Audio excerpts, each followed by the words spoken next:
There's no way. I'm not a Kappa. Did I open the wrong chapter? No, I'm on the right one. Okay, what the fuck?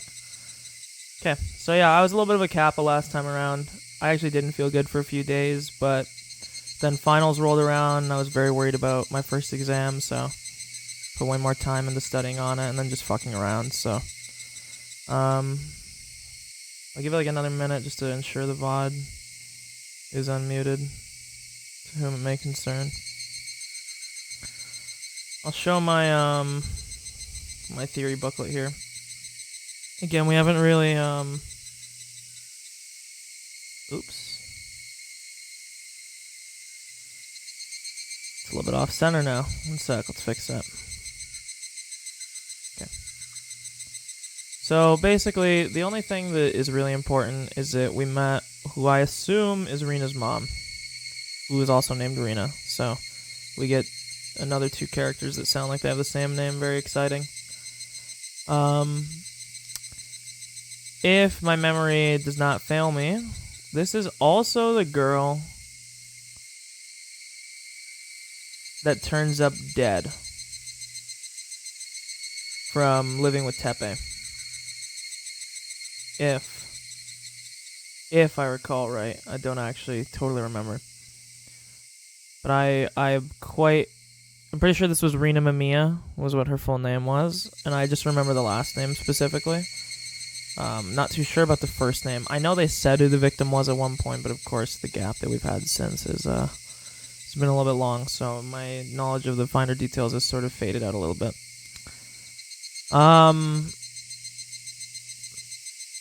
But we'll just cover the chapter 6 stuff, you know. We know that Rina knows a lot about Keiichi's daily life, eating habits especially. Kind of explains why she knew so much in chapter 1 about how she even knew that his parents were going to be out of town and stuff like that. So we know basically that Rina knows a lot more about us than we thought. This part here, not totally sure of. It does seem like it's an alternate timeline, but the game might be giving us a little bit of deceit here. It does seem to be most similar to chapter 1's timeline, but not 100p on that one. So this was, we know Kameda in this timeline is still somewhat close to a chapter 3 timeline. This is the other difference, right? We never met Kameda until chapter 3. So I feel like this is a weird fusion. And then this is all just about this Rina girl. We met a new character, Rina. Not really sure what her relation is. Seems to be pretty unpleasant. She's living with Tepe. Girl turned up dead at the start of chapter 3. Says she's a private manager of the Blue Mermaid. Seems she's an escort or something, which was kind of the vibe that the game had gave us before. They basically told us that she was a prostitute or an escort, something along, and Tepe was like pimping her out. And that this Rina girl must be related to Rina, of course. Great, we have two people with the same name. In some way, as she calls her by Reina, which that's the big thing, right? Only, like, not many people know that Reina is actually her real name. I'm pretty sure Keiichi, Mion, and them all do. Obviously, they don't call her Reina. So this girl would have to be family. My only guess would be, maybe, let's think about it like this, okay? What if this Rina Mamiya girl, because we have to think about this, right? From a little bit of a logical perspective. I think this is probably Rina's stepmom. Just based off the fact, one, why would she not have the same last name? It would seem sort of odd if she would be walking around going by her maiden name if she was married.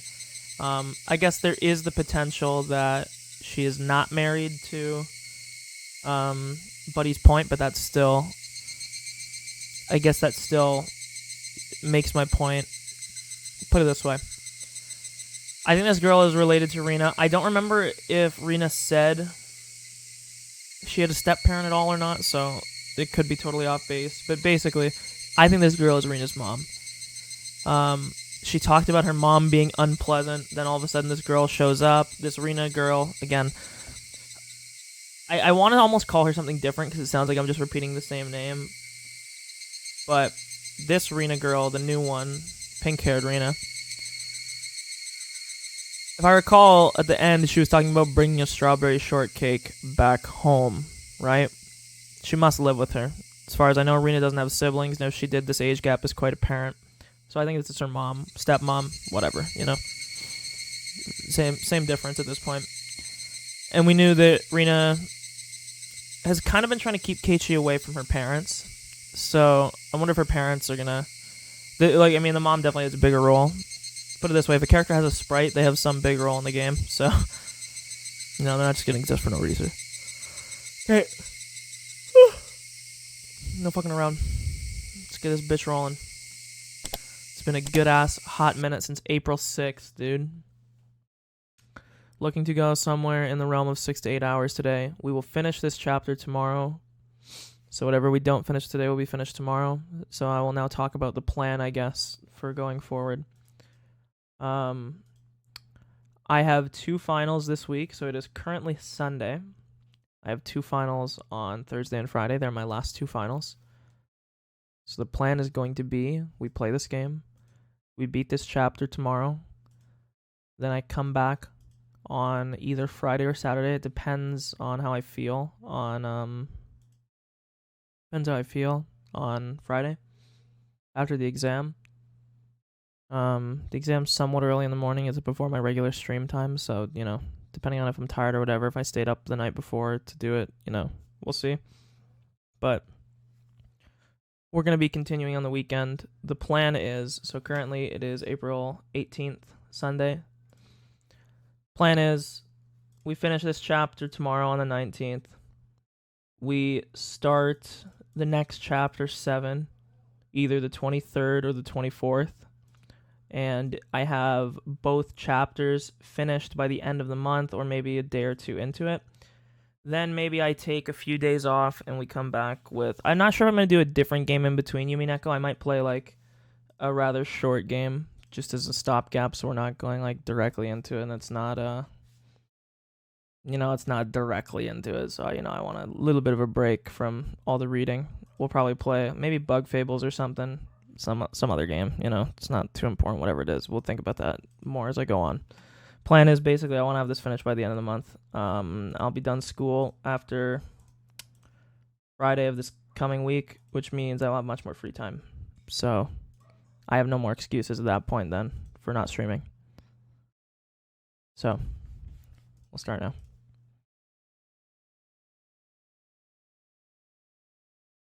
Shut up. Why did it reset my... It did reset all my settings. I don't know why.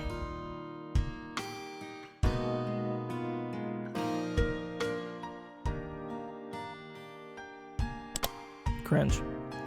I don't want to see any sweets for at least 3 days. Ugh. You tried a little too hard, Keiichi. Rina ate a massive amount of desserts too, but her stomach seemed to be just fine. I think girls have 4 stomachs, or at least an extra stomach for dessert. It's very rude of you to say something like that to a lady. That's what you get for being rude. Bam. Ow. Stokewood poked me very hard in my bloated stomach. Stop it. Please don't poke my stomach. I'm gonna throw up. Stoko and Rika grinned mischievously upon hearing that. A chill ran up my spine. Why were they smiling like that and walking towards me so gleefully? No, stop it, you cold-blooded demons. Oh, this is a once-in-a-lifetime opportunity. Do you really think I'd let it slip away? Your bloated tummy is in danger, Keiichi. Your big, wiggly tummy is so cute. Stop it. No. Rina joined Satoko and Rika in torturing me. We were still making a lot of noise outside the restaurant. I desperately blocked my stomach from their attacks, but someone else hit me from behind. Ow, who is it? Hello, hello. Nice to see you, Kei and his funny friends. Oh, she. Great, like, just what I wanted to see. Hello. You weren't at the restaurant today, were you? I'm working night shift today. I just changed after getting here. How can you go outside the restaurant wearing that uniform? What, I'm not embarrassed? Especially not since you had to walk around in a way more embarrassing costume the other day.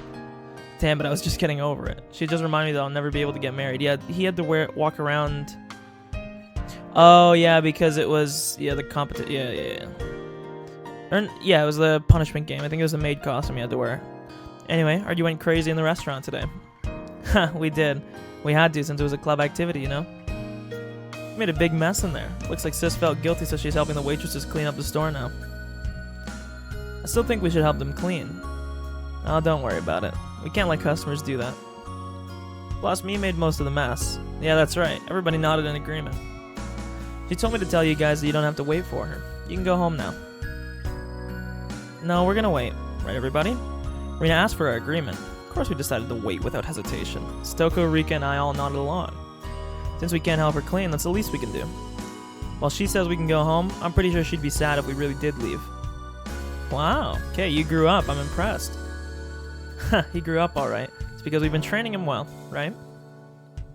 That's correct. Nipa. You girls always band together when it comes to things like this. I hate girls. Squad W.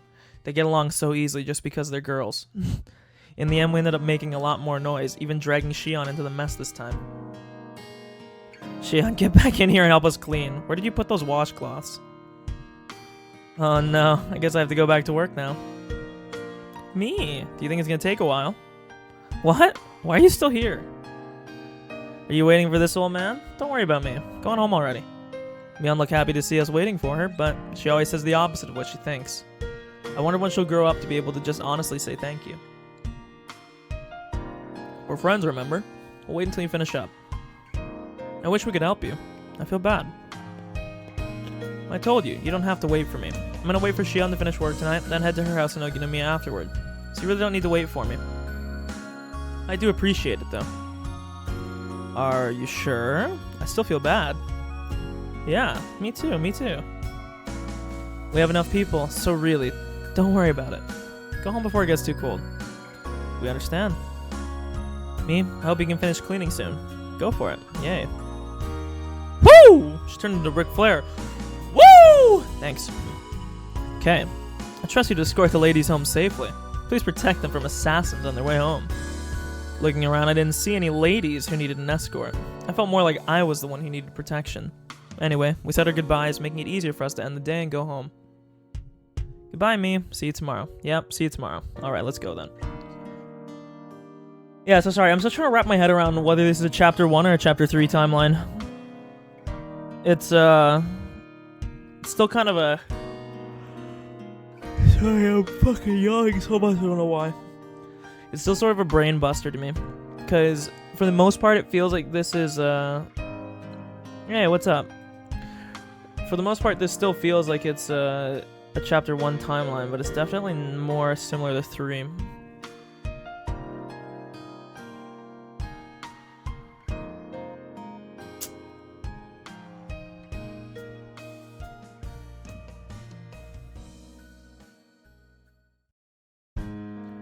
On the way home, we talked about how exciting it had been today.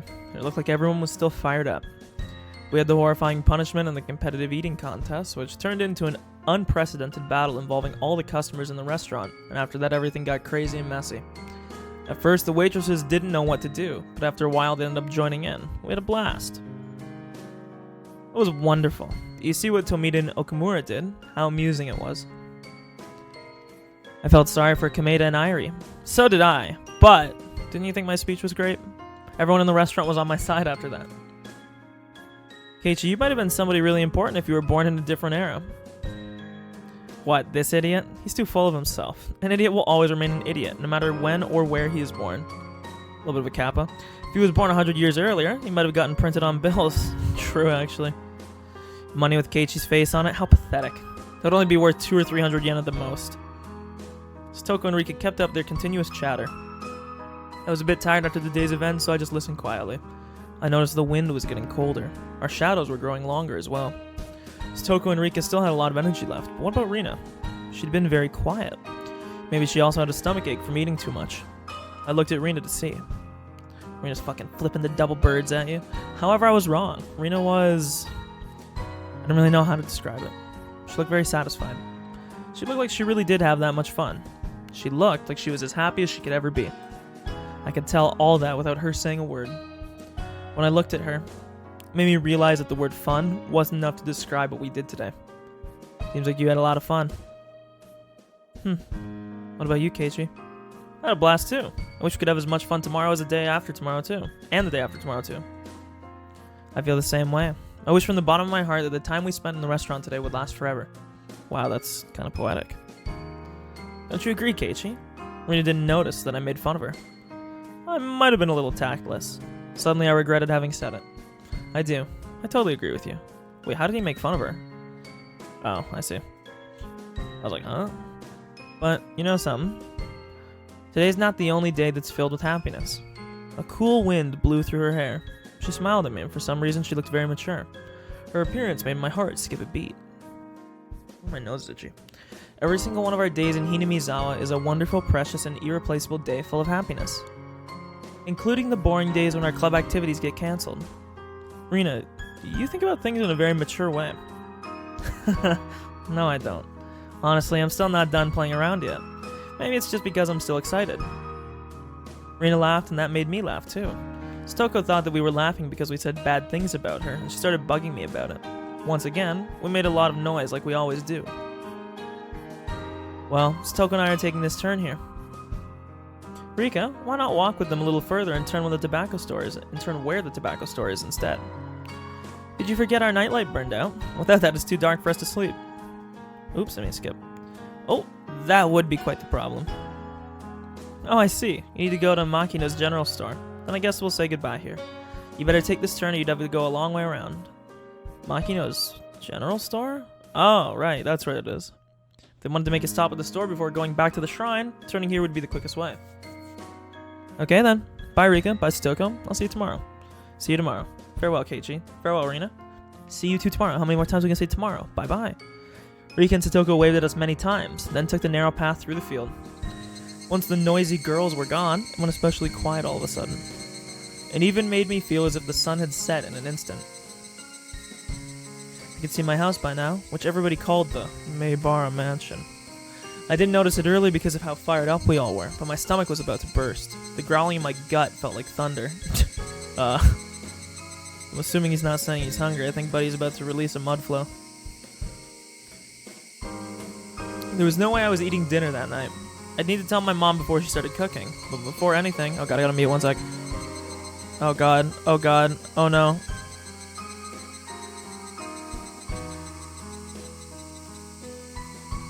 My parents are being kappas. They're making my dog howl. 1 sec.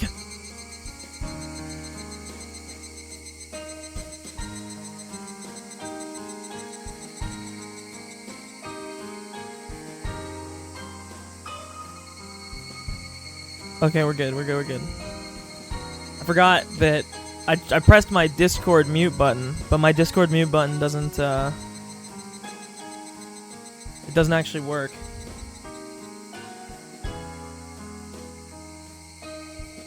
Because it's a different keybind. It's a little bit unlucky. Yeah, dude, I fell asleep on my arm one time at a sleepover, and I woke up and I didn't feel it, and I genuinely thought that something was the matter with me.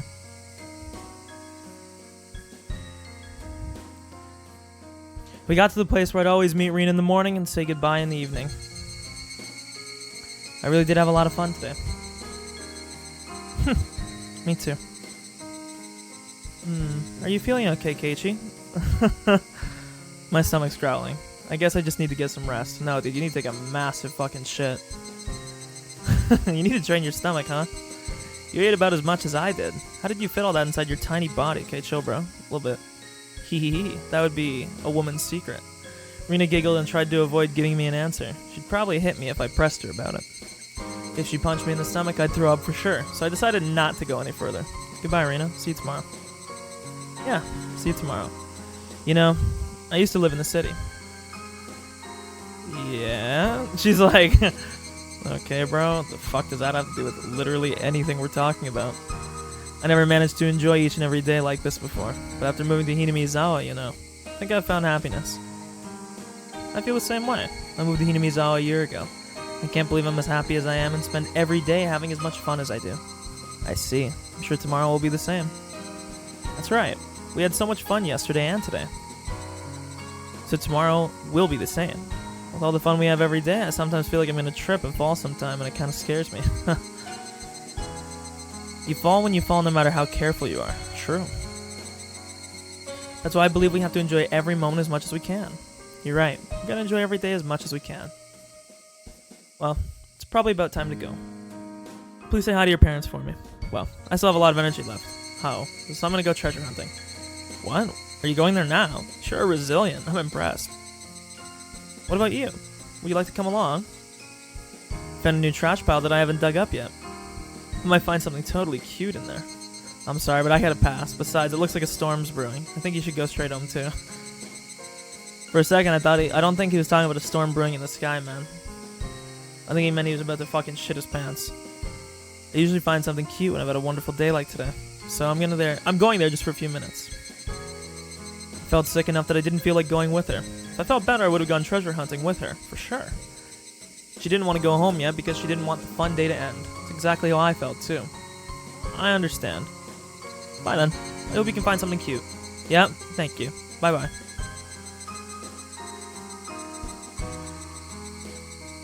What, dude? You don't like the fact that Keiji's about to absolutely rip one? Okay, so we switched into Rina's perspective now. Keiichi waved over and over as if he didn't want to say goodbye yet, but after a while he was gone. Well, I had to go too, because I was going to go treasure hunting. I love cute things. I love when the music fucking stops in the middle of my sentence. I had such a wonderful day today that I'm sure I'm going to get lucky at treasure hunting. I definitely will find some wonderful treasures. I pedaled my bicycle with determination. Now we're playing Undertale. My house was nearby, but I took another street that led to the damn construction site. It might have been okay to go home just then, but I hesitated to go since I didn't want to be seen. I had so much fun today, and I wanted to continue feeling happy as long as I could. It was already getting late, but I felt like it was getting dark faster than usual. Just like Keiichi said, I can't stop fucking yawning. Oh, I don't remember Keiichi saying that, but the clouds in the sky were growing darker. It might start raining hard. That doesn't mean I have to go home already. Stop it, Rina. You had so much fun today. You have to stay happy as long as you can. I'm happy. I enjoy every day. Rina, say it. Say the magical words. Huh. Ho. Don't be embarrassed. You're not dumb or anything. I might be able to enjoy every day even more if I were dumb. If so, dumb is what I'd want to be. Okay, so let's write this down. So, I mean, we kind of known this for a while, but Rina's, like, acting dumb is all an act, which we know.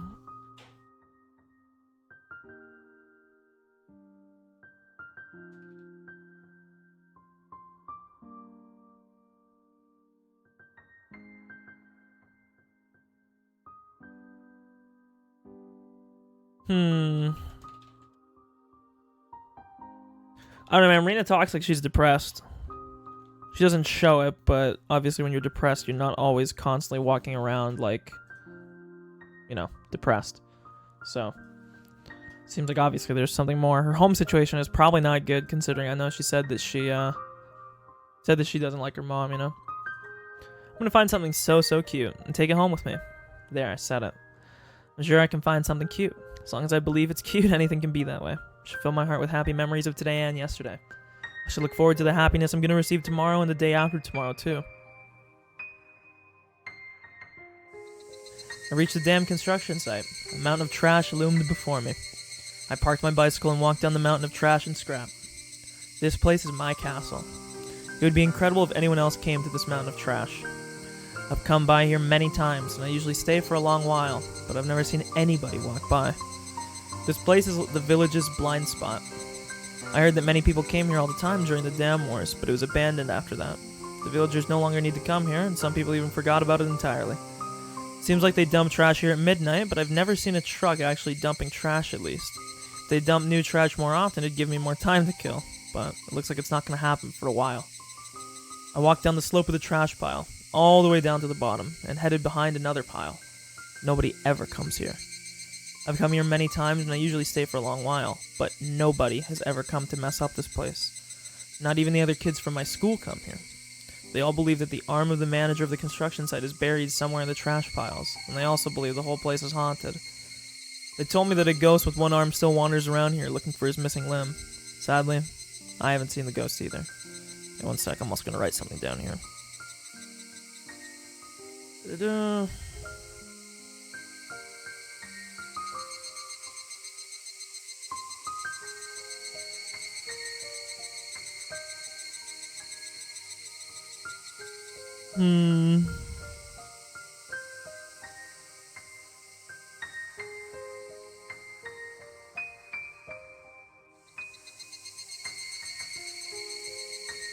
Sorry, just write my notes. Okay. I'm not scared. In fact, I'd rather like to meet him. I wouldn't mind helping him find his arm. If he's feeling lonely, I'd want him to be my conversation partner. There's a station wagon buried in the trash pile. It doesn't have tires, but other than that, it still looks like a station wagon. This station wagon is my secret hideout. Unfortunately, the sliding door and rear doors don't open, so whenever I want to get in, I have to enter the car from the passenger seat and crawl into the back from there. Of course, I take off my shoes at the passenger seat. When you look at it from the outside, it's just a dirty, abandoned car. But on the inside, it's nice and clean, because I had swept it out and decorated it a little. That took me a long time. The back seats are lying flat because I want to have as much space as possible.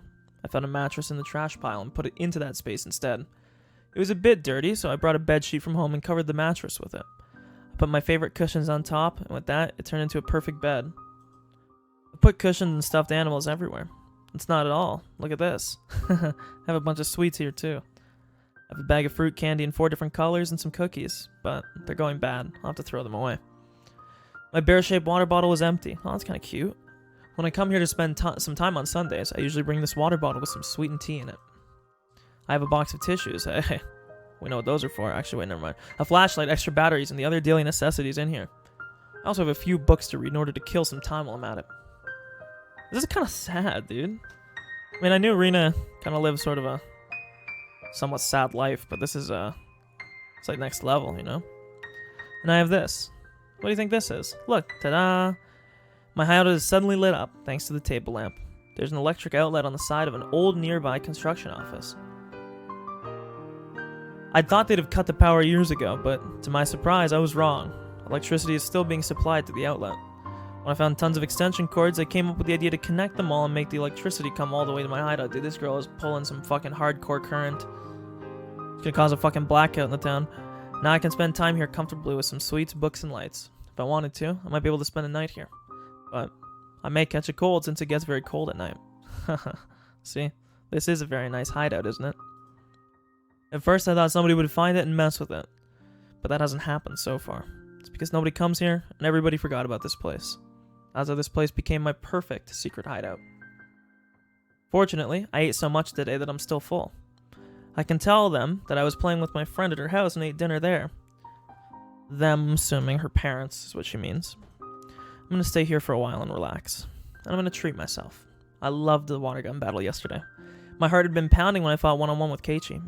I also had great fun at Angel More today. I'd never experienced such a crazy game with so many people in my life. I was still feeling the after effects. Adobe is like, huh? What'd you say? And I was sure I'd have a dream about it tonight. That was why I wanted to bask in these happy feelings. That was why I was going to treat myself here. I should take off my shoes and stretch my toes. I should cherish the time when I can be myself. Once I took off my shoes, I felt so relaxed that I didn't want to put them on again. I played all day today, and I was very tired. The treasure hunt could wait. As it got darker, the light of the table lamp became encouraging. It really was getting dark faster than usual. All of a sudden, I heard the sound of raindrops hitting the roof of the car. Ready? 3, 2, 1, cue the raindrop noise. Pitter-patter. Let's get at her. The interval between drops got shorter and shorter. Ow! Jesus, fuck! It scared the shit out of me. When it became a continuous sound, I began to hear thunder. Even though it was raining heavily, it remained very quiet inside the car, making me feel like I was in a different world. It is my castle, after all. I felt a bit cold, so I unfolded my big blanket and hid under it. I'm here alone. Ugh.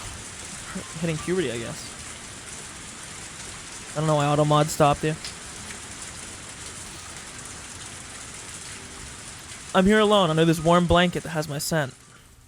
Even though nobody knew where I was at the moment, and I feel like I was left alone in the heavy rain. Heavy rain? Any heavy rain fans? I still feel secure and free from anxiety for some reason. I felt like this heavy rain was keeping my enemies away from my castle. I liked it that way. This place is full of small happiness. It's full of my favorite things. That's why I'm happy whenever I'm here. When I put another blanket over me, I felt as warm as if I were in bed. I mean, you have a literal mattress and bed sheets. It literally is a fucking bed. I listened to the soothing sounds of raindrops hitting the scrap iron and the trash heaps, and it made me feel sleepy. This is a castle of trash. This trash came here because nobody wanted it. I mean, I can see where she's going with this, you know. This is where it lives. This is a country where unwanted refuse lives together. I felt like I fit in here. Yeah, not really too surprising where that was going. So.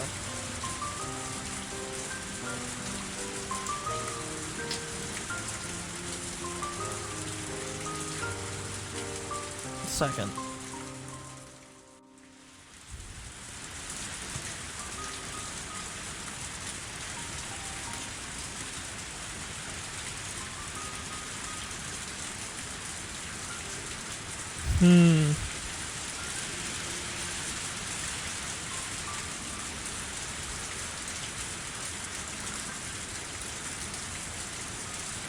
Okay, I'm just keeping little notes. Oh. But at the same time, I knew it was just a temporary place for me. As there's jeez, I am going through puberty again. Holy fuck, as there's somewhere I had to go back to. No, I shouldn't think about things like that. Whenever I realize that I don't belong here, I remember I'm in the middle of a very dirty pile of trash. I should just doze off for a little bit longer. Thinking is poisonous. I wanted to keep myself out of that poison, so that the kind Rena within me could stay pure. Just a little bit longer. And I closed my eyes.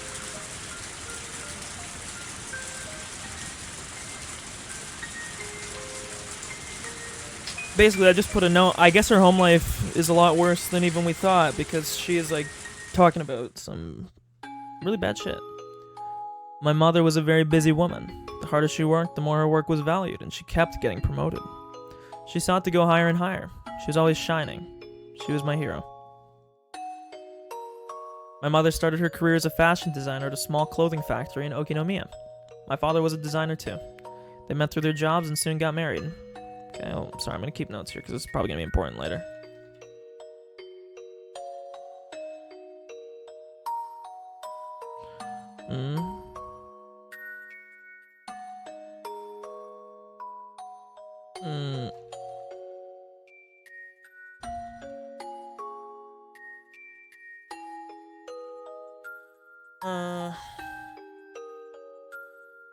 Okay.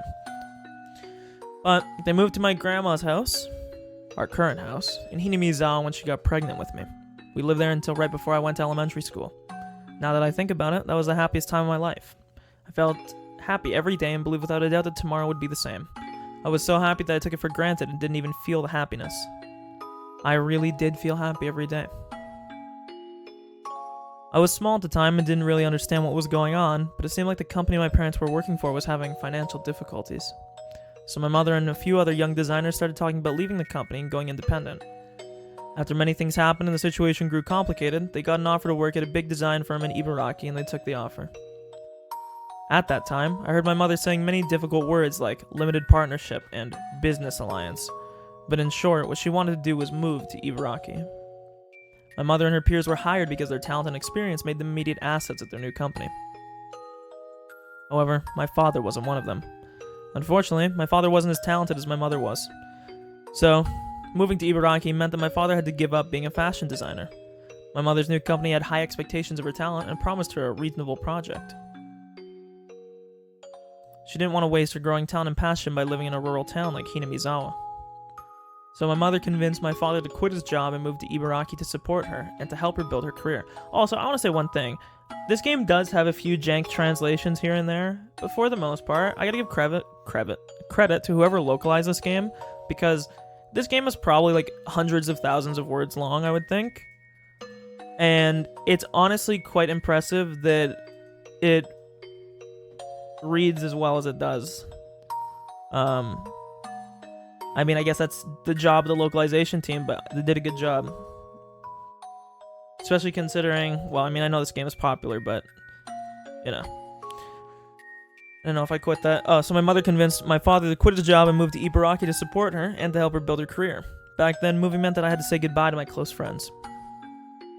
I didn't want to move, and I kept crying about it.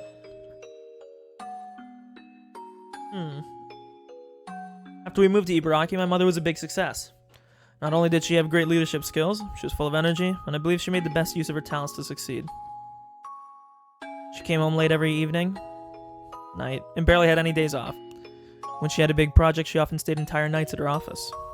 But when she came home, she always looked fulfilled and wore a happy smile that she never had worn when she was in Hinamizawa. She was shining, and I remember I always wanted to shine like her when I grew up. She's gonna die from overworking, of course. I mean, Because again, like I said earlier, I'm like 99% confident that girl that we met earlier, the other Rena, pink-haired Rena, is her mom, or I guess I should say stepmom. She calls her Reina, right? And they're still in Hinamizawa, so my guess is that they moved back to... Well, we know Rena came back last year. The question would be, what was the motive behind coming back? My guess would be that either her mom died or got canned, and I don't think it's got canned. She probably just died from overworking, is my guess. Her dad, not talented like her, as they said. He moves back. He comes back, maybe he falls in love with this girl at the escort place, It kind of lines up in a weird sort of way. Fuck, man, I realize how much I miss this game. I should have fucking streamed it more. Okay. Alright, 1 second, I'm watching something. Dude, the Sabres, they scored like a minute into the game, yo. Any Buffalo fucking Sabres fans? Let's go, baby. Okay. On the other hand, my father wasn't doing so well. He couldn't... Also, I'll put a little thing. My window is open, and somebody's outside doing, like, power tools, cutting or something. So I'm sorry if you hear that. I don't think you will, because it doesn't pick up my fucking dog barking in my house most of the time. But just in case you do, forewarning. He couldn't find a job as a fashion designer, so he took a clerical job at a small company, but he kept changing positions. He couldn't use the experience that he had cultivated, and it was very hard for him. But he was very understanding. He started to take care of things around the house for my mother, who got busier and busier, having one project after another. He cleaned the house, did the laundry, and came to all my school events. However, he couldn't cook. He did cook rice, and he always bought side dishes from a grocery store. We ate dinner without my mother more and more often. Dude. I don't know why this is the first spot that my brain went to. You think she's getting piped by somebody else? I guess she's busy again. Every time I said that, he always told me, your mother's working very hard, so let's support her, Reina. That was what he always told me. I decided to help my father with the cooking. Thought it was a good idea to learn how to cook, since he wasn't good at it. When my mother cooked, I helped her and tried to learn how to cook from her. She apologized for not having enough time to cook for us, but she was happy that I was learning. I think I wrote in my school yearbook that I wanted to be a clothing designer in the future, just like my mother. But apparently I lacked my mother's exceptional sense of style. She used to tell me, taste is something that you're born with, not something that you cultivate. Damn, dude, you tell me I have no taste? Tell me I have no taste? Sorry, I just want to see this gold that the Sabres got. Because this literally happened 10 seconds into the game.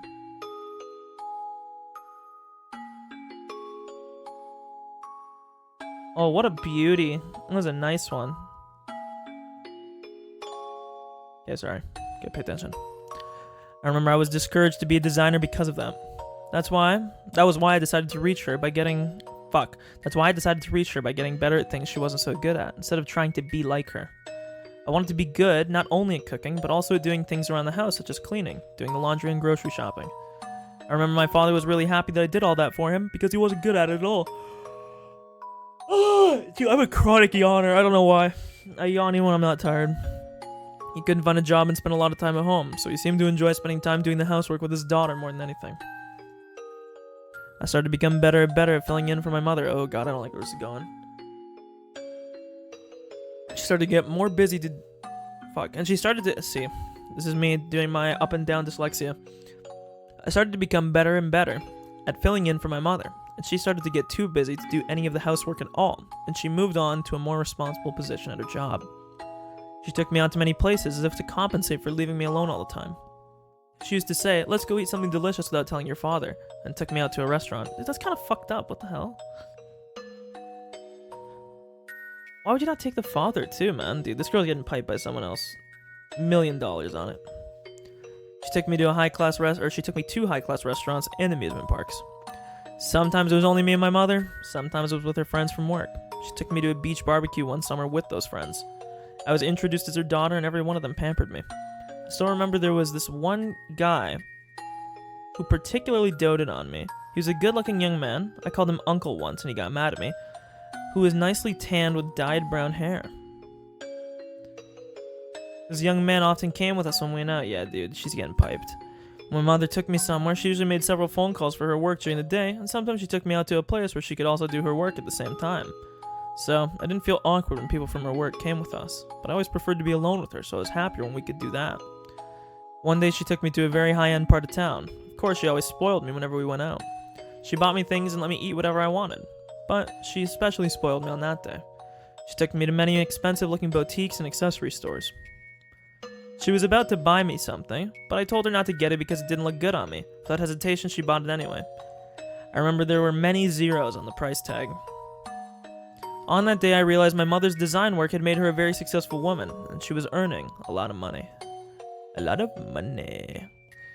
We took a break at a ridiculously expensive-looking restaurant that probably charged 1,000 yen for a glass of orange juice, dude. My mother clapped her hands and spoke to me with a smile on her face. She asked, "Reina, would you like to make your dreams come true?"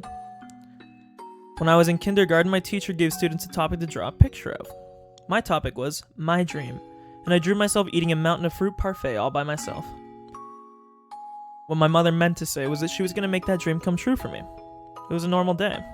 It wasn't my birthday or anything.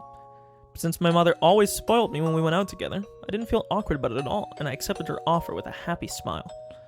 There were 5 or 6 of fruit. So this is where I would say, when I was memeing earlier about there's very few jank translations, this is kind of one. There were 5 or 6 of fruit parfaits. You would just say, there were 5 or 6 fruit parfaits, I don't want to be a nitpicker, not nitpicking everybody, just... I remember it looked exactly like the world I drew. And I felt like I was floating in that dream world. It was too much for us to finish. But we dug our spoons into it as if we were playing in the mud, and we really enjoyed eating it together. It was my first time to experience getting full by eating only fruit parfaits, and I remember I was very happy. I enjoyed tasting this happiness and chatting with my mother. Reina?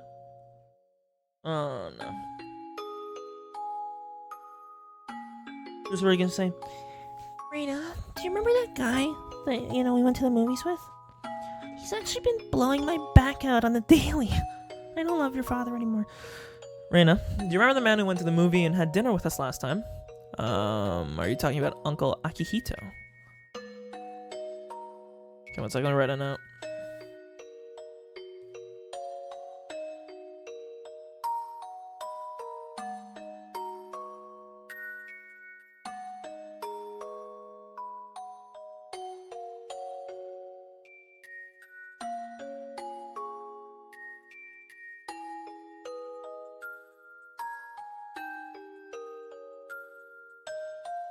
Sec, just gonna put a little note down about this, that her mom's getting her back blown out by some dude.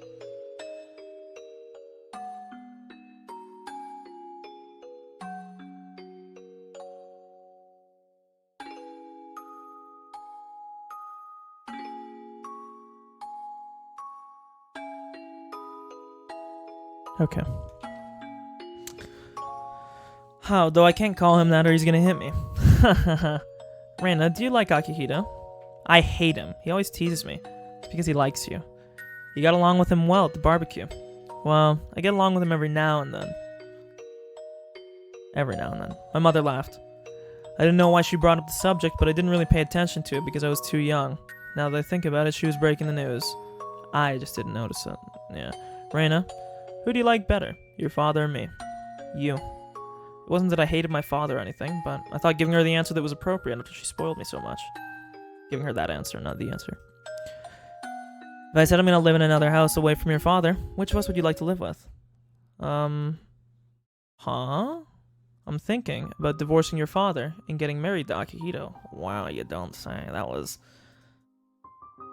Dude, that's like telling me... Oh my god, dude, this is such a surprise. Holy shit, dude. So crazy. Wow, dude. F's in chat for Reina's dad. Supports. You know what? We're going to give a squad W take here. My man leaves his town. Surrenders his job. Moves out of town to support his wife. She goes. Makes a lot of money. This guy sacrifices his pride. His life. She goes and gets her back blown up by some other dude. Some Chad. And now he's sitting here with his dick hanging out left in the dust. Squad W. Unfortunate.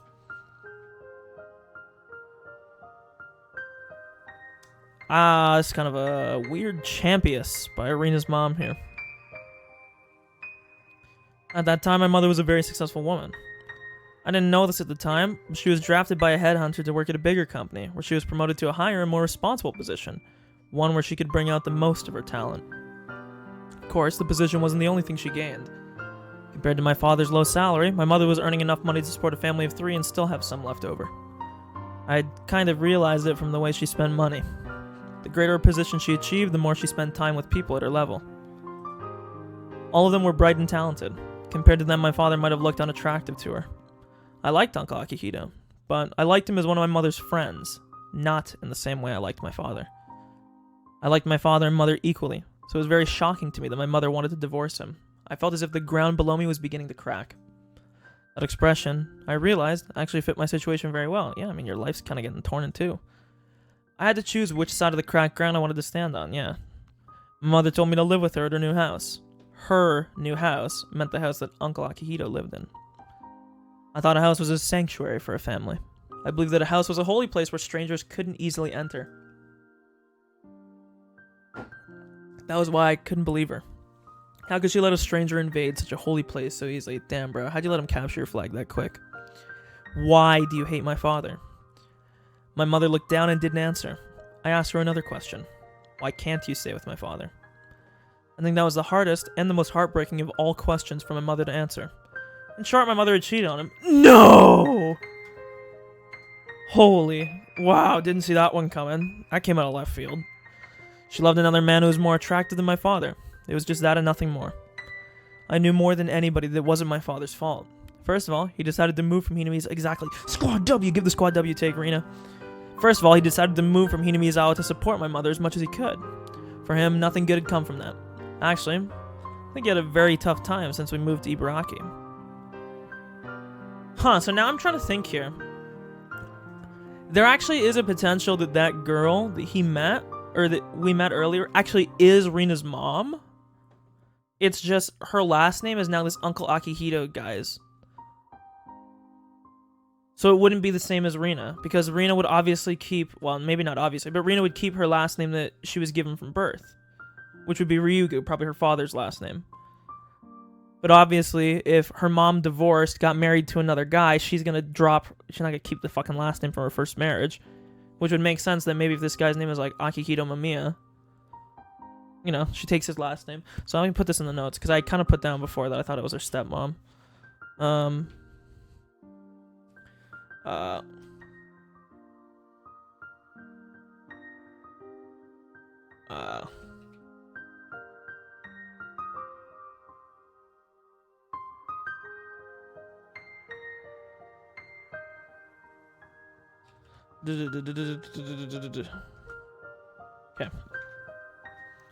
Oops, I didn't skip that. Actually, I think he had a very tough time since we moved to Ibaraki, but he volunteered to be her support and tried very hard to do that. I thought my mother appreciated his support. Nah, dude, she appreciated getting her fucking... Never mind. No comment. So, I took her decision as a betrayal. I told her that I disagreed with everything, including their divorce. I said it very loudly and made everybody in the store jump. Sure, continue your relationship with Uncle Akihito, but don't divorce my father. That's sort of a not good for anyone situation. I feel bad for him. I feel terrible for him. He's been doing nothing but support you patiently this whole time. How could you do such a cruel thing to him? Damn right. Squad W. I screamed as loud as I could. Then my mother answered. It's too late. She's pregnant, probably. Why? You haven't talked with my father about this, have you? It's not too late. I'm pregnant. Oh! Well... So this wasn't even a decision. Why would you pose this question? Get this tilts me, okay? If this is the thing, okay, don't fucking show up. Like, so if this was the situation you actually were in, don't you think you would have owed your daughter to say this, like, you know, months prior? Like, there's really not a discussion to have here. You showed up. You're like, hey, I've been boning another dude behind your dad's back. We're getting a divorce, by the way. I want you to live with me. Also, I'm pregnant, so there's not actually a decision. We're getting a divorce. You can't stop it. Why would they... Huh? I don't know what this is like. Whatever. It's like breaking up over text right here.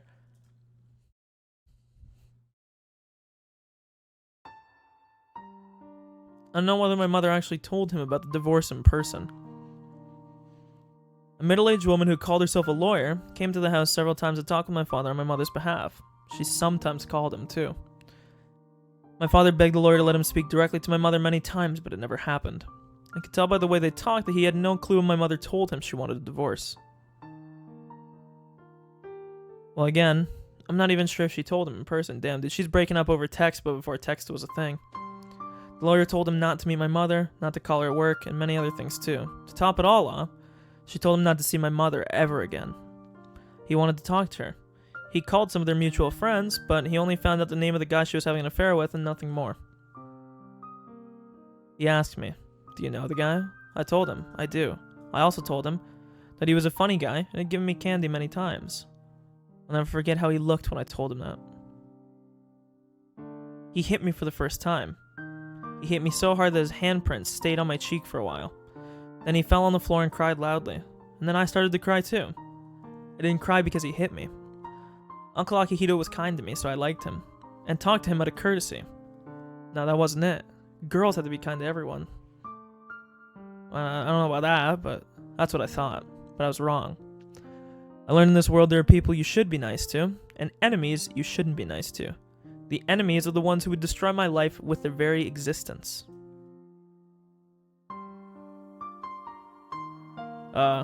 Sort of a weird definition of enemies. Seems a little bit, proactive, I guess. Whether they mean to harm me or not doesn't matter. They're like weeds growing in a flower bed. Dandelions are innocent, but they take all of nutrition from the tulips from the soil. That's why we have to pull them out. The dandelions did nothing wrong, but they're the enemy. Enemies are bad people. That guy was a bad person. I shouldn't have accepted him. I should have... Okay, I gotta put this down because this could be pretty interesting.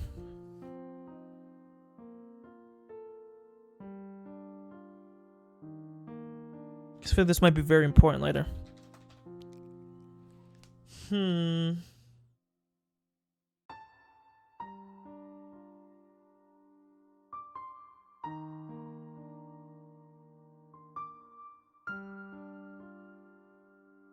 Because now I'm trying to put something together here, right? So let's assume... I'm going to do a little bit of some assumptions here. Let's assume that this Rina, not Rina that we're talking right now, R-I-N-A, Rhino, whatever you want to call her. Let's assume that that actually is Rina's mom, because I think it is. And we know that she dies at the start of chapter 3. And it was insinuated that it was Teppei, but now we have really questionable things going on. Because obviously Teppei is not this Akihito guy. So if Rina Mamiya, and also like what happened to her fashion career, because this girl's an escort, right? Or I shouldn't say that, I mean, but I think she is, at least from how it was phrased. My question would be, we have like a few bridges that we haven't crossed that don't really line up, and I do still think that it's more likely that this Rina girl is a stepmom. I guess there is some potential if like her mom had a fall from grace that like maybe she turned to like sex work or something, but I don't know, like I'm just trying to make it make sense. I guess if that is her mom, how would the situation make sense that she would be living with Teppei? And let's just assume, let's even pretend like we don't even care about how they get there. Let's just assume it's true. If that's the case, how do we make it so that her murder at the start of chapter 3 makes sense, right? Like, what would the motive be? Because to my understanding, from what I recall, and of course this was a while ago, not only in real time, but in actual game time too, we know that in chapter 3, there was a multi-person job with disposing of that person's body, Rina's body, Rina's body. However, at the same time,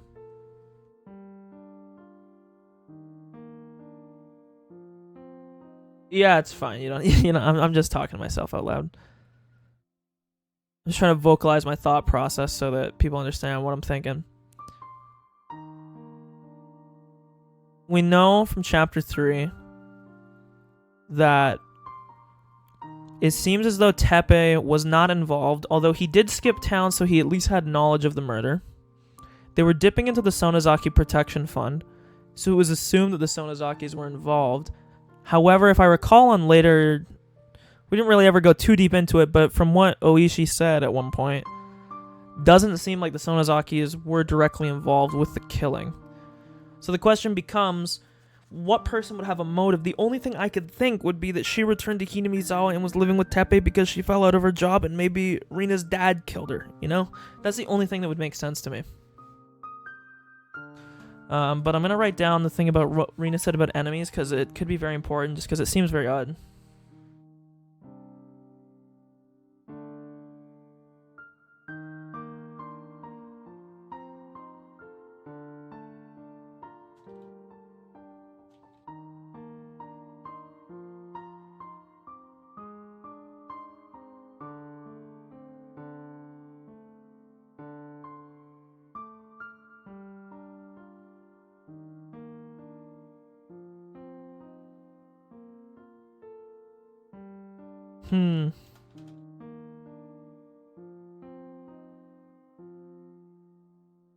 Because the way I understand this, because basically I wrote this, Rina said that anybody who might cause a threat to her in quotes here, existence, is an enemy, regardless of if they are doing it actively or not. She equated it to weeds in a flower bed, and that even if the weeds don't mean to do it, they need to be ripped out for harming and stealing from the flowers. And my guess here is that Rina is going to take this to heart, which might explain, if she is a murderer in some of the chapters, why she was a murderer, you know? But let's continue. By doing so, I might have been able to disrupt their relationship. By doing so, I might have been able to make my mother feel like their relationship was not going to work. If I tried to do so, my parents wouldn't have had to break up. So obviously, Rina blames her parents' divorce on herself. Seems a little bit.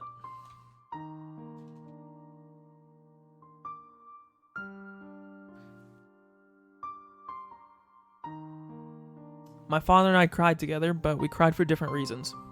He must have cried because it happened so fast and didn't make any sense to him. I cried because I regretted that I let it happen when I had a chance to prevent it. But this is like, okay, so I don't want to get too deep in this because it's not really important, but Rina's kind of just going through like survivor's guilt right now, and this is kind of... It's kind of a silly, it's sort of illogical. Obviously she couldn't know, and of course it's not her, it's her mom's fault for fucking doing this in the first place, not her fault, right? And you're not guilty because, you know, at some point, some way down the road, you could have stopped it. It's more so the person who did it's fault for doing it in the first place. You know, it's not really. But my father stroked my cheek and opened his mouth to apologize, but he couldn't speak and just cried with me. It's also raining at my house right now, quite ambient. One day, the lawyer let me see my mother. My mother asked me to live with her at the house again. I didn't know what to say, so I kept looking down and listened to her apologies. My father knew that I was going to see my mother on that day, so he handed me a letter and he told me to give it to her. I don't know what he wrote in that letter, but for some reason I was able to imagine what kind of things he wrote when I felt it through the envelope. After all, the letter inside the envelope had a rough surface. Huh. There's obviously something to this. My thinking here is like, did he like poison it or something? Like, you know, like, does he have a vendetta? You know, just going hard. He must have been crying while writing the letter. Oh, I see what he's saying. A wrinkled letter. Okay, well. Or he's like doing some like 9-head level play to fucking kill her. But, you know. We'll see. True, actually. My mother took the letter from me, told me that she'd read it later, and was about to put it in her bag. I stopped her and told her to read it there. Yeah, dude, she was just gonna throw that shit out when she went home. Put her on the spot! 1 second, dude. We gotta get this. This is important. I think I have this picture saved. I don't. 1 sec. Let me find the image.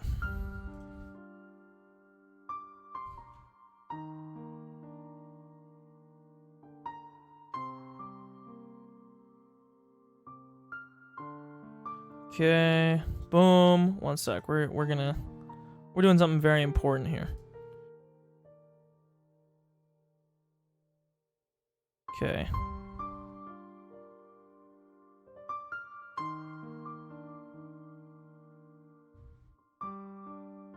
Perfect.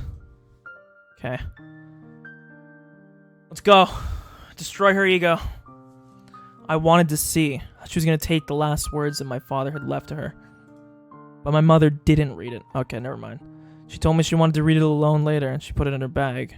At that time, I realized. No, it was more than that. I should say, I knew, because it was so obvious. I knew that my mother was lying. She had no intention of reading my father's letter. She's going to throw it away after I was gone. But she lied just because she wanted to seem like a nice person in front of me. The slight curl in her eyebrows and lips told me that more clearly than anything else. Yo, it's hailing. I thought someone was breaking in my fucking window. My bad. At that moment, I finally knew something else. The guy she was having an affair with wasn't the only bad person. My mother was also a bad person. Destroy her ego. Since that moment, the existence of my mother disappeared from my world like dry ice evaporating. Could just say like water evaporating.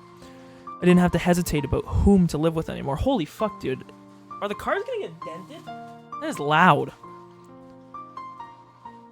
I don't want to go to your house. The Ryugu house is my home. I don't want to see you anymore. Please don't even call me. But Reina, if you live with your father, you won't have... At that moment, I hated my name for the first time in my life. Please, don't call me Reina ever again. I have to go now. Goodbye. Those were my last words to my mother. No, the woman who used to be my mother. Okay, we destroyed her ego. We can take the picture of train wrecks away. No more Squad W. But, it's cocked and loaded, right? I got it right here. Like, we're ready to go if we need it.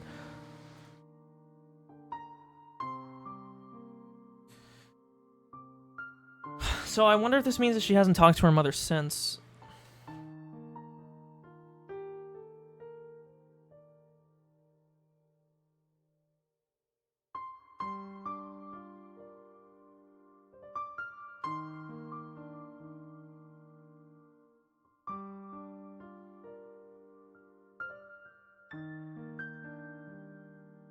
Okay. Yeah, I got games on my phone. Please stay.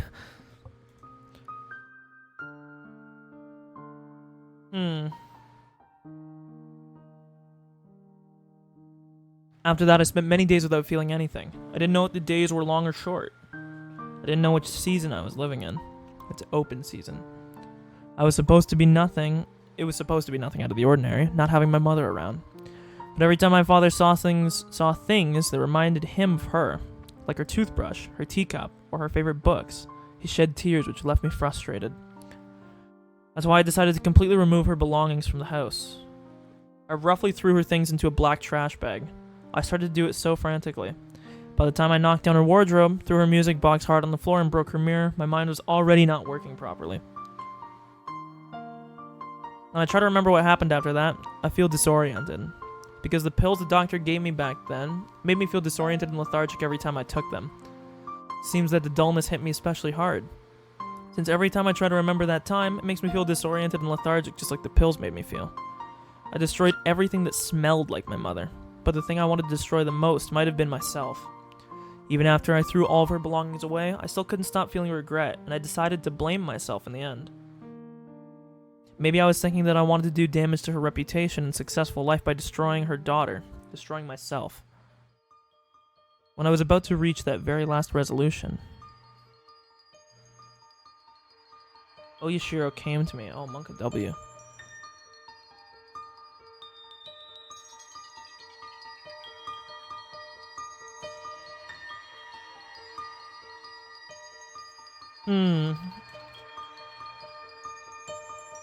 Okay, this is interesting, because Oyashiro came to me. Oyashiro told me to go back to Hinamizawa. Yes, all of this was because of his curse. Oyashiro brought a curse upon the Ryugu family because we broke his rule and abandoned Hinamizawa. After I figured that out, everything started to make sense to me. Okay, yeah. So right off the bat, this even adds more to my thing that I don't think Oyashiro is real. This is just a way. This is a way for her to cope. She's basically on big copium right now, and she's basically finding a way to divert and blame it onto something else. Basically, is what she's doing. Because if she feels guilty, I think she's using Oyashiro as a way to explain away her guilt.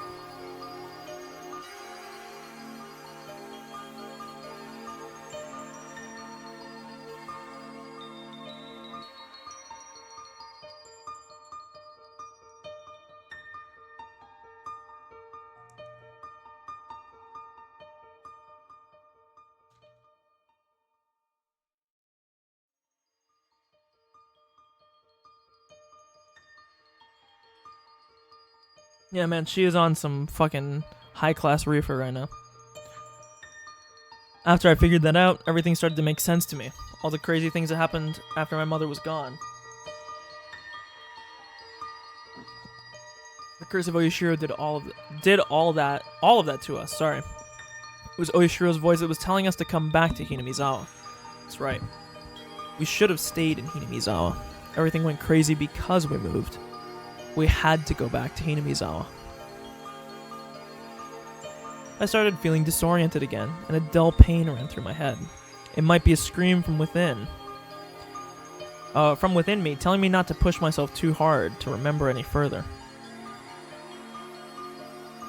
The house we used to live in Hinamizawa was still there. My grandma already passed away, and the house was the only property she left for us.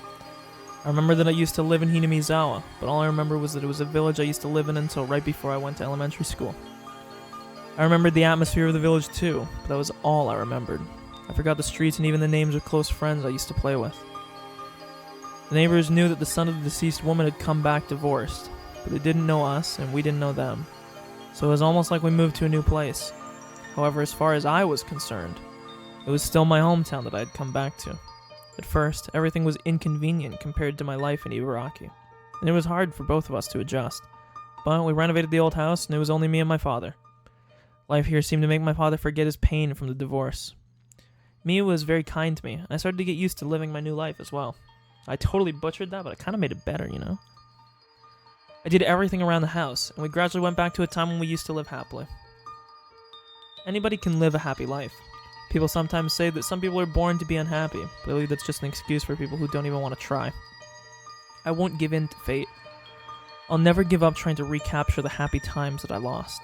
I'm going to become happy to the point where I don't even feel the happiness anymore. I'm not going to cry anymore. I will never cry again. I used up all of my tears on that night. My father hit me. The curse of Oyashiro is over because we came back to Hinamizawa. So I'm going to have a happy life from now on. Now I got rain in the game, real rain outside.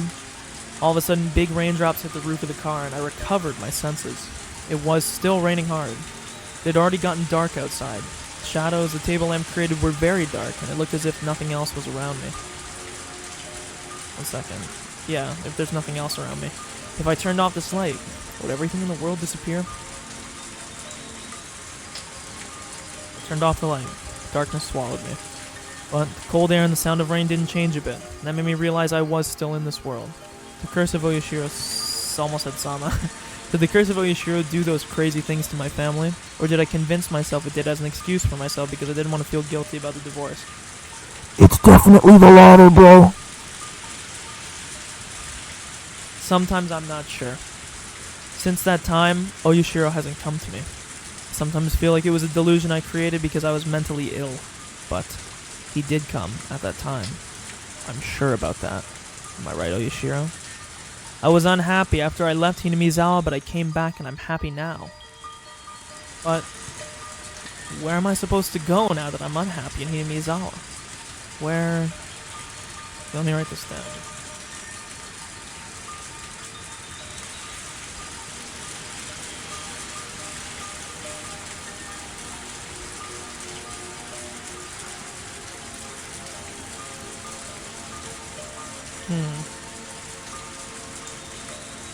Sorry, I'm just writing some notes here about this.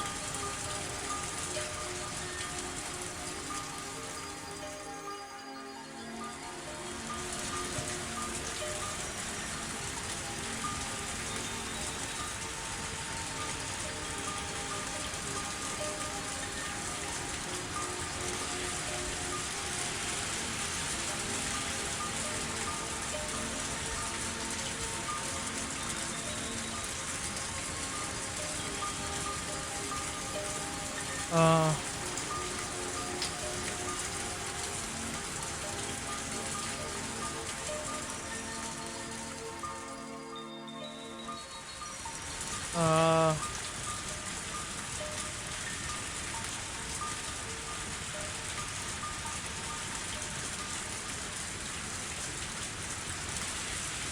Okay. Stop it, Rena. Don't think that you're unhappy. I am happy. I will be happy. I can definitely be happy. Okay, one sec.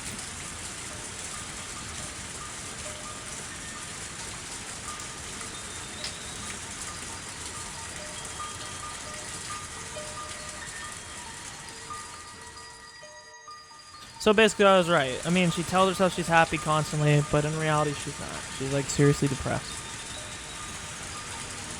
Suddenly I felt that if this darkness swallowed me, I'd never be able to be happy again. I found the switch of the table lamp and turned it back on.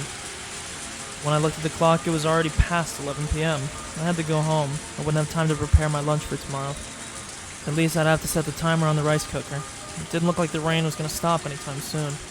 I looked out the window to see the rain, but could only see my reflection. I talked to that reflection in the window. I'm so glad that my father's happy.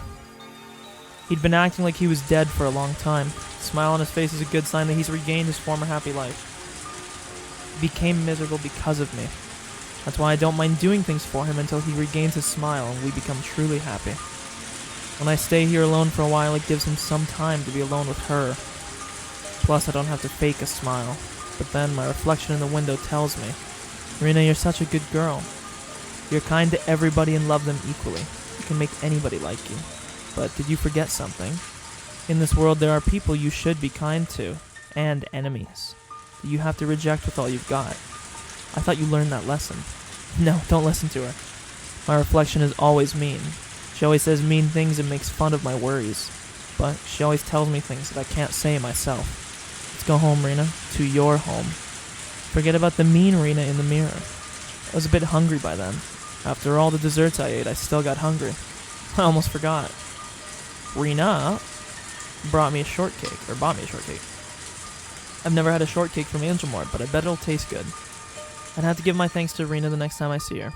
Rena speaks in a way that makes it very clear how she grew up, but I'm sure she's a good person. That's because she's so good to my father. I did everything I could do to make my father smile, but I failed. On the other hand, Rena can put a big smile on his face so easily. I have to thank Rena. I have to thank her for cheering up my father. But I don't know why.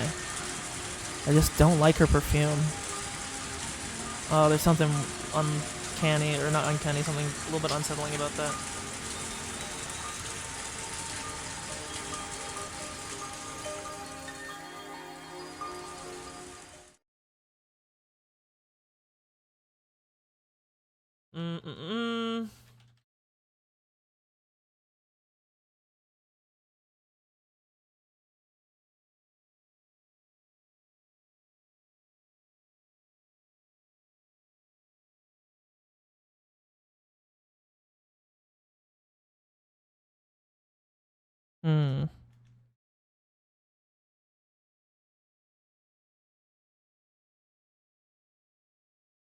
Huh. Obviously there's something more to that, that perfume comment. But, we'll leave that for now. My summer vacation picture diary. Today I went to a swimming pool with my mom. Uncle Akihito came with us too. I don't like him because he's sometimes mean to me, but he's a very kind and funny old man. He told me to call him Daddy for that day because he was going to play with me at the pool like he was my daddy. My mom called him Daddy. Oh, you don't say. I'm sure she did in places that were not called the pool as well. So I did too. Uncle Akihito looked very happy and gave me a lot of money. My mom looked very happy, and it made me happy too. I want to play with him again. I hope my dad can come with us next time. What a fucking pointless tip. Premonition of rainy days. I opened the window, placed my cushion nearby and prepared to enjoy the weather. But she came over and disrupted my peaceful evening. She always ruins my time of solitude. You look pleased. Oh, that's right. You ate lots of your favorite sweets today. This girl loves sweets more than anything. I like them too, but I can't eat like she does. It'd give me heartburn if I ate the amount she ate today. She seemed to be very happy. So I'll leave her alone for a while. Excuse me. I've been making my favorite hot and salty food for the past few days, so she must be quite pleased today. This is a very fun day for me, too.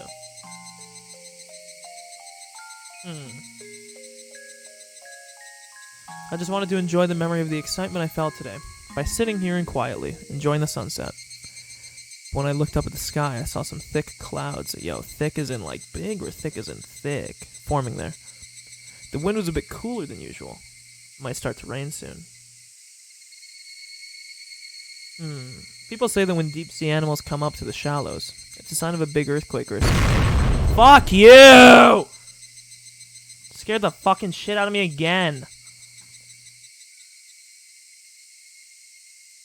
God damn it. We saw a very rare fish that dwells in deep water in the shallows today. Just as the ancient stories of sea monsters say, people hate deep sea animals and tend to interpret them as omens of a disaster. Didn't matter if they showed up alive or dead. I said something just interesting now. Even if they showed up alive or dead, it was an omen of disaster. Ha ha ha. Funny, because they're talking about Rika.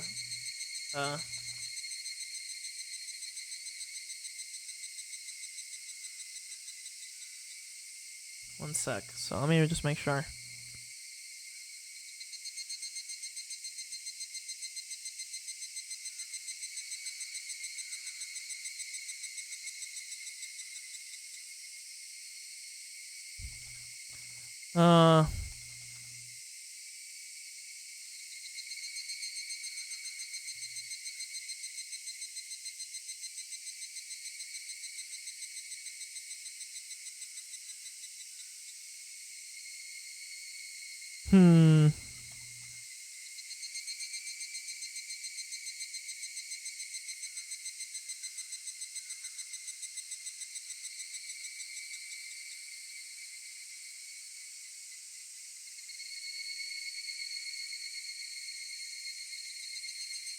Okay.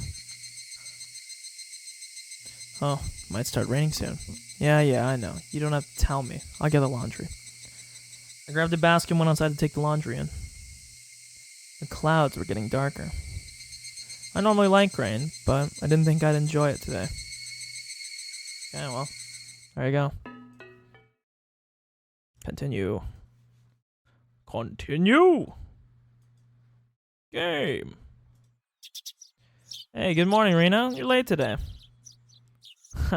You're just early today, Keiichi. I'm not trying to put aside the fact that I'm always late, but it feels good to defeat you once in a while. Oh, I slept in this morning. Couldn't sleep last night. Oh, you too? Same here. I was still feeling yesterday's uproar. It took me a long time to go to sleep. Yesterday I had a lot of fun with my friends and went home still riding that high. I was too full to eat dinner. I kept talking with my parents about the great time I had over the past few days. I was so pumped up that I couldn't go to sleep. Kinda sounds like I'm a little kid. But given that Rena seemed to be the same way, I felt better about it. No, I felt better isn't the right way of phrasing it. I should say, I'm glad to know that we shared the same feeling. That's not why she couldn't sleep, brother. Rena went treasure hunting after I left. I'm sure she found many adorable things, went home and talked with her parents about how great the day was. If only you knew. My girl Mion back. Best girl. Hey Mi, good morning. Oh, you're here early. Better watch out for the pigs falling from the sky. I know I usually make you wait for me, but do you really have to say it like that? Keiichi was unusually early this morning. Today is full of miracles. You're one to talk yourself. It's gonna be another happy day today. I had fun the day before yesterday. I had fun yesterday, so I'm gonna have fun today for sure. You fucking dumbass. I'm happy, and Mion is happy too. Of course, Rena and my other friends are equally happy. I'm not afraid to say it. You better be, because if you fucking say it, I'm gonna get banned. And I wish these happy days would last forever. Hey, Mion, what are we playing today? What, for club? I don't know yet. Rena, do you have any ideas? Let's see. We've been playing athletic games for the past few days, so I'd say something not athletic. You're right. That's a very good point. Our club is not only about athletic performance, is it? Of course it's not. Our club members have to have brains, skill, and brawn to boot. So why don't we play some tabletop games today? Everybody was early this morning. We could enjoy our walk to school for once. After a while, we started talking about the upcoming festival. They told me that the festival was called Watanagashi, that it's the biggest event of the year in Hinamizawa. Damn, I wonder who's gonna die in this timeline. Because it seems to be that this timeline is like... I don't know. Because again, this is not a chapter 1 timeline, and it's not really a chapter 3. It's definitely closer to 3, but... I don't know.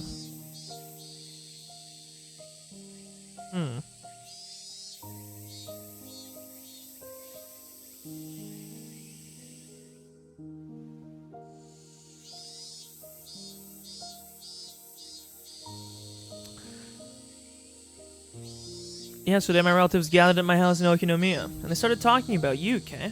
What, me? What did the great people of the Sonozaki family talk about? Well, my uncle Yoshiro is the store manager of Angel Mart, and he saw your performance yesterday. He really likes you now. Hey, my man. So I started asking the others if they had heard about you, and I found out that most of them did. They said you're famous in Hinamizawa. Famous? Doesn't sound like they mean it in a good way, so more like infamous. There it said it right there. I'm probably more infamous than them because of the punishments you made me do. It's not only that. They said that you blend in well, and you're full of energy, and you're a little bit reckless. Said it's rare for a young man in this era to have all those qualities. They were very impressed with you. I felt a bit embarrassed to know that people I haven't even met were speaking well of me. So, they want you to do something at the Watanagashi Festival. You like to draw people's attention, don't you? Hey, don't assume things, don't decide anything without me. Don't you know I'm a quiet, lonely guy who loves to be alone? Lonely guy? You mean lone boy, don't you? Oh, Keiichi being a lone boy. If you're having trouble with money, we can help you. Whoa, stop talking about nasty things. Ladies don't talk about things like that. Really, we're still feeling the after effects of yesterday. Me and I made a lot of noise, teasing each other on the way to school. Rina watched us and laughed happily. She's not happy. Toko and Rika were already there when we arrived at school. They were also full of energy.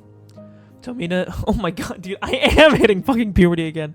Tomita and Okamura were too. From that, I can tell they also had a good time yesterday.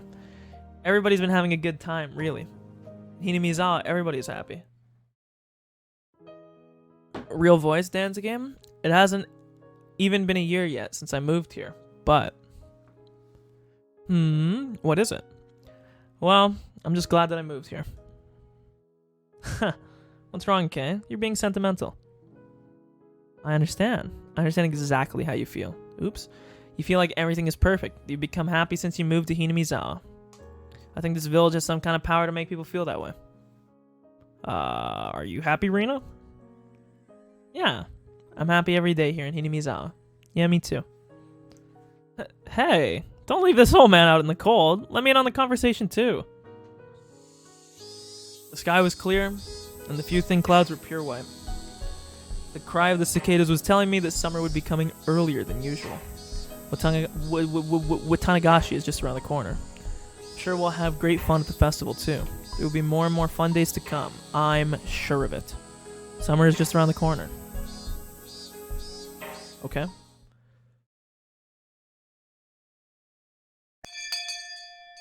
Fuck, I gotta shave, man. And we're playing Rina again. The last class of the day was finally over, meaning that it was time for club activities. I was sure it would be fun. I couldn't wait. But then Mi received a call and told us something had come up and she had to go, so we didn't have a club meeting today. I was really looking forward to it. There was nothing I could do, but I could at least chat with Keiichi on the way home. It'll be fun. Keiichi sometimes says mean things, but he's very funny. When I chat with him, my depression goes away. Okay, so at least she's... I mean, it seemed quite obvious. She was talking very depressed, so...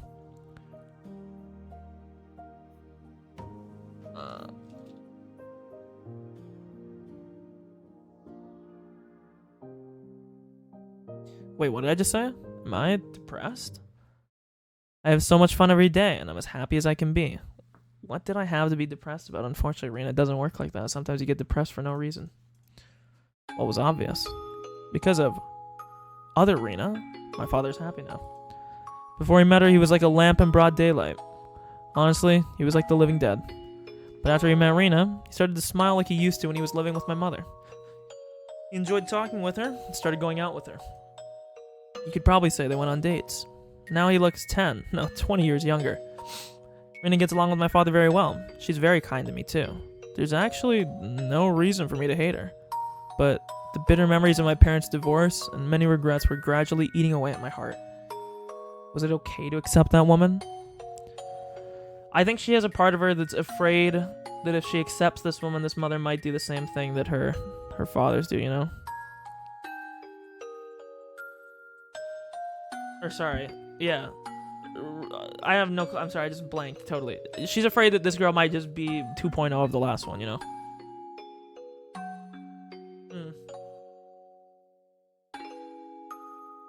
One second. Okay. Rena might be the same as how Uncle Akihito turned out to be. Is she the enemy who takes my happiness away with her very existence, with or without bad intentions? Am I gonna sit around until everything collapses again? Should I fight the enemy before it's too late? Rena comes to my house a little too obviously. Since my father started letting her stay the night, many of her belongings have turned up in the house. My father and I don't smoke, but there's an ashtray in the living room. The futon in our guest room is hers now. In the bathroom, there's a toothbrush and shampoo I'd never choose to buy. I started to feel awkward about those things. And that's when I started noticing it at the front door when I came home from school. Her perfume. I asked my father once if he was thinking about getting married to Rena. He looked a little embarrassed, perplexed, and confused. He told me, not yet. He knew I was hurt by the divorce. That's probably why he couldn't admit that he wanted to remarry. That's why he said not yet. He'd consider it, but not while I was still living with him. That's what he meant, I guess. There's only one reason why I don't want him to get remarried to Rena. I feel offended that my sanctum, my family, is being invaded. I might be being selfish, though. I know keeping my father all to myself means keeping him miserable like he was before he met Rena. Excuse me. He has a life to live, too. It's his right to heal from the pain of the divorce, and to live, and to find his new love. He wouldn't have had to go through that painful life if I'd prevented the divorce from happening in the first place. He has a right to a happy new life that lets him forget the pain he never deserved, and I don't have any right to stop him. In fact, I have an obligation to try to return his happiness to him. I have to pay for my sin, my inability to prevent his divorce. Sort of a, I still don't really buy the line of logic there, but, it is what it is. What should I do to make both of us happy? Wouldn't be that difficult. All I need to do would be to give my silent approval of their relationship. My father tells me he won't get remarried while we live together. That means I should stop leaning on my family, be strong, and live on my own as soon as I can. Although, that doesn't mean I can tell him to not go out with her until that day. Rena comes to our house to see him despite her busy schedule, and she even stays the night whenever her shifts permit. They're adults. I have no right to say anything against that. That's why I chose to give my silent approval to their relationship and tried to see her as little as I could.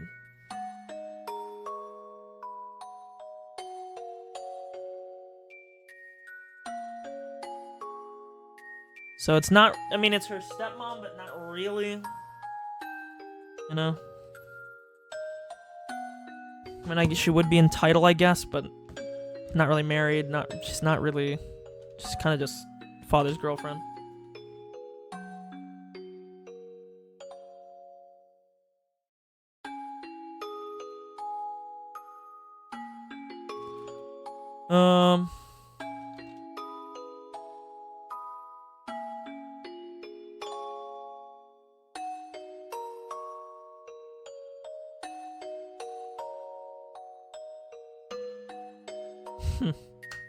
Okay.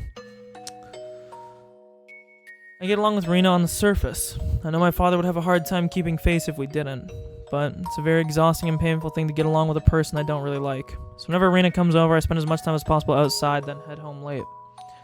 These club activities are the most convenient things to do to kill time, but there are some days we don't have a club meeting.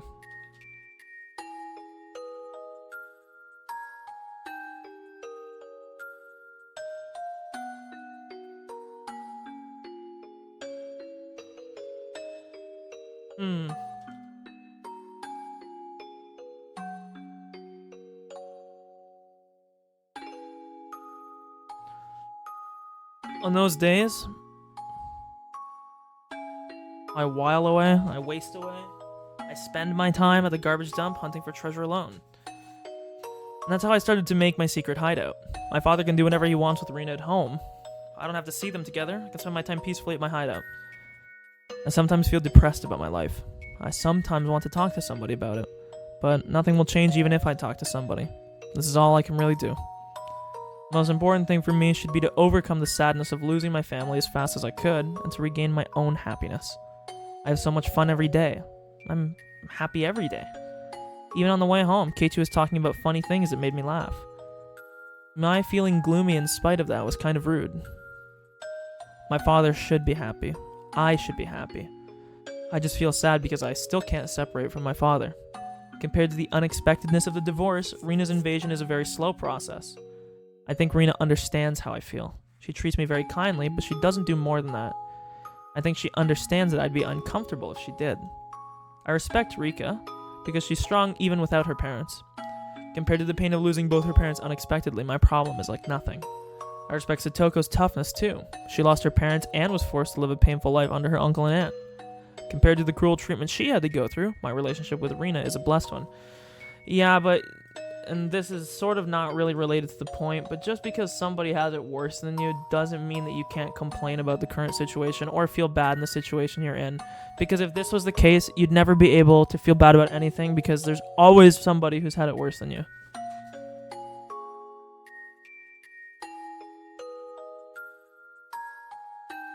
So, I mean, you can compare it to the other situations as well, but you're not in their situation, they're not in your situation, and you're entitled to feel the way you want to feel about your situation, you know? Like, the big difference between everybody else and you is that you don't live through their experiences, you only live through your own, so, I mean, you won't even have I don't know, regardless, you know, she can feel bad about her situation. I didn't mean to skip this line either. Compared to the cruel treatment she had to go through, my relationship with Rena is a blessed one. I keep feeling anxious, but that's just because I'm still immature and because I feel like I'm not ready to separate from my father. I have to be strong like Rika and Satoko. I have to try my best to be happy. I'm going to live with all my might in order to regain the peace of mind that I lost that day. My assumption that I'm not happy is just a mistake. I should appreciate the wonderful days I spend with my wonderful friends. Just by realizing that I'm happy, the world shines so brightly. Listen. It was just so cute, so I screamed, "I'm taking it home with me." I bet you did. You're an expert at making the most out of every day. I am, aren't I? I feel very fortunate to have a wonderful life and wonderful friends. How could I be unhappy? You're right. Hinamizawa, nobody becomes unhappy. Everybody stays happy. Hinamizawa is free from misfortunes. He should have stopped right there, but he just kept going. I'm jealous of you, Rena. I wish I could be an idiotic How? It sounds like you're insulting me. But if that's what I need to make every day wonderful, I wouldn't mind, would I? I don't have any worries. Dude, it feels like Keiichi is like the most untactful motherfucker on the planet. Like, just he consistently says the wrong thing in the wrong situation. I feel like I do, but that's just because I'm immature and still want my father's attention. Come on, say the magical words. It'll cheer you up. How?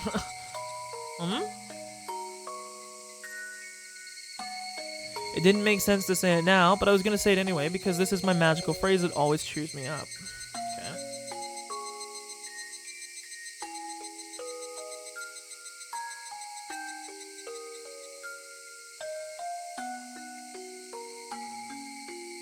I'm taking it home with me.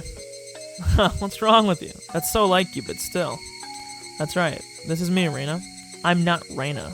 Rena still wants her parents' attention.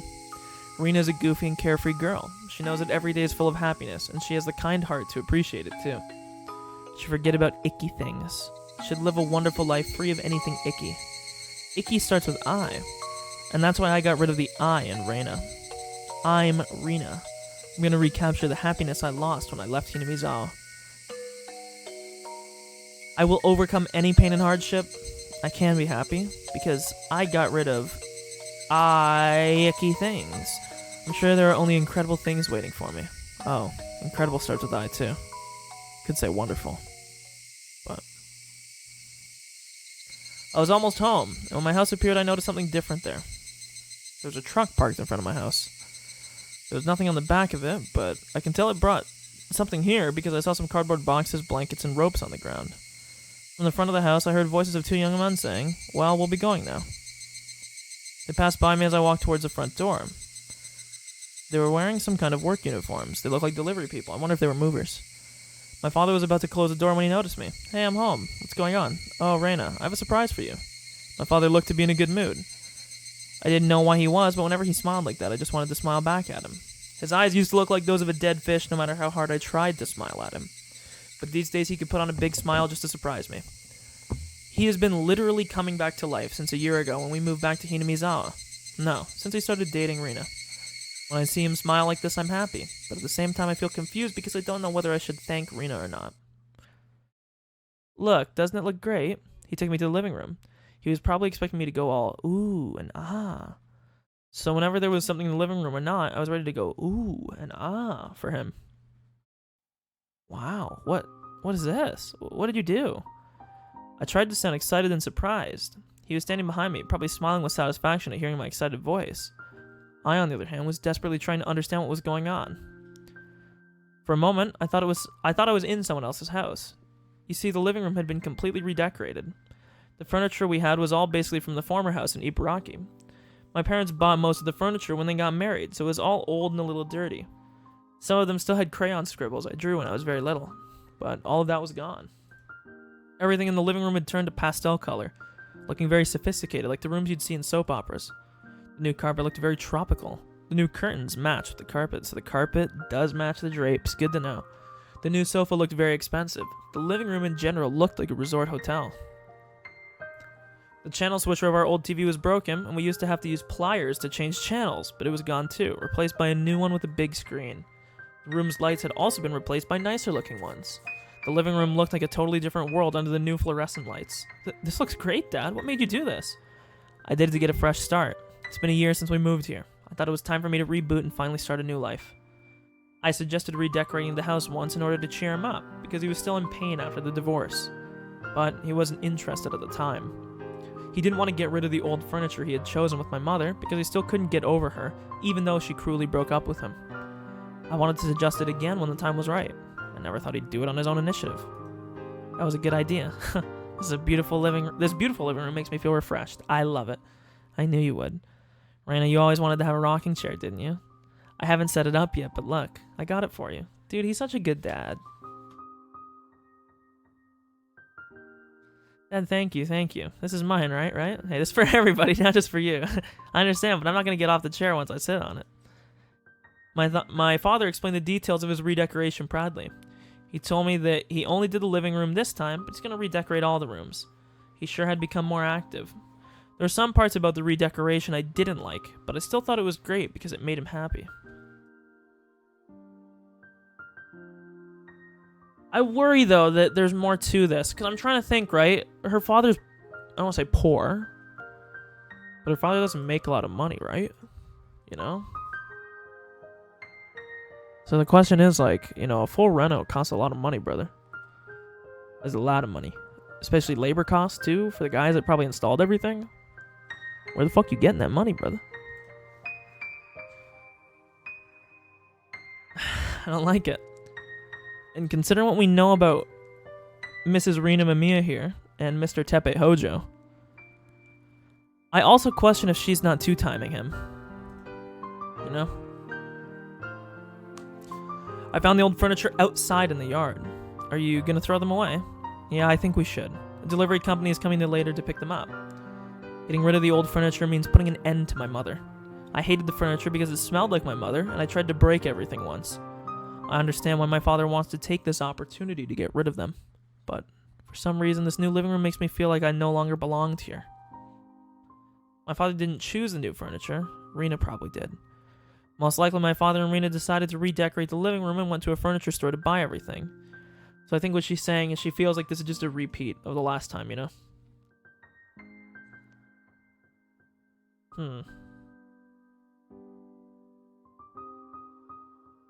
It's like I'm watching. Sabres got another goal. Dude, Sabres are playing good right now, even though we're the worst team in the league. Wow. What a shot.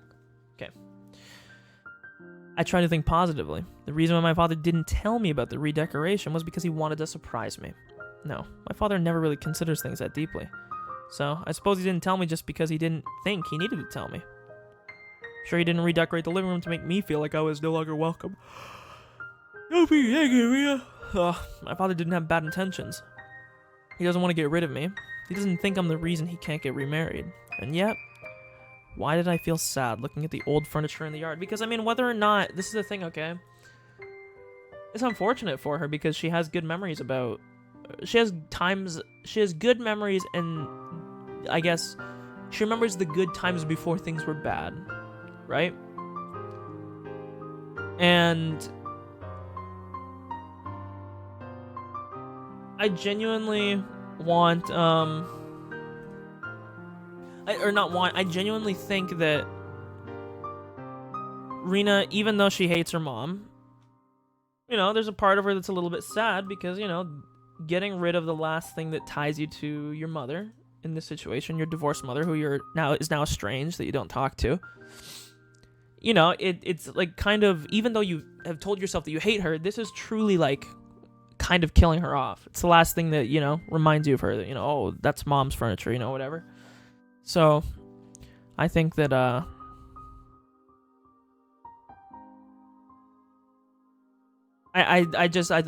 don't know if Rena ever really just thought about her feelings fully, I guess. And yet, why did I feel sad looking at the old furniture in the yard? Why did I feel like I didn't belong? I realized the reason right away. That reason was me. To him, wanting to have a fresh start by getting rid of things that remind of my mother might be an indication of his unconscious desire to get rid of her daughter. I don't think so. My father doesn't really consider things deeply, so he might not be thinking that I'm the reason he can't get remarried. But he understands that he can't get remarried while we live together. By staying with him, I'm torturing my father. It was my fault that he had to get a divorce. That's why I have to support him to help recapture his happiness. Holy fuck, I yawn so much. I couldn't just keep him all to myself. I'd have to start thinking about living on my own. I don't need to go to university. I should think about getting a job. But who would hire an uneducated girl like me? Even if somebody did hire me, I wouldn't be able to earn enough money to live on my own. Maybe I should think about working at a hostess club like Rena does.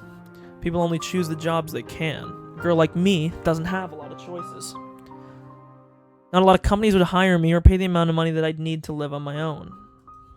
But, come to think of it, where is the place where I belong? Whenever I end up feeling like this, I miss my secret hideout in the trash piles. I love to get under my blankets and feel the warmth on a cold night. The hideout gets hot and humid during the day and very cold at night. It's not a comfortable place to spend time in, but it might be the place where I can relax the most. More than I can at my house. No, I shouldn't think like this. I shouldn't think that my house has been invaded by Rena. I should thank her for making my father happy. Rena isn't trying to kick me out of the house. She's trying to get along with me. But I'm not opening my heart to her. I'm the bad one. And I'm blessed. Satoshi and his aunt didn't get along at all, and she abused him for a long time. Compared to him, my situation is a lot easier. Satoko and Rika lost their parents, and they live together now. They've been through very hard times. On the other hand, yeah, okay. Shouldn't think I'm unhappy just because of those things. I'm happy, I'm blessed. The trouble with me is I still can't admit that I'm happy. My father kept talking proudly about the redecoration. I nodded at him with a big smile and let him keep at it. Oh, I almost forgot. Reina, can I ask you a favor? Sure, what is it? I ordered 2 jackets from the clothing store. It seems like they came in today. I have to help the delivery company pick up the furniture, so can you go get the jackets for me? Sure. Which store is it? I wonder what kind of jackets you got. I can't wait to see them. No matter what they look like, I'm sure Rena picked them out for him. Although I don't mind going. I'd rather go to the store than listen to his stories about the redecoration of our living room. I got the receipt, asked him where the store was, changed my clothes, and left the house. I started pedaling my bicycle and looked at the old furniture in the yard for the last time. They used to be the object of my hatred, but for some reason, they now made me feel sentimental. Is it because I still regret the loss of my mother, even though I hate her?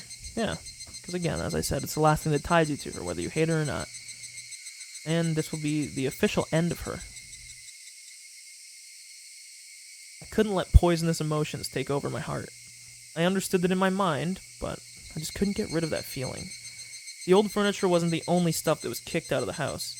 There was also a lot of junk that I brought home from the landfill. My father was probably going to throw that away too. He doesn't like the junk I collect. I'll probably let the delivery company take it all together with the old furniture. Just like an animal that rubbed its scent on its home in order to feel secure, I collected all the junk in order to make sure I could stay here. Now that's not it. I wanted to bring them to my house because they were abandoned by their former owners, and they needed a place to live, like her.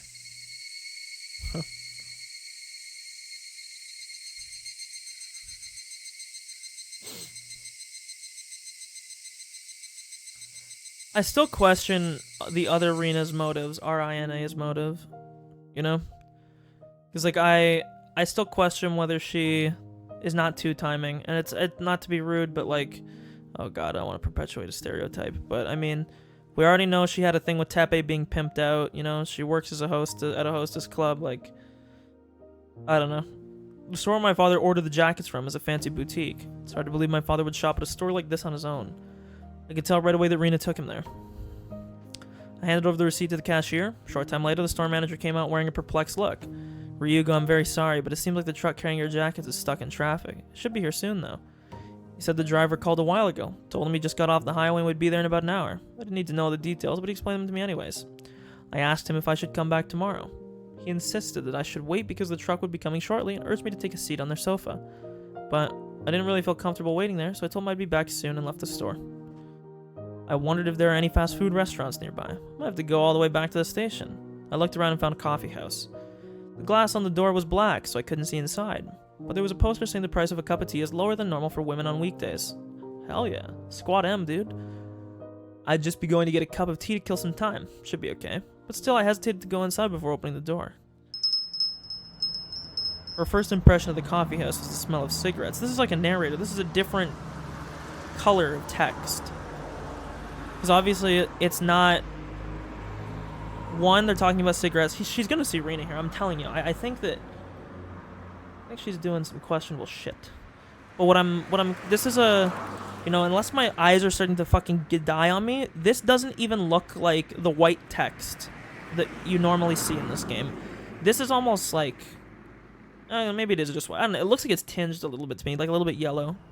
Like, ever so slightly, but... Whatever. It's normal for coffee houses to be filled with cigarette smoke. It's like a requirement. But Rina still regretted her decision. While she was thinking about leaving, the proprietor spoke to her... brusquely? I've never seen this word.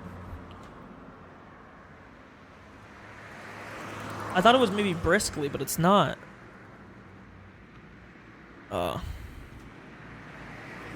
Suck, let's hear this. Brusquely. Wow, thanks, fucking robot. Brusquely. And showed her to a table. Rina gave up on the idea of leaving and sat down. The atmosphere in the shop was far from a clean, normal coffee house where you would go to simply enjoy coffee and cigarettes. It was more like a place where vulgar people would hang around. Rina didn't feel comfortable at all. But what bothered her most was the laughter of a man and a woman sitting together in the very back of the shop.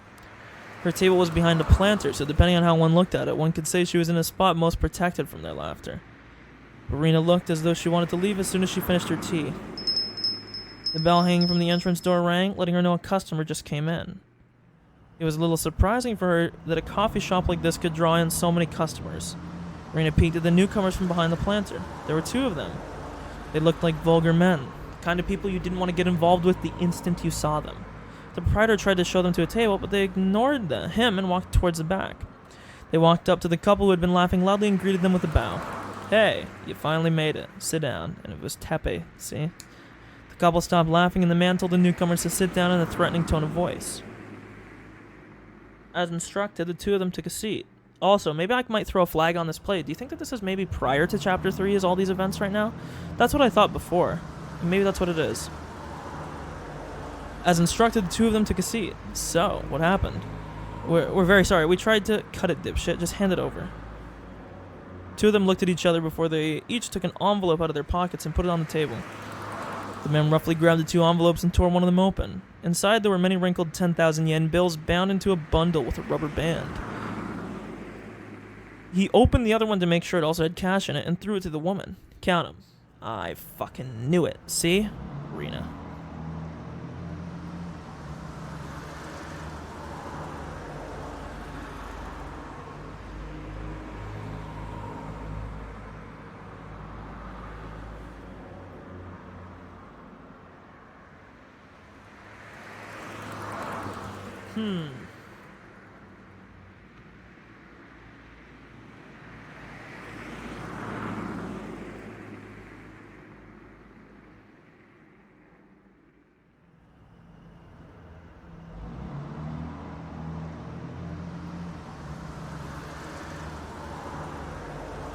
Sorry, I'm just writing something down here. Kind of important.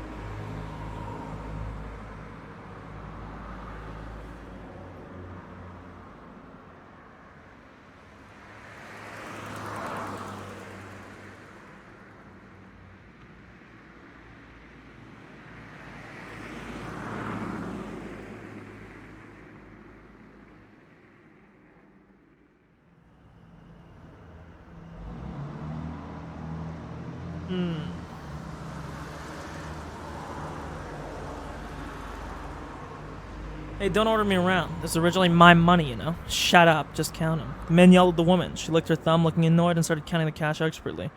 The two newcomers hung their head while she counted. Lighting a cigarette, the man waited for her to finish counting. Good, it's all here. The woman said that after flicking through the last bill. The newcomers looked relieved.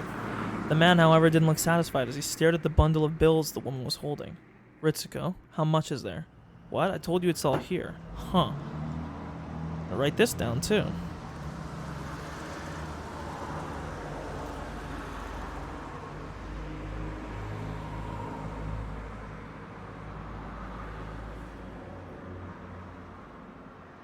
I told you it's all here. I'm asking you, how much is it? I told you, all the money I lent them. No, you idiot.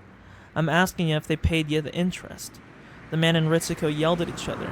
Even though they were making all that noise, the other customers acted like they didn't hear anything. Hey boys, there's only 2 mil in here. What's going on?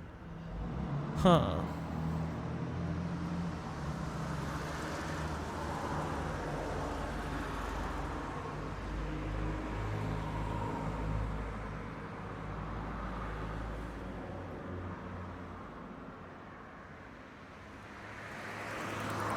Fuck, this is so confusing. It seemed like this behavior had touched the man's nerves as he started looking furious. The fuck is this? I asked you what's going on. You'd better start talking. His angry voice echoed through the shop. He hit the table hard and dropped a glass on the floor. The noise thickened the tension in the atmosphere. We're very sorry. Being sorry doesn't give her the interest, does it? I don't mind calling the police to solve our problem, you know? Please don't. I'm gonna breathe. The two newcomers must have been in an extremely vulnerable position. They bowed so deeply that their foreheads almost touched the table. Cool. I called y'all here because I thought you wouldn't want me to involve the police. But then you act like you don't fucking care. We're sorry. We're very sorry. Well, you could pity them. Excuse me. The newcomers looked as vulgar as the man threatening them, making it hard to decide whether you should feel sorry for them or not. After a while, Ritsuko opened her mouth as if to offer them help. Takan? Tachan? Don't be so mean to them. I'm sorry. My guy gets mad easily when money's involved. You don't have to add the money part. I'm getting ticked because they're bitching at you. Geez, saying those stupid things won't get you anything. The man pulled Ritsuko roughly into his arms and frantically kissed her lips without caring about the other customers. Their kiss wasn't like the lovey ones normal couples would share. It looked obscene instead. He let her lips go to take a breath, kissed them again, and repeated that for a while. After a while, he finally got bored of kissing and let her go. He gets really mad when it comes to me, too. He's impossible. So what? This woman's like a part of my body. Putting dirt on her means putting dirt on me. Whoever tried to do that is in for a bloodbath. Do you remember the guy with the comb over?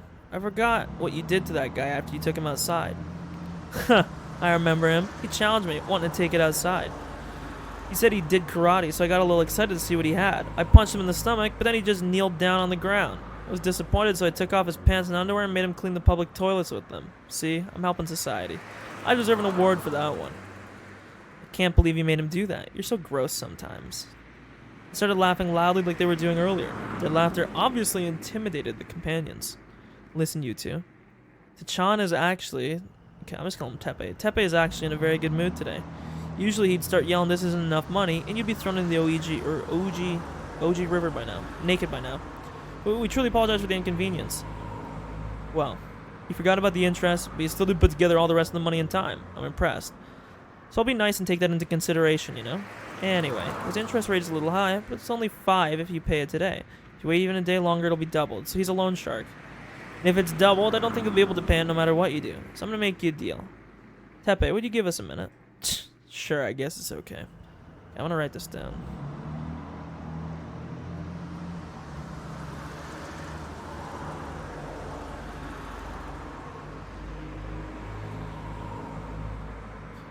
The man left the table with a grin and headed for the bathroom. He was far too amenable to that request, as if they'd planned for him to leave the table at that moment. Ritsuko made sure he was in the bathroom, then took some papers out of her bag and spread them on the table. You're young. You don't want to ruin your life because of an outlaw like him, do you? So I recommend you pay all the interest today. If you do, you can cut your ties with him. We understand that, but we can't just get 500,000 yen like that. I understand. I bet you tried really hard to collect that 2 million yen. I understand there's no one who'd help you out with another 500,000. They must have done their very best to collect even the money they brought today, so it must be impossible for them to collect even a dime from anybody now. They'd hung their heads and told her that. However, take a look. I made this for you. The guys looked at the paper on the table and muttered under their breaths. You don't need collateral or a joint guarantor for this, so the interest rate is a bit high. But with this, you can take out a loan of 500,000 yen right away. Even this interest rate is a lot better than Tepe's. What do you think? It'd be easy for anyone to guess what Ritsuko was trying to force them to do. If you show him this with your signature on it, I'm sure he'll let you off. It's your choice, though. If you need a pen, you can use mine. Here. They read the small print on the document and were stunned by the outrageous interest rate. Ritsuko didn't force them to do anything. She just looked out the window and smoked her cigarette. After a while, the men returned from the bathroom. Hey, did you come to an agreement? They looked at him, steeled themselves, and took the pen. I'm gonna borrow money to pay your interest. It's only 500,000 yen, so they can pay their debts soon if they work really hard. That's great, I'm impressed. Men get tougher when they have something burdening them. They must have planned this from the very beginning. Yes, because basically they do this. They pay off their loan to this guy, and then she gets them in on a deeper interest rate that's even worse, and odds are, they don't pay it back,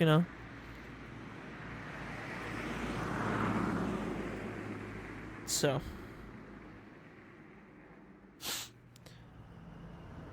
Oh, there were many things to fill out the documents, and it was taking them a long time. The men and Ritsuko, already knowing that, started talking amongst themselves. Ritsuko, how's your husband and Hinamizawa doing? What? It's not my husband. What's going on with him? I heard he has a lot of money. How much do you think you can squeeze out of him? Well, you'll be surprised. I heard his ex-wife gave him a settlement when they divorced, right? But I just found out that she gave him a lot. How much is a lot? He has about 50 million yen in the bank. He's a big spender. Wow, that's real big. So how much do you think you can squeeze out of him? He has a big crush on me. He buys me anything I want. Anything. He's not cheap like you. I might get serious about him. I don't think so. Your body won't be satisfied with anybody but me. Stop it, not here. So what's the plan? I'm thinking about telling him I need some money to get rid of my ex-boyfriend. How much you gonna ask him for? You're a scary woman. Let me know if you need an actor for your play. I'll be your scary ex-boyfriend. Excuse me, we finished. Great, let's bring it over to the loan company. Ritsuko, take care of the check, would you? The man pat them on their shoulders and then walked to the door. So yeah. Another person was just about to enter. They nearly ran into each other. The man probably wouldn't make way for the person considering his personality. When he noticed who that person was, he stepped aside. Oh, it's Kasai. The person looked as vulgar as all the other men. He's a Sonozaki. He was wearing a black suit with sunglasses on. He wasn't that big, but his stern look was very intimidating, while his trench coat makes him look like he's fucking 7 feet tall. Look how fucking long his arms are, man. This guy looks like he's fucking Yao Ming. It was clear at a glance that he was a gangster, and a professional one at that. The man who was behaving badly earlier looked a little nervous in front of him. As Ritsuko finished paying the check, she noticed the man in the suit. Oh, General Manager. Good morning, sir. The man in the suit said nothing. He just raised his chin as if saying, fuck off.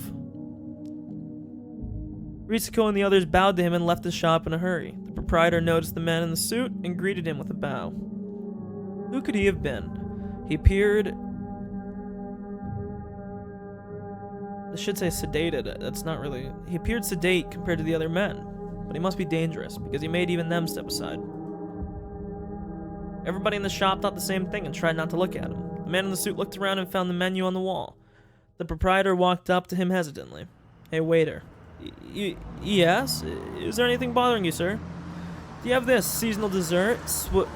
Sweet something or other today? Huh? Oh, no, actually, we aren't running that today, but, well, if you insist, then we can make it specially for you. If you're not selling it, you're not selling it. I'll come back some other day. Hey, it's Shion. Hey, Kasai. He said he'd make it for you. Take his offer. We came all the way here.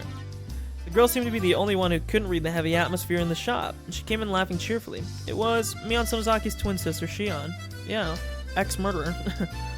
Shion pushed Kasai into the store while he hesitated. She looked at a girl who was sitting down and stopped in her tracks. Huh? Oh, it's you. Hello. Rina, how are you doing? Huh? Oh, she?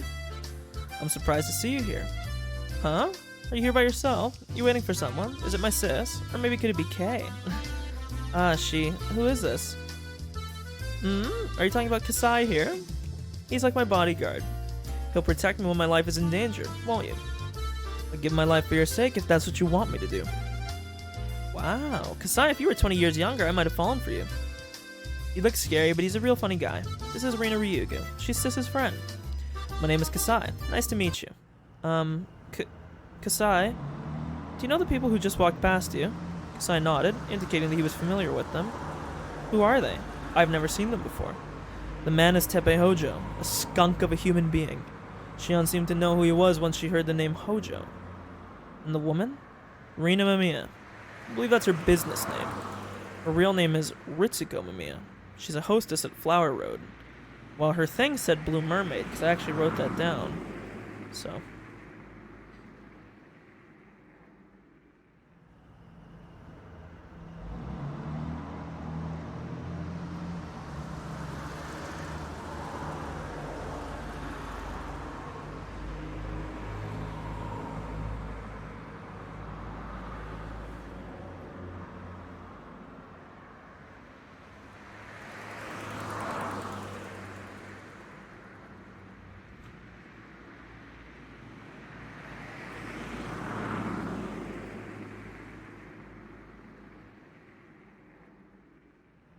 Sorry, let's get back to paying attention. Somebody just sent me a link to something quite interesting. We'll just leave it at that.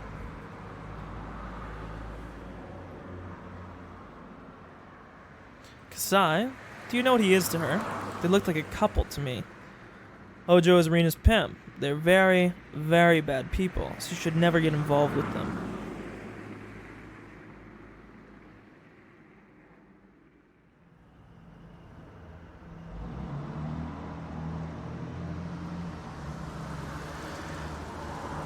How bad are they? Rina pressed for his answer, and Kasai seemed to back down a little from that pressure.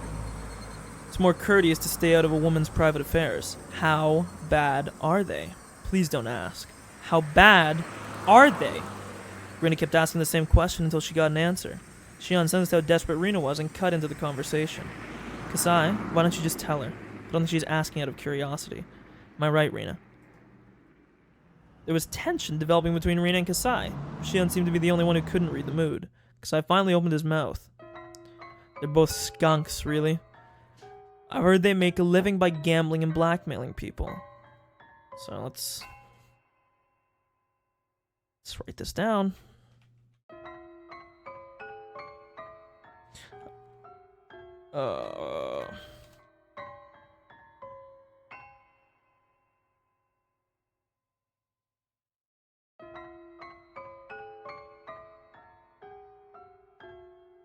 I don't know what a badger game is. Never mind. What's a badger game? Well, a badger game is like a marriage fraud. The woman finds a catch. A man who has money begins a relationship with him. Then her boyfriend shows up and catches him in the act. Blames the guy for stealing his girlfriend, then blackmails him for money.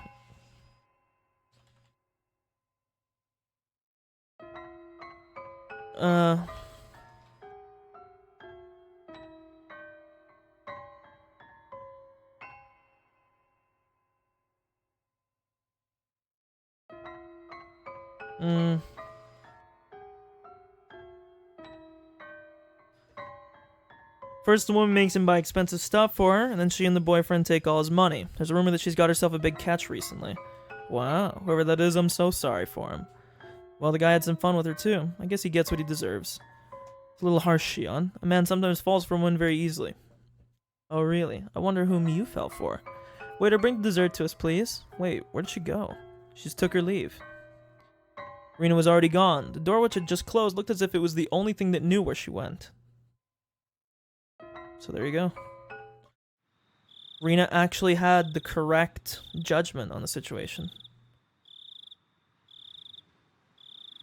I don't know if earlier when they were saying, like, her perfume. I don't know if that was just like insinuating that she was like a hussy or something. Like I don't really know what the insinuation was with the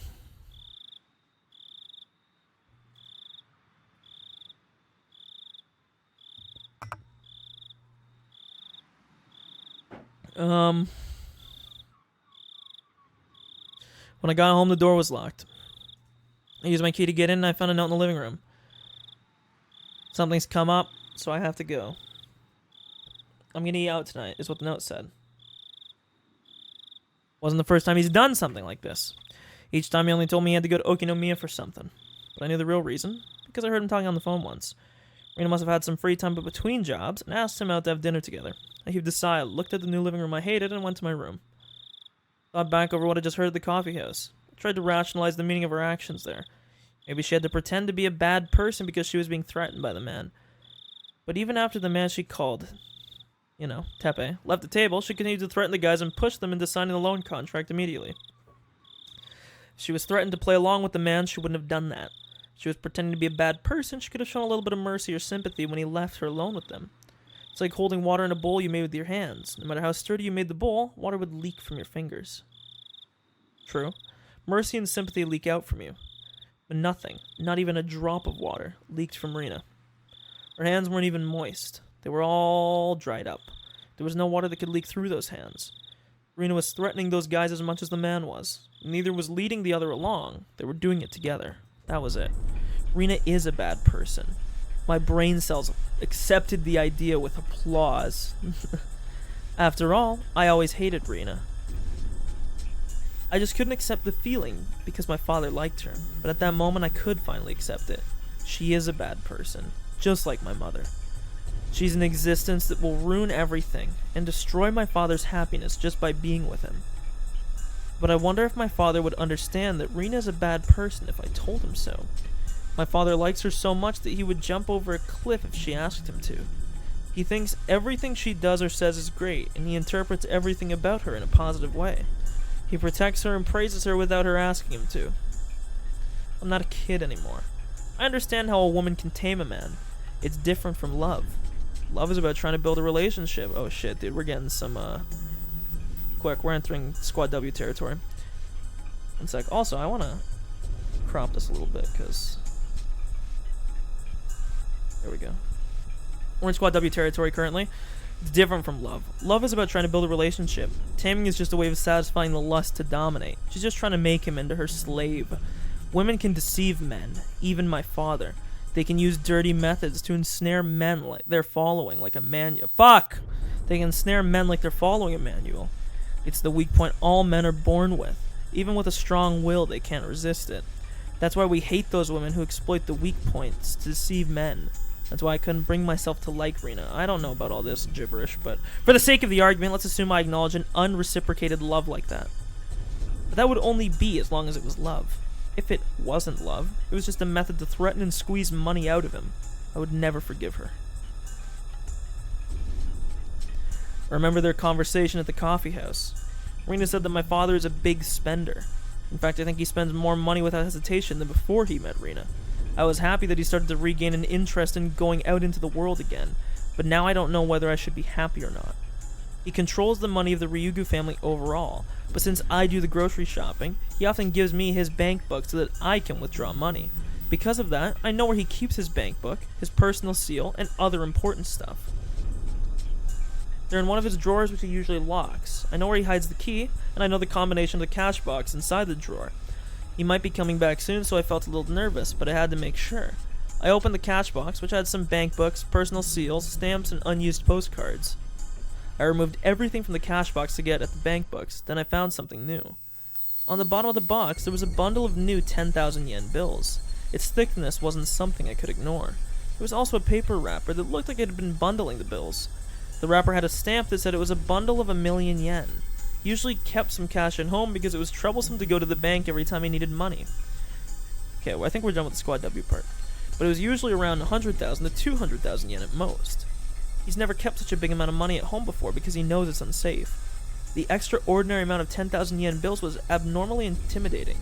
I tried to open the bank book, but my fingers got numb all of a sudden. A part of me was trying to deny the things I heard at the coffee shop. It wasn't because I wanted to defend my father or even Rina. It was because I didn't want to believe my father was the husband in Hinamizawa the blackmailers were talking about. I opened the bank book. The last time I saw it was about 2 or 3 months ago. It shows countless withdrawals since that day. I probably wouldn't normally understand what those numbers meant, but I felt in that moment as if the 10 different digits were speaking to me. They were a series of cruel digits. Wait, 10 digits? Does she mean like the 10 digits like his bank account number? Or 10 digits as in he spent like 10 figures? Because even if that's yen, 9 figures is 100 millions. He doesn't have that much money, so it can't be what they're talking about. It'd be billions of yen, and he doesn't, like, let's chill here. It starts with some understandable expenses that I assume represent dinners or something. But then the amount of money starts to become nice round numbers, like a 5 or a 10. I can tell by looking at the dates he withdrew money that he wanted to have a certain amount of cash on hand when he went out with Rina. Among those expenses, a big number appeared all of a sudden. It was too much money to spend on a date. Hundreds of thousands of yen. I looked at the date of the withdrawal and I traced it back in my memory. I remembered. Around that time, Rina was talking about moving into a new apartment. I know the market rates of rental apartments in Okinomiya. Dude, he probably put the safety. Yeah. This fucker. Dude, she's got him on a leash. He's whipped. He is pussy whipped. The amount of withdrawal sounded reasonable now. He paid the whole down payment for her new apartment. After that, big numbers appeared one after another. I could tell they were for congratulatory gifts for her new apartment or something. The numbers got bigger and bigger. It looked like at first he was withdrawing only the amount of money needed, but then he started withdrawing big amounts all at once because he knew he was going to use it someday anyway. The change meant only one thing. He lost his sense of the value of money. The balance kept going down. I started feeling anxious about what's going to happen if he continued spending money like that. But then I saw a deposit of a big amount of money into the account. Where'd that money come from? He's got fucking sharked, dude. I opened the other bank book.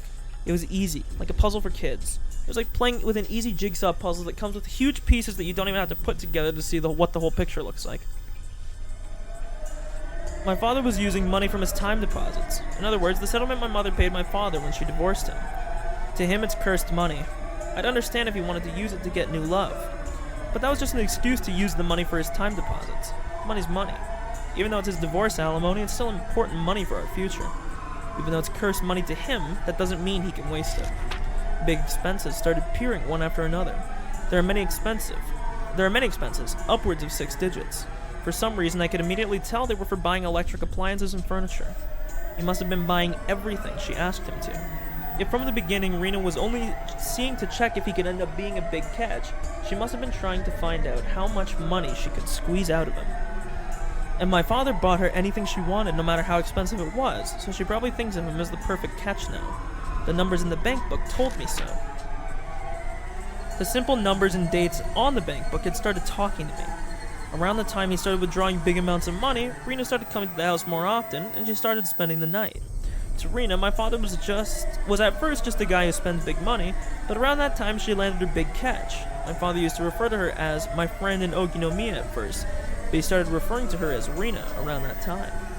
This is partially his fault, but he was betrayed by his beloved wife, and he was feeling hurt and down for a long time.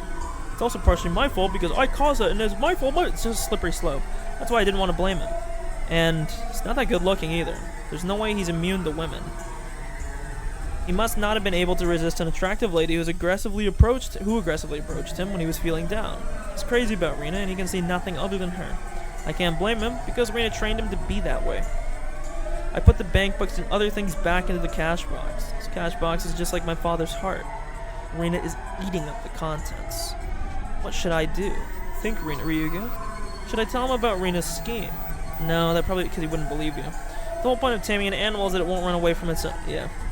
Should I confront Rina about her plot when he's with her? The results would be the same. She would run, yeah. He'd probably try to protect her. Yeah, okay. I don't need to read that line. I couldn't make this a problem between me and him. First of all, I was trying to get rid of Rina for his sake. If we got mad at each other, it would give the advantage to Rina. I feel like I was putting myself into her trap. Then that meant I couldn't make him do anything. If I couldn't make him break up with Rina, I'd have to talk to Rina directly. So instead of making my father fight, I'd have to fight in his place. But how? That guy, Kasai, who was with Shi today, seemed to know the man Rena was with. I wonder if I can somehow meet him again. He looked scary, but I was introduced to him as a friend of me. Me has a lot of power around here. There's no way he would treat me badly. I wondered if he could tell Rena and the man to back off from my father. That'd help me a lot. But I didn't know how I could meet him again. I could ask me for help, but I don't want her to know about my situation.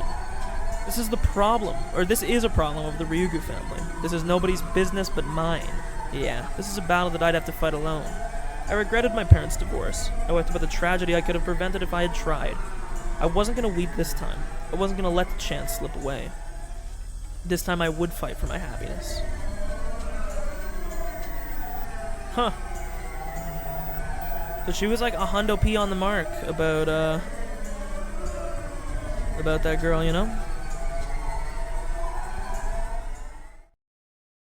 Property estimate. Okay, I'm gonna go refill my water. I'll be right back.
Okay, I'm back. Just view the one new tip here. I guess we can save. 4:55. It was a little bit less than an hour because I just took a little bit of a break there. This is just gonna tell us how much he spent. Dearest Mamiya. Yep. Attached estimate. We think of your blah. House of Versailles. 1-4. So 14M, 1421. Modern condominium. Yeah, we don't care. 50 million? That's the whole thing.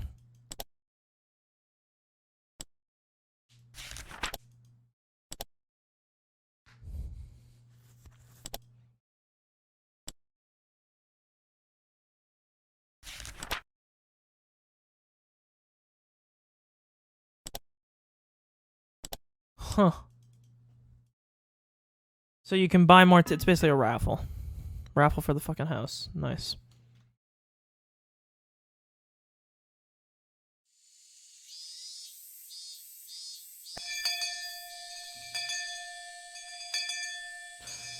So I guess we're gonna get. I guess this is the Rena chapter. I kind of understood that around chapter 2, so I guess that's the. Guess that's where we're going.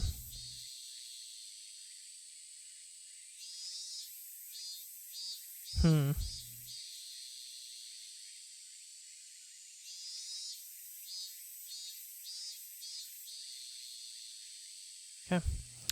Oh, you're talking about Kasai. He's Shion's watchdog. Her watchdog, really. Ha, yeah, he is. Shion tends to do crazy things. She needs to have someone to watch her all the time. Huh, so I'm trying to think here. I wonder if Ritsuko turning up dead, or Rita, I should say. Well, I kind of want to say Ritsuko just because they have different names then. I wonder if Ritsuko turning up dead is a result of Kasai's interference, or if that was Rina that killed her. I'm thinking more and more this is prior to Chapter 3, but again, the only thing is that this would be a plot hole. So I don't want to waste too much time on this because this could be a different timeline and then this is just wasted time. But let's assume, right, that what we're doing right now is prior to the events of Chapter 3, which would make sense. Then that would mean that Ritsuko's death at the start of Chapter 3 is just a result of whatever transpires here. And we think that might have to do with Rina. And I mean, actually Rina, not. That's what I'm going to call her Ritsuko from now on. That Rina here, maybe it's the result of her actions. Maybe it's the result of her asking the Sonozakis to step in, you know? Then that would make sense. And maybe it unfolds further. And maybe Rina is the murderer in Chapter 3. We still don't know. Again, still can't write off Shion, considering Shion literally was the murderer in Chapter 2 for sure. And I don't want to get into the events of Chapter 5 too much again, but I do still question how Keiichi got killed when they were in Tokyo in the bad ending, but yeah, he is. I didn't mean to read that. I don't know why. I think you're as crazy as Shion. Keiichi cut into the conversation. They ended up making a lot of noise, teasing each other like they always do. Mion made it sound like that man Kasai is some sort of territory boss in Okinomiya. It wouldn't be easy for me to meet him in person, but because he's Shi's watchdog, I might be able to find a way. The problem, though, is that I don't have any connection to Shi either. We hang around every once in a while whenever she comes to Inamizawa, but I've never called or visited her. I have no idea how we can meet. Even if I could meet Kasai, there's no guarantee that he'd help me. He seems like the kind of person who doesn't like to gossip about others. He told me about Rina at the coffee house only because she pushed him to. Plus, the situation could grow worse very quickly while I waited for the chance to meet him, so any help he might offer could come too late. Remember, Kasai told me that as the next step, Rina usually uses her partner to threaten their catch. That would signify the end of her performance. They were going to take all of my father's money. I wasn't feeling a sense of crisis yet, but the time might be coming very soon. Even as I was at school, taking a class peacefully, that man might already be at his house right now. Be at the house right at this moment, threatening my father to hand over his bank books. Once I become anxious, I get more and more anxious.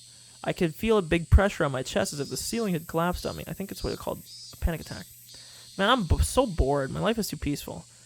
Keiichi talks to me, yawning. Is that so bad? I'd love to have a peaceful life that'd bore me.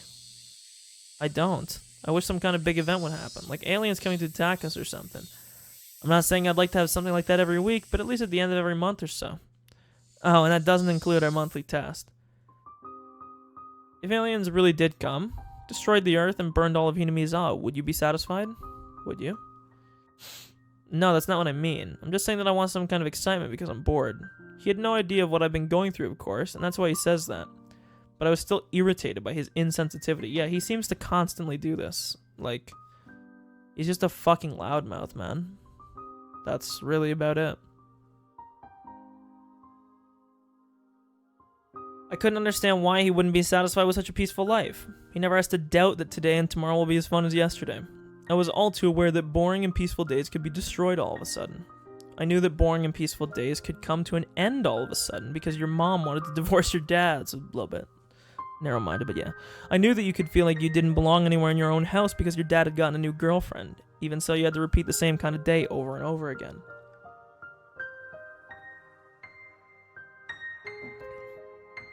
That's why I want to live every day happily in order to be prepared when the world comes to its end. I'm jealous of you, you know? You look so happy all the time. I wish I had that kind of skill. You're jealous of me, huh? How do you do it? How do you live every day and not being bored but being happy? If it really is a skill, I'd love to learn how. That's easy. All you need to do is to realize. Realize what? There's no way he could realize it. It was probably better that he didn't, because that meant he was truly happy, yeah. I'd love to learn how. That's easy. Realize that she's not happy is what she's saying, because If he realized that, he wouldn't be jealous of her and he wouldn't be asking a stupid fucking question. You just need to realize that your happy days will one day come to an end.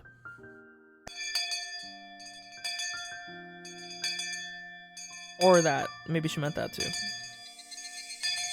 Sort of the same takeaway at the end of the day.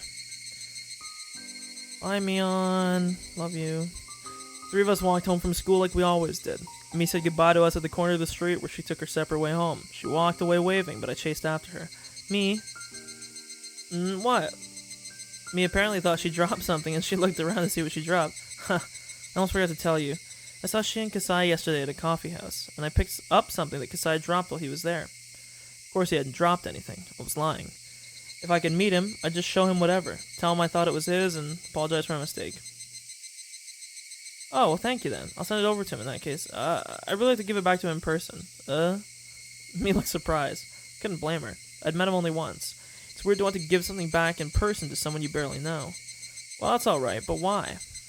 He has this cute beard and these cute sunglasses. I'm so crazy about cute things. How could I fudge my true intentions with my cute mode? I tried it anyway. It usually takes words at their face value, and indeed she seemed to buy it. Ha! Please don't pull out his beard and take it home with you. So, do you think I can meet him? Well, I have no idea if he's busy or not. I'll ask him when he's coming to Hinamizawa next. I need to know when as soon as possible. Of course, I wasn't going to say I wanted to meet him today, but at least tomorrow or the day after tomorrow. What are you guys doing? Seems like Rena found a new love. No. Really? How interesting. I want to hear about it too. I didn't want her to leave it up in the air, so I told her I think I should give it back to him as soon as possible. I'm sure he's looking for it too. Mi said okay twice and walked away waving. I hadn't yet thought about how I was going to ask for help when I would meet him. He seems to be in a higher position than Rena and her partner. If he agreed to help me, it would be very encouraging. But there was a possibility that he'd tell me he didn't want to interfere in other people's private matters. He could just say this whole thing was another love triangle between a father, his daughter, and his lover. Bye, Rena. See you tomorrow. Yeah, see you tomorrow. Flipping the fucking double birds. Fuck you, Keiichi. After Keiichi was gone, everything went quiet, and my head became clear. What I needed at that moment was quiet time to think about what I should do from then on. I shouldn't depend on Kasai to solve my problem. He'd most likely decline my request, so I'll have to think about some alternatives. It's probably better that I just do that. A love triangle between a father, his daughter, and his lover. Those words bothered me, because I've seen an unhappy triangle like that before. Yeah, fuck triangles. We're not fans of triangles around this place. Rena's more of a... She's more of a lion kind of gal. You know? She's a big fan of, 2D lines. Big fan of the singular lines. 1-to-1. That sort of thing. It happened to Satoshi. Oh, let's bring Satoshi into this again. Satoshi experienced it last year. He fought for his sister in a okay, yeah, but there's a difference between a love triangle and an unhappy triangle, okay? Let's, It was the same situation as mine. I'm trying to fight to protect my father. Satoshi fought alone. Nobody helped him. All I did for him was give him my sympathy and compassion. I didn't think I could do anything more than that. I felt sorry for him, but I didn't really help him out. Irresponsibly, I tried to cheer him up. I probably told him something that I thought would make him feel better, but that hurt him instead. I recently realized how much I hurt him with my insensitivity because Keiichi has hurt me in the same way. I'm going down the same path Satoshi went last year. I feel like I'm experiencing deja vu. An unusual repetition. Huh. Would that mean that I'd be the one who gets demoned away this year? I should be okay. I wasn't thinking about running away from Hinamizawa. Was I? I wasn't thinking about running away from Hinamizawa, but I thought about running away from my home many times. That's why I made the place I could escape to in the garbage dump. The dump happened to be in Hinamizawa, but what if it wasn't? Running there would be the same thing as running away from Hinamizawa. Shouldn't think like that. Oyashiro will get mad at me. Oyashiro is really scary. I saw flickering lights in my head. Oh no. Every time I tried to remember that time, my mind would stop working properly. I remembered the vivid colors of my psychoactive drugs. Huh? Oh, the pills she took. The flickering lights and clouds started spreading in my head. They were so bright and annoying. Don't try too hard to remember. Don't try too hard to remember. No. I couldn't stop the flickering lights in my head. Epilepsy warning, I guess, potentially, maybe? I couldn't have that feeling. I had to fill my heart with another feeling. Lust. The real correct answer. Yeah, there was no time for those crazy flickering lights in my head. I had to think about what I should do when Kasai declined my request for help. I had to protect my father from Ritsuko and that bad man. Wait, why was I still calling her that? Rina is Rina. She's a bad person who deceived my father and tried to bring us unhappiness. Bad people bring bad things into the world without even doing anything. They're different from the other 90% of people who aren't bad. Okay, so did she just give us the breakdown? Did she just tell us flat out that 90% of people are good and 10% are bad? Is that the breakout?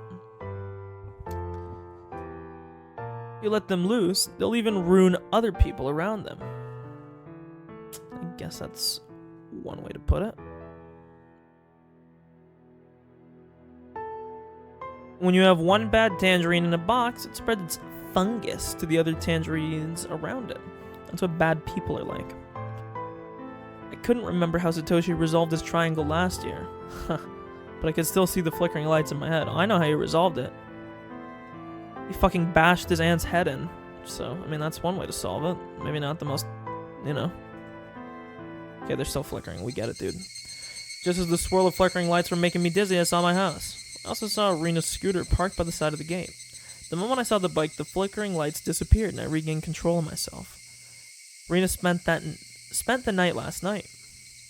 She told me she had to work today in the evening, so she should be leaving soon. But I didn't want to be around her, even for a little while until she left. I said, "I'm home," real loud, and rushed into the house. Pretended that my friends were waiting outside and rushed out of the house. But Rina stopped me. "Hey, Rina, you're home." "Ah. Hello." This was the first time I thought Rina's smile, or Ritsuko's smile, was ugly. It only stood to reason. I had realized the scheme she was hiding behind the smile.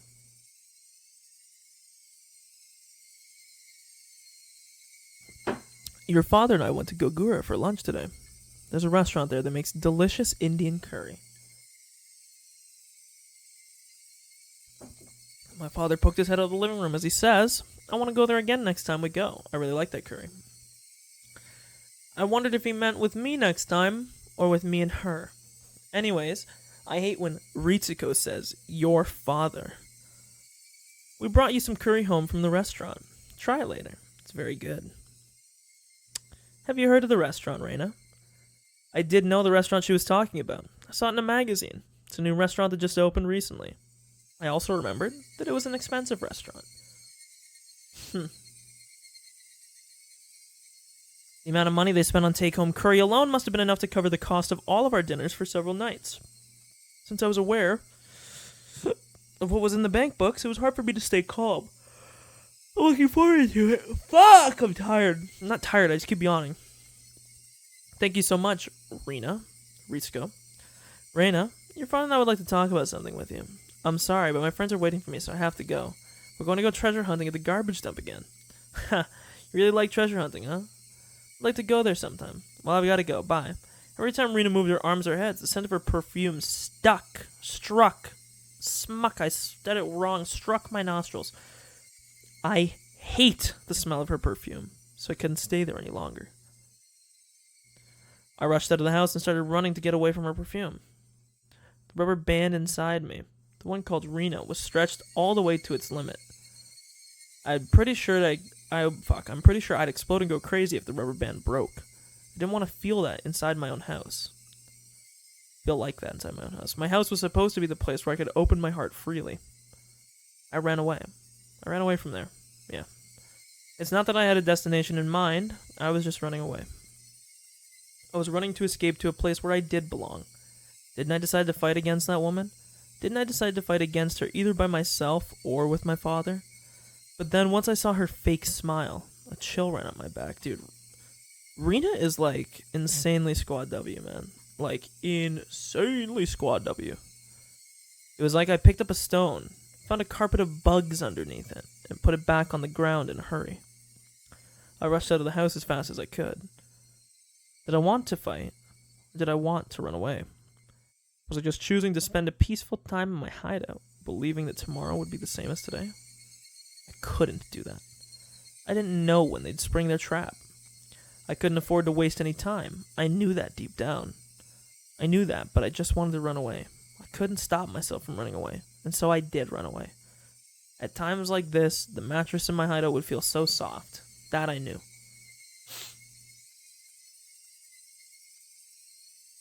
Okay, well. The cries of the Higurashi were soothing to the ears. They sounded as soft as my mattress. They were like music. They didn't force any feelings upon me. They cried as if to tell me to be just who I am. Or to just be who I am, whatever. It was always so quiet here that I immediately noticed the purr of an engine coming closer. People used to come here and make a lot of noise during the dam conflict, but now, nobody really comes here. This is a place forgotten. So it was rare to see somebody come through here at all. I sat on the roof of an abandoned car and waited for the intruder to go away without looking their way. So there's two people, there's a group of people it could either be. It's Tomatake, or it's, what do you call it? Or it's, what do you call it? Fuck me, why am I having a blank? Takano, that's her name. Also, the other thing I want to know, I wonder if this Ritsuko and if, Thingy are related. What do you call it? I want to know if they have some relation to each other.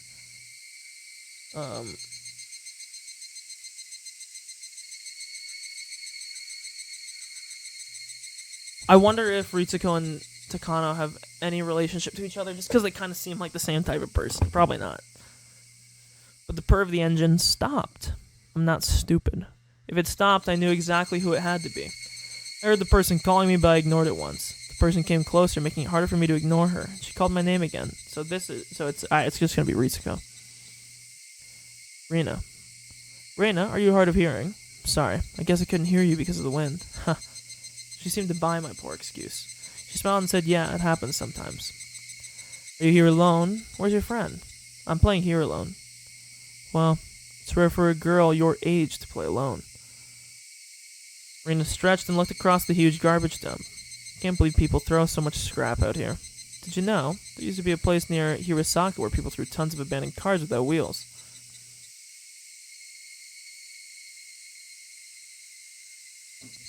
I wasn't interested in Rina's old story, but I pretended to listen and nodded. She doesn't take this road to go back to Okinomiya, so she purposely sought you out, because she probably saw you at the place, you know? Oh, fuck, man, I have really gotta shave. I guess she knew I'd be here and came by to see me. I wonder if she's gonna threaten Rina. I wonder if she's gonna be like, I know you know. Keep your mouth fucking shut. What did she want? It was obvious that she was just trying to make conversation. She probably took it personally when I avoided her earlier, which must be why she was here to butter me up.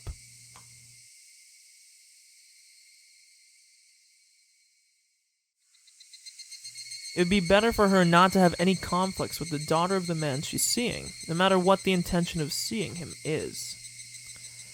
In that sense, it was a reasonable action for her to take. When I listened to her old story, all I could think about was when she was going to leave. Didn't I have to fight against her? Didn't I decide to fight against her? Didn't I find out her plot at the coffee house in Okinomiya? Didn't I find out that this woman is squeezing money out of my father when I looked inside his cash box? I know who you are. Please leave my father alone. How easy it would be if those two sentences could solve the problem. She'd probably deny it. Even if I told her about what I heard at the coffee house, I have no evidence of her plot. If she said she did it because the vulgar man was threatening her, there'd be nothing I could do. But I know this woman is a bad person. I know something horrible will happen in the near future if I waste time like this. A strange, tense feeling started coming over me, but I didn't know how to let it out. As the feeling started running high, I became unable to stand the smell of her perfume. I wanted to put a certain distance between me and her, so I climbed down the slope of the scrap heap. I kept going down and down and down the slopes of the garbage dump. When I turned around, I saw her coming down as well, muttering. Was she following me? In order to run away from her, I started running down the slope all the way to the bottom, went around behind some trash piles, and arrived at the front of my hideout. My escape was meaningless. Not only was she going to catch up with me eventually, all I did was let her know the way to my hideout that nobody's supposed to know about. I wanted to make sure she never saw my precious hideout. I was about to leave, but then she appeared. Wow, this is cool. It's like a secret base. This is my secret hideout. Nobody comes here. And nobody can hear us. I felt strange hearing myself say that. So this is your secret hideout, huh? I'm honored to be invited here. She must have thought I told her my secret because she was worth sharing it with. She looked happy. She found the station wagon, looked inside of it through the window, and went all ooh and ah. A blood. I wonder if this is a secret place that nobody else knows. I felt like my consciousness was separating from my body, like I was floating. I wonder if these capitalized letters have any meaning.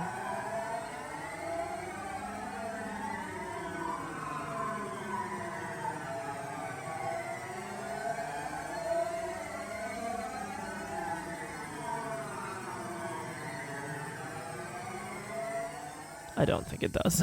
I don't think it means anything. Sorry. I was reading the capital letters, and I assure you, it was a load of dog. But it didn't feel good, like when I drank amazake. It was more like being car sick. I felt like I was going to throw up. My brain was probably secreting some chemical in order to avoid facing the reality that I'd have to stay with this woman, that I couldn't run away from her. But even if my brain tried to avoid recognizing it, the reality in front of me wouldn't change. Reina? Yes? What's wrong? Are you feeling okay? Yes, I'm fine. I inhaled fresh air and pulled my consciousness back to reality. I didn't feel like throwing up anymore, but I still felt off balance. I leaned onto a scrap of garbage to keep my balance. I like you, Reina. Do you like me? What are you talking about all of a sudden? I said that because I didn't want to say that I like her. I've been seeing your father for quite a long time now, and we've been talking about many things, you know. I needed to stop feeling like this. Get up, Reina.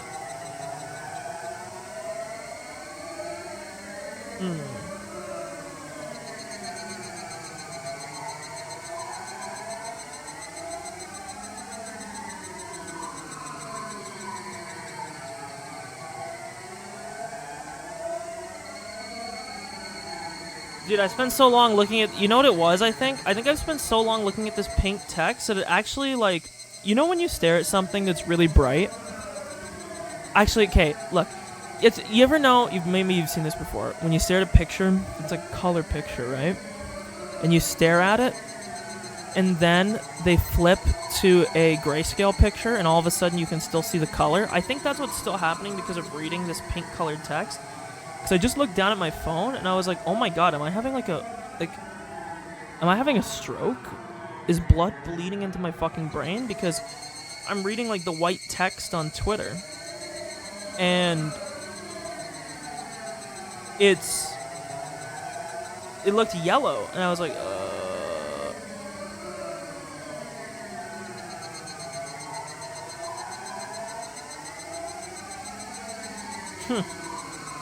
Sorry. Totally. 1,000,000% off topic. Let's continue. Get a drink here again.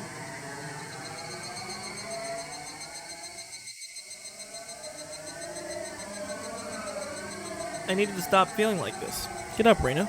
I'd heard something like this before.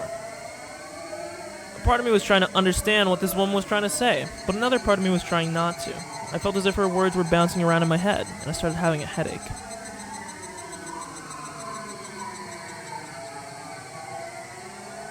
I wonder where my boy Karar was. We had a serious talk about the future the other day. You know, about our life together and so on. You like Uncle Akihito, don't you, Reina? So your father... Oh no, what happens if this fucking girl's pregnant, man?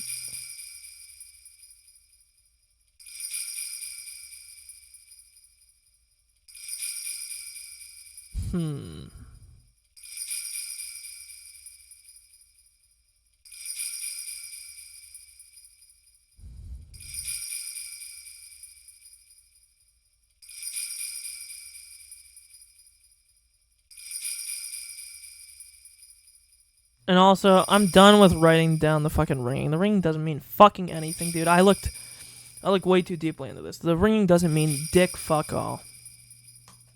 What's going on, mother? What are you thinking about, Rina Ryugu?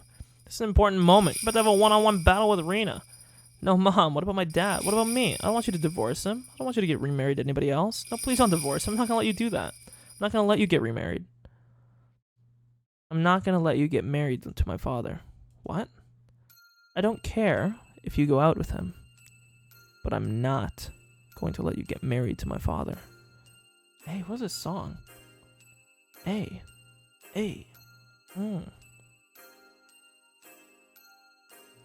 She must have not thought that I'd say it straight out like that. It's funny that playing the piano off key slightly.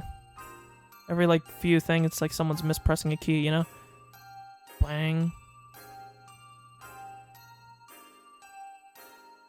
Blunk. Blunk.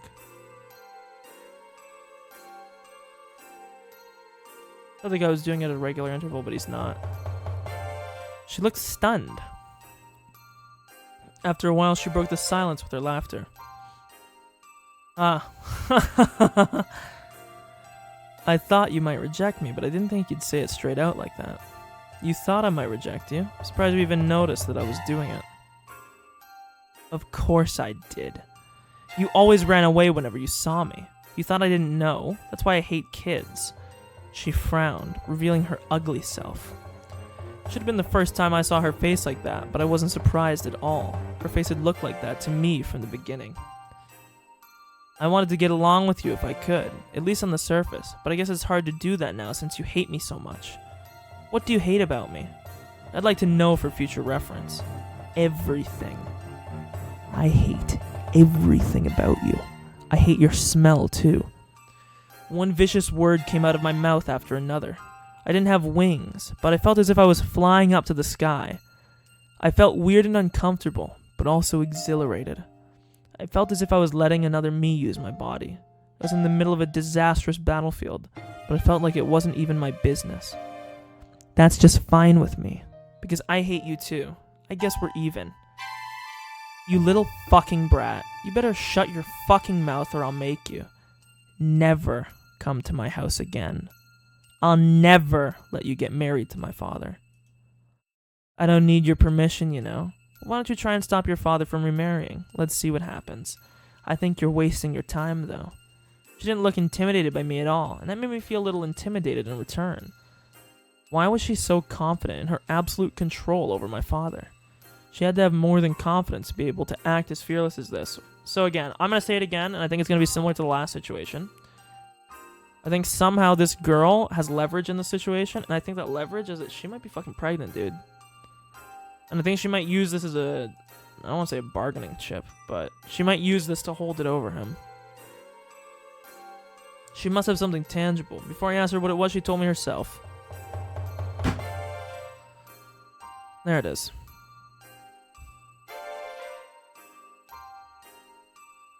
It writes itself. I'm pregnant. You're lying. I'm not lying. It's true. It's a lie. It's a lie. It's a big lie. She has to divorce because she got pregnant. She had to get remarried because she got pregnant. That's a lie. It's a big lie. I'm a Christian, so I can't get an abortion. I don't know if that's necessarily how it works, but...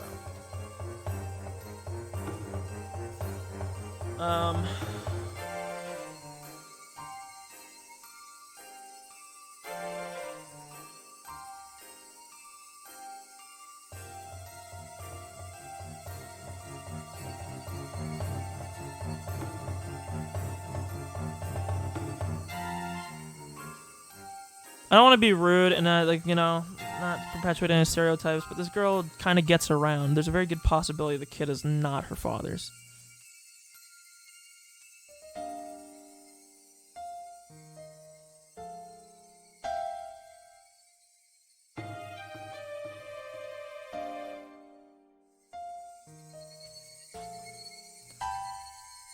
He'll just have to accept it. Plus, we had sex with marriage in mind. He made me pregnant. If he changes his mind and takes no responsibility, it's gonna be a big mess, you know. That was your plan, wasn't it? I overheard it. I heard the conversation you had with that man, Tepe, at the coffee house. I know you started seeing my father for his money. I know you call him your husband in Hinamizawa. I know he's just a big catch for you. I know everything because I heard it from Kasai. I know you do Badger games, too. Oh, you knew? Well. Before I knew it, Rena was standing right in front of me. We glared at each other with our faces almost touching. So, Rena, you know everything. And what do you think you're gonna do? Don't come near my father ever again. What if I refuse? You wanted to talk to me at your secret hideout, right? Kinda knew what you wanted to talk to me about. You brought me to your secret hideout, where nobody knows and nobody can hear us, right? Yeah, you're right. Nobody knows about this place. Nobody can hear us here. Nobody comes here because it's a place forgotten. Our faces were so close to each other that our noses could almost touch. I knew what I was talking about. Well, she was talking about that she came here to kill her, but I couldn't back down now that I'd come to this point. But I didn't know what to do. I didn't know what I should do. Come on, let's not do this. Let's be friends again. Rena started laughing and slapped me on the back. My expression didn't change and I kept staring at Rena, but I didn't notice her real intention of putting both her arms around my neck. The tension broke, already stretched thin, and Rena squeezed my neck hard. I was openly hostile, but I didn't realize Rena's evil intentions until she started choking me. You little brat. I'm so close to getting millions of yen. If you at least pretended to get along with me, I would have given you a good allowance. But you just can't keep your fucking mouth shut, can you? You've got some fucking nerve. A brat like you should die. I tried to pry her hands off my neck, but I didn't have the strength to do so. I didn't want to kill you, but I'll probably never get as big a catch as your father again, so I don't mind killing you for millions of yen. I was gonna disappear after I got that money anyways. This is what you get for talking back to me. The world around me got darker and darker. I had never known an evil intention like this, namely the intention to kill me. It didn't scare me though. That's because being scared is a feeling that people use to express how they feel when they see a wildfire on the other side of a river. People on the island with the wildfire with their deaths right in front of them, they don't get scared. No, they act. If I loosened my grip on her hands even a little bit, she'd crush my throat. This was a simple competition to see who was stronger. Rena wanted to get into the most advantageous position, so she tried to push me down to the ground so she could mount me. If I let her do that, I wouldn't stand a chance. I tried to keep my current position, but I was losing a lot of energy by being choked. It was only a matter of time before Rena could push me down. I lost my balance on purpose. I tried to fall backwards in order to put her off balance. I couldn't hold my breath long enough to keep up that strength competition, so I had no choice but to take that chance. We fell on the ground tangled together. But as Rena was strongly determined to kill me, she didn't even take her hands away from my neck after she fell. However, my action made Rena loosen her grip on my throat. It wasn't loose enough for me to break free from her grip, but it gave me a few moments to use my hands for something other than stopping her from crushing my throat. If I hadn't taken the chance, I would have been done for. That's why I tried to literally seize my chance. I moved both of my hands on the ground to seize that chance. I felt a piece of broken glass on my right hand. That was truly my chance to literally save myself from the brink of death. I cut Rena's wrist deep with the piece of glass. Rena tried to endure the pain for a few seconds, but pain that severe from someone so cornered soon broke her will. She let go of my throat to cling to her bloody wrist. I used that moment to roll away from her. It fucking hurts, she screamed, both in pain and trying to intimidate me again. Didn't work anymore, though. Intimidation only works on the opponent when they're hesitant to fight. Yeah, dude, you can't intimidate someone who's already there. When you're already in a fight, screaming like that means nothing more than letting the opponent know how badly you're hurt. I no longer had any hesitation. I had learned from Rena. She taught me what I have to do in a situation like this. That's right, this is my secret hideout. I know every single piece of junk here. Maybe I knew that a day like this was coming. Was it just a coincidence that it was there? I pulled out a meter-long lead pipe. Oh, let's fucking go, Rena. Dude, she's about to go full fucking MLB baseball star on this bitch's face. She's about to go. She's about to fucking smack. She's about to rearrange this bitch's teeth. I raised it up high and brought it back down. There's no way Rena could block this hard and heavy lead pipe with just her arms. She probably tried to block it with the palms of her hands in order to take it from me, but her long nails wouldn't let that happen. Unable to catch it the way she wanted, she broke her fingers. Ooh, and some of her nails came off too. Her scream made me realize that I had the advantage, an advantage I would have to keep. If I didn't, she'd turn the tables just like I did, and then she'd choke me to death for sure. Oh, stop! Stop it! Wait! Rena shielded her head with her arms, but it didn't help. All that would change is that I'd break her arms before I broke her face. Dude, Rena's a fucking... She's in boss-ass bitch mode right now, dude. She's popping off, dude. Hell fucking yes, dude. Maybe Rena is actually, like... based. Maybe she's been based this whole time. I'm serious. Stop it right now. I'm serious, too. Dude, this is a double murder, too. She's killing the one in the oven, too. Die, die, die. You should die. Yeah, that's right. I should have done this a long time ago. I didn't need proof. I didn't have to talk to anybody. That's stupid. That's nonsense. I should have done this a long time ago. My father wouldn't have been deceived. I could have protected him. I could have protected my family. I could have protected my life. I could have been myself. My mother wouldn't have divorced my father. I could have stayed happy. I wouldn't have had to be unhappy. I'm going to recapture my happiness. At this moment, I'm going to win back my happiness. I'm not going to cry for misfortune. I'm not going to give in to a fate of unhappiness. I'm going to be happy, and I will seize my happiness right now with my own 2 hands. Rena tried to run away from me, but as she no longer had the use of her hands, it made it difficult for her to stand up to escape, especially since there were scraps of junk everywhere on the ground. After all, this is my hideout. Okay, I guess we can just put down... I mean, Rena's gonna kill other Rena.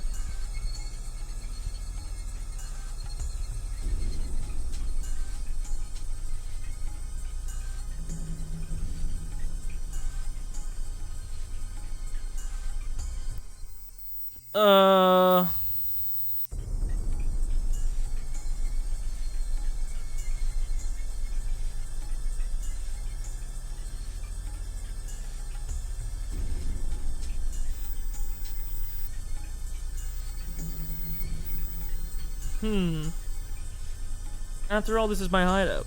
This is my territory. Nobody can run away from me here.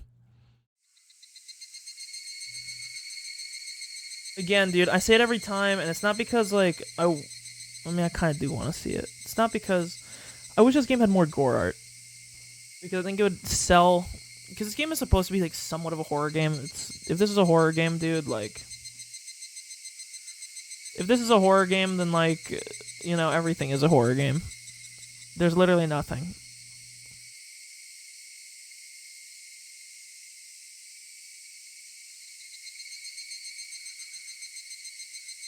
Because you know how sick it would be to see this bitch's mangled body? She didn't stand up or move. Her eyes were open and her neck was bent at an unnatural angle. I didn't know how to make sure she was dead, so I kept looking at her opened eyes for a while. She could be faking it for all I know. But she didn't close her eyes no matter how long I waited. Scooped a handful of sand and threw it on her face. She still didn't close her eyes. Thud. The lead pipe slipped out of my hand and hit the ground. When I tried to pick it up, I realized how heavy it was, and I was surprised that I was wielding it as though it was a knife.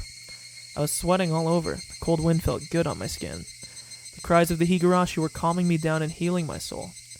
Rena was just like a broken dummy now. She had become a piece of junk. I am the owner of this land of junk, and I've defended it from her intrusion. Now she was a resident of this junkyard. I didn't feel bad about killing her. In fact, I felt rather fulfilled that I defeated the evil woman who had deceived my father. I started breathing slowly and calmly, and I regained enough energy to analyze the situation. I had to hide her body. First, I had to get rid of her scooter. I climbed up the slope and kicked her scooter down the hill. It rolled down the slope, making a lot of noise, and blended in with all the junk as it stopped, like it was there from the beginning. I went back down the slope and started dragging her body to my hideout. Should have taken as much effort as dragging a 50-kilogram sandbag, but it felt lighter than that. It was just a sandbag, yet it brought disaster to my family. I don't know why I'm just thinking of the Darkest Dungeon guy. I brought ruin to my family. I didn't lure her here in order to kill her. Or did I? Maybe I just didn't notice that I had that intention deep down in my heart. But even so, I felt like this was the best and most expedient solution. There was no better solution than killing her. How wasteful to depend on someone to help me, to wait for the day to come when they will. I remembered the murder of Satoshi's aunt that happened last year. I had no doubt that Satoshi murdered her, but I've never been as convinced as I am right at this moment. How could he have saved Satoko other than by killing his aunt last year, at that time, in that circumstance? My situation was much the same as his. How could I have saved my father other than by killing her? If I was planning a murder, I would have been under a lot of pressure and stress. But for better or for worse, the moment came to me out of nowhere. That's why I believe I solved my problem with as little trouble as possible. Now that she's gone, will anyone become suspicious about her disappearance? She was an irresponsible person who skipped work at her own convenience, so I didn't think anybody would get suspicious when she'd disappear one day. She was a big mess from the start. People would think she went into hiding because she got into deep trouble with someone. I didn't need to fabricate an alibi. All I needed to do was get rid of her body. It took me a while to figure out how to do that last part. Hiding her body would be very risky. But my brain had become so calm that it did some calculations and came up with an answer right away. Yes, this place is still the safest. This place is forgotten. Nobody comes here. Nobody knows the place is here. I knew that because I've been spending a lot of time here. Compared to taking the risk of carrying her body to some other place, it was a lot safer to just hide it here. This is of note as well, so let's put this down here. Rena hid her body in the junkyard. Or at least somewhere close. In Chapter 3, her body was found in a drainage channel in Okinomiya. So, either her body gets moved,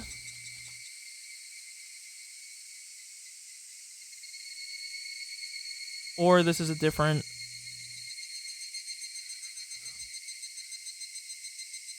timeline of events. But it wasn't perfect yet. This place wouldn't remain a secret forever. I would hide it here for now, but I'd have to come up with the perfect way to make it completely disappear. It's a lot easier to think about that than thinking about how to make Rena break up with my father. I stuffed her corpse into a broken refrigerator and a trash pile. Damn, dude, you Indiana Jones'd her ass. I wanted to cover the refrigerator with dirt and bury it, but that was too easy. I had to chop the corpse into pieces and make them completely disappear. Felt like it gotten dark all of a sudden. No, it didn't get dark all of a sudden. I just didn't realize it was getting dark until just then. Jesus fuck, again with the thunder making me jump. I could hear thunder from a distance. It might rain soon. I could use some rain. It'd wash Rena's dirty blood into the ground. I should go home. I should think about what I'd do tomorrow. I was gonna stay right beside my father until he forgets about her. He might be hurt at first, but we're gonna recapture our happiness for sure. Our happy, peaceful life. My body was heavy with exhaustion, but I also felt fulfilled because I took a very important first step today. I'll keep taking one step after another. I'm not going to cry anymore. I'm not going to cry until I win back my happiness. I'm not going to cry again. Probably the end of the chapter, I would think.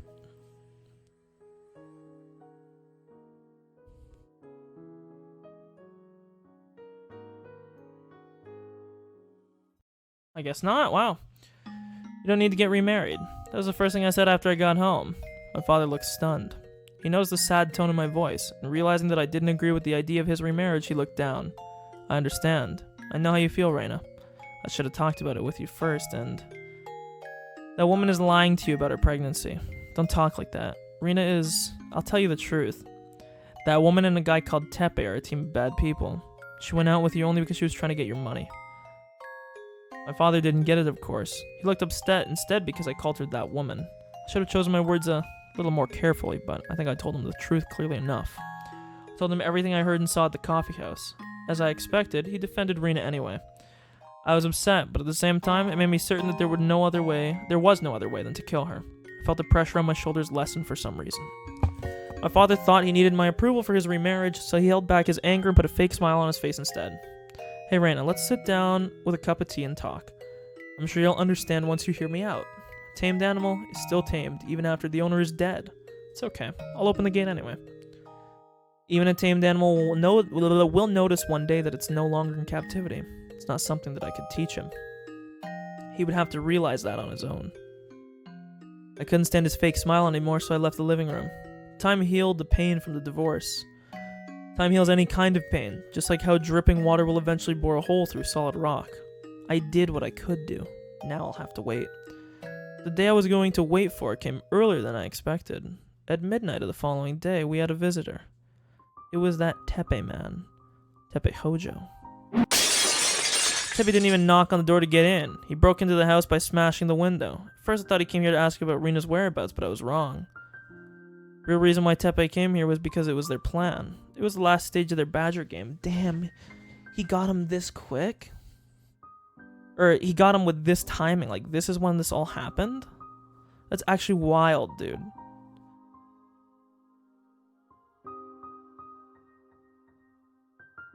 Rina was probably supposed to be in bed with my father at that time tonight. Teppei must have wanted to show up and catch them sleeping together.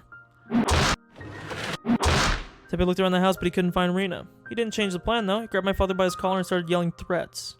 He showed my father a certificate of marriage to Rina and shouted at him saying, "You got my wife pregnant. How are you going to take responsibility?" My father had no idea she was married. He looked shocked. My father is a short guy who was faint of heart. He just let Teppei do and say whatever he wanted from beginning to end. I looked at them from a distance, coldly. The more Teppei yelled and threatened my father, the faster he'd wake up from his bad dream. This was medicine for him.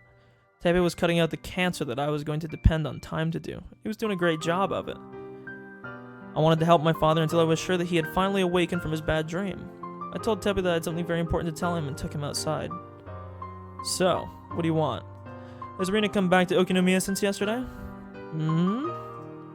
As a matter of fact, she's hiding somewhere." "What? I don't get it. Rina told me to take you to her." Yo, is she gonna fucking kill Teppei too? Huh? The fuck is Ritsuko thinking? Teppei followed me without hesitation. We walked in the dark with a flashlight to the place where nobody comes, nobody can hear us, the place forgotten. He asked me many things on the way, but I couldn't answer any of them. I just told him to ask Rina. The way I said it seemed to make him think that Rina was going to betray him and get married to my father for real. Even though he was breathing heavily in a rage, he walked right behind me without any suspicions. I knew this day was going to come very soon, so I was well prepared for it. We reached the place where I originally planned to bring him, and I turned off the flashlight all of a sudden. Oh, what's going on? Everyone gets nervous when the only light in the dark goes off. But this is my territory. I didn't need any light. I could feel my surroundings even better with my eyes closed. I'd grabbed the big hatchet I'd hidden in a bush and lifted it up high. "I'm sorry, I guess the battery went out. Hold on a second." "Okay, hurry it up." I purposely sounded weak and helpless while I raised the hatchet into the air. "Oh, I got a lighter. I'll just fire this baby up." "Yo, are we gonna see a sick-ass art of her with the hatchet in the air?" Teppei found a lighter in his pocket and lit it up. He probably couldn't understand the sight illuminated by that small light. He saw a girl lifting up a big hatchet right in front of him. Teppei's eyes went wide. He didn't understand what was going on, but he understood that his life was in danger. And yet he must not have been able to think fast enough to deal with it, even though he understood what he should do. Even if he could think fast enough and blocked his head with his arms, it wouldn't have meant anything. I knew Teppei would come to my house eventually. That's why I prepared for this day. I just didn't think that preparation was going to bear fruit tonight. I chose my weapon very carefully. I planned when, where, and how I was going to attack him. And so there can only be one result. The hatchet cut deeply into his forehead. Okay, I'm going to write some shit down. So this is definitely a different timeline from Chapter 3.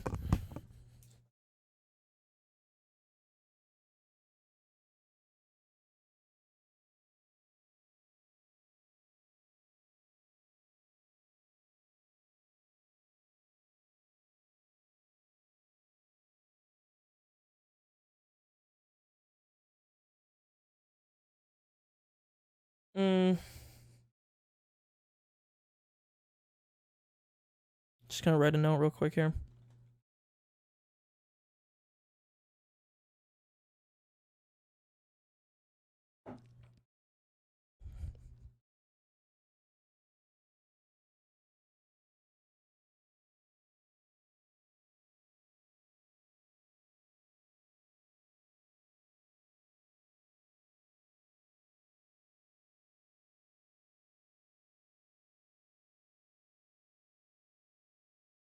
One second.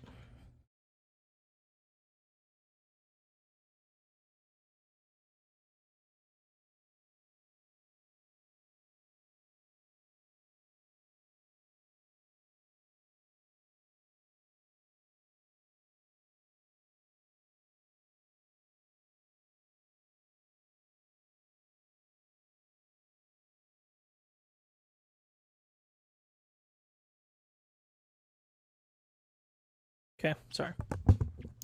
The hatchet cut deeply into his forehead. I felt an indescribable vibration through the hatchet when it hit him, and this told me that I broke his skull. He bragged about how good he was at fighting at the coffee house, but he sure went down quickly when faced with a murderous weapon. He was done in a single blow. Tepe slowly fell to his side with the hatchet in his forehead. Dude, that's so sick. I was about to say he looked like a victim in a B movie. I was just about to say, there's like a fucking death in like scary movie, man. You know what this reminds me of? I'll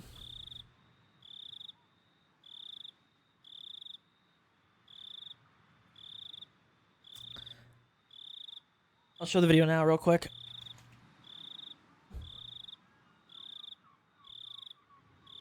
I'll throw up my display capture. It reminds me of the end of this.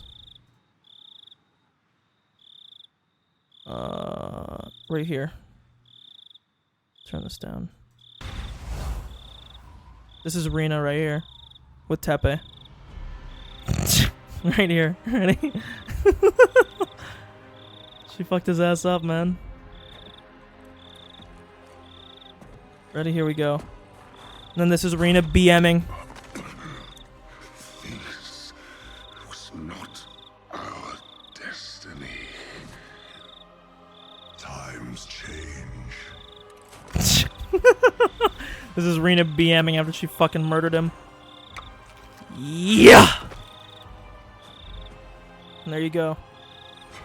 We don't need to see the rest, but you get the gist. Okay. That's Rena right there. He looked like a victim in a B movie. I killed this big guy with just one hatchet. He's probably quite experienced in the world of violence, but I was better than him when it came to killing. Why? Because I've killed someone before. It's all done now. The bad people who deceived my father and tried to rob him blind are all gone. I did what I had to do in order to protect my life. If I had this much courage and determination when my mom told me about the divorce, I might have killed Akihito. So I think I already know where this chapter is going to go from here. It kind of feels pretty obvious. What's going to happen is, so far you could argue that these two killings so far have been justified, right? You could argue that, you know, Tepe and Risuko were like pretty terrible people, and you know, maybe they had this coming for them, right?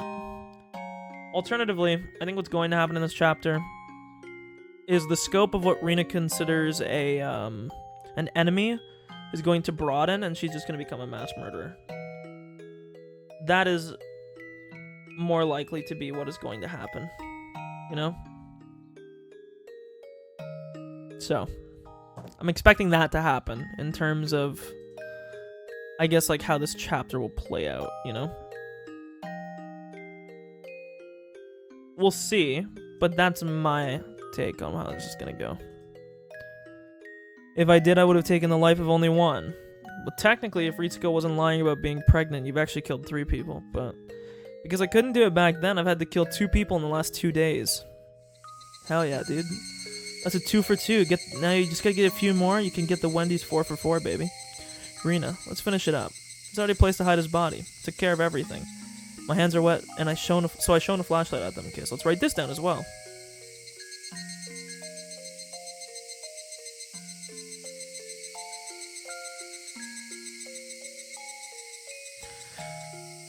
I thought it was blood, but it was just sweat. Even so, I still felt uncomfortable, and shone the flashlight at my hand several times.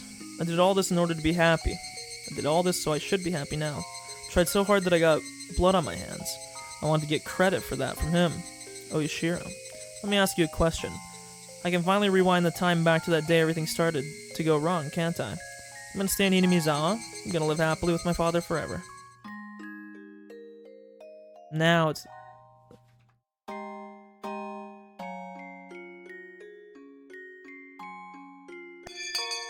I also didn't mean to skip there, but I don't think it was any text. It's rare to see Rina sleep in class. She's isn't the kind of girl who sleeps in class because of staying up so late. She had to be tired from doing housework or something. Everybody seemed to be thinking the same thing. Nobody tried to wake her up, not even Chie. She got up for a few seconds and went back to sleep. She swayed back and forth like she was rowing a boat. But she's in class, so I should wake her up, right? I was about to wake her up, but before my hand touched her, Mion gave me a sign not to. Let her sleep. She must be really tired today. Ah, you're right. I heard a few days ago that Rina lives with her father. She studies during the day, plays a lot after school, and does things around the house after that. I didn't know that. I also didn't know her mother had divorced her father.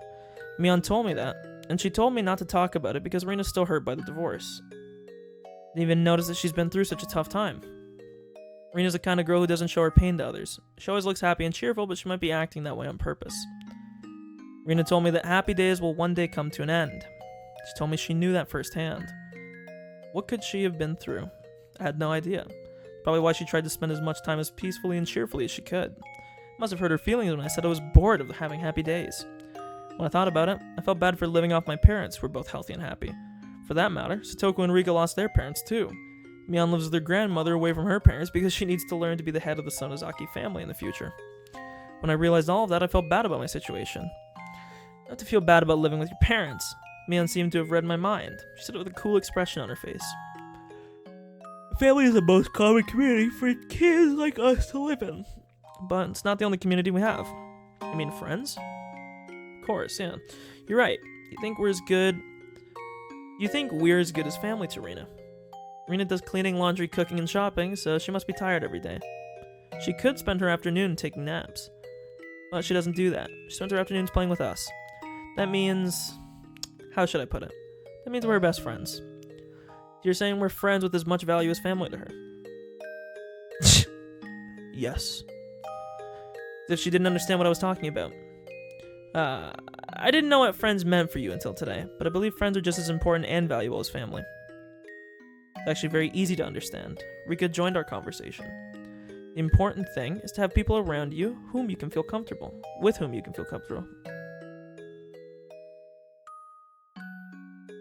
Sometimes you call them family or sometimes you call them friends. It's just a matter of the word you use.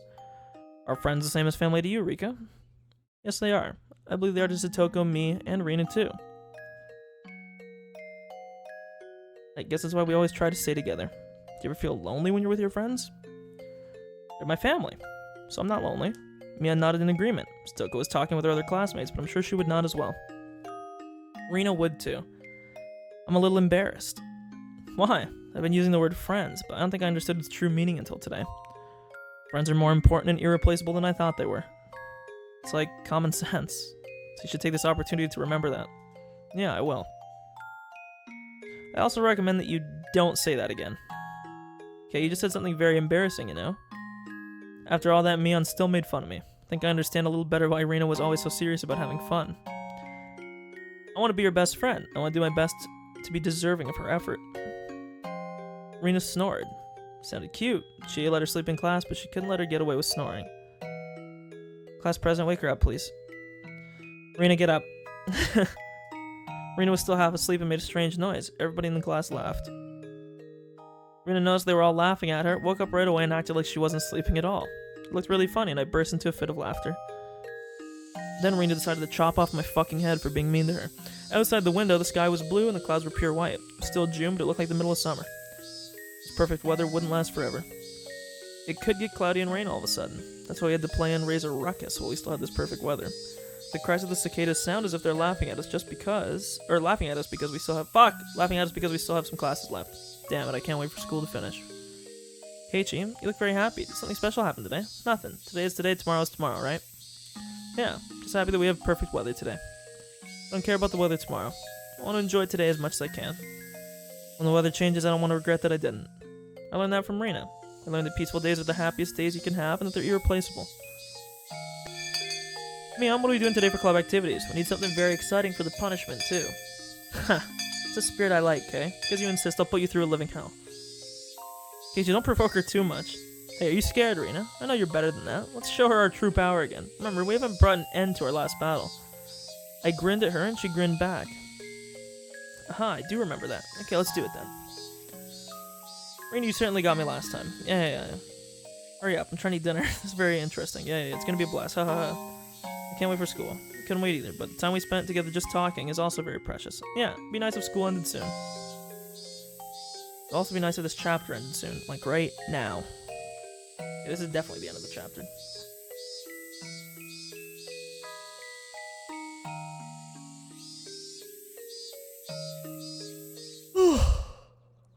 My favorite wine. Very cool. Okay. It was basically an hour. Okay, I'm gonna grab my food. We're gonna do the same meme we always do. We'll read this tip before I grab my food, and then we'll watch a YouTube video or something while I eat. My favorite wine.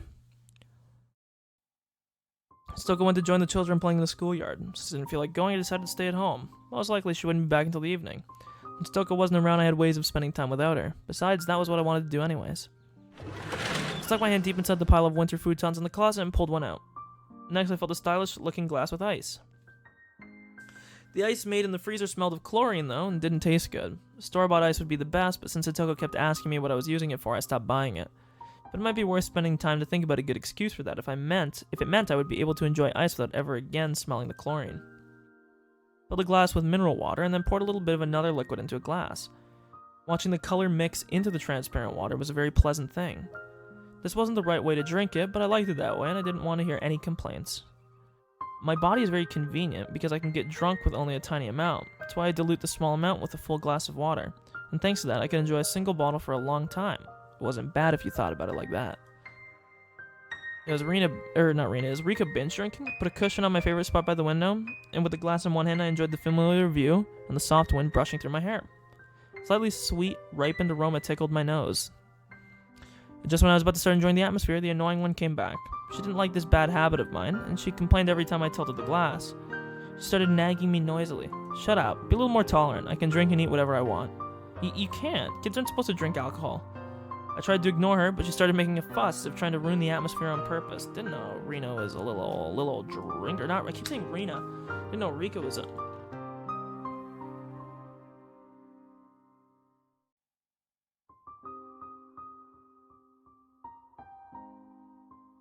I don't really understand the point of telling us this. There's no way I can enjoy getting drunk like this. I glared at her and threw the drink out the window. Do you want to know why I'm depressed? I'm depressed because the way I die has been decided. Seemed like she finally understood why I wanted to drown myself in my alcohol. You don't have to feel down. I get to die instantly, so it's not that scary. My body will be burned and cut into pieces, but I'll be able to die instantly. But not yet, huh?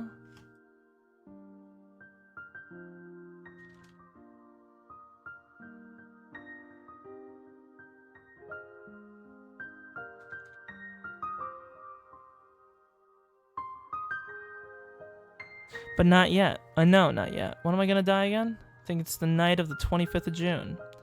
It's about a week after the Watanagashi. Well, that sounds reasonable. Is it my fault? Of course it is. Are you serious?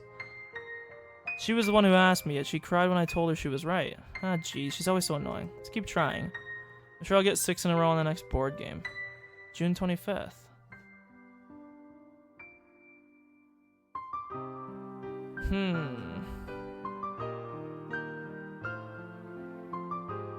So let's psychoanalyze here for a second.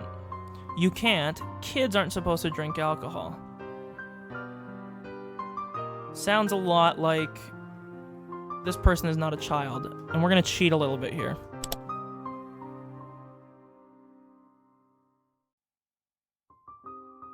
See. Never mind. Maybe it's just a Toko. I mean, they kind of insinuated it was. I thought it was an adult. I was going to psychoanalyze for a second. And I'm assuming she's saying, like, you're the fault because of, like, the whole thing with,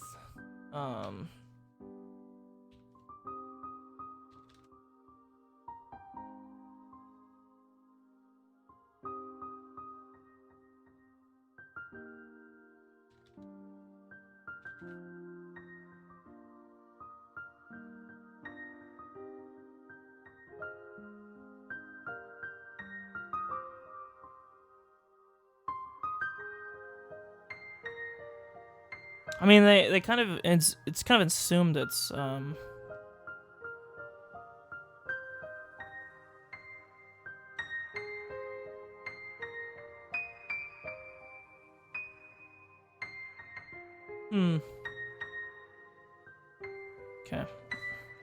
Sorry, that's kind of an important thing. So I had 10 more days. I'm gonna relax and enjoy those 10 days. Still had some wine left too. There you go. So it actually ended up being kind of an important clue. Okay, I'm gonna get my food. I'll be right back, and then we'll watch video.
Yeah, I'm back. My bad. Took longer than I thought to get my food. Okay. Let me rearrange shit here one sec.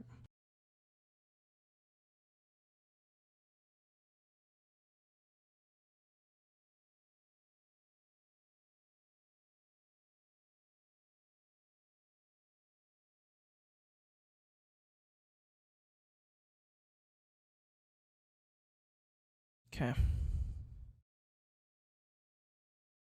gonna find a video for us and then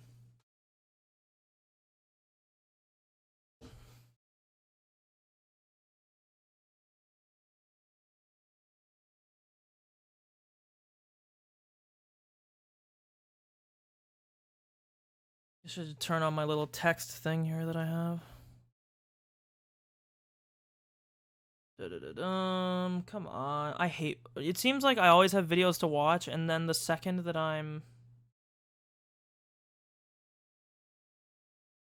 then it feels like the second that I'm eating, I'm like, can't find a video.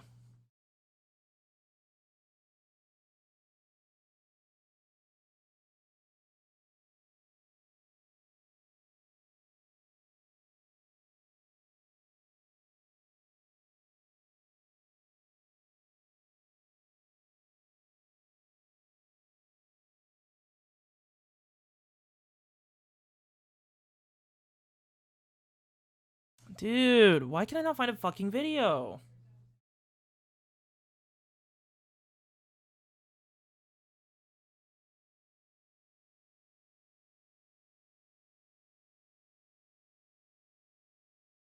Ugh.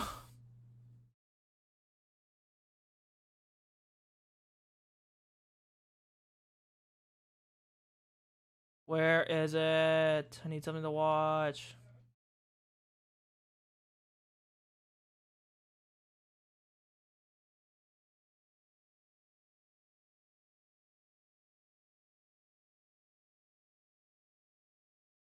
Okay, you know what? We're just gonna watch this thing. Due to having to live in the cultural shadow. And it's going to not really make much sense, and we're not gonna get anywhere near through it, but we're gonna watch this because I gotta eat my fucking dinner. We'll continue after, so let me.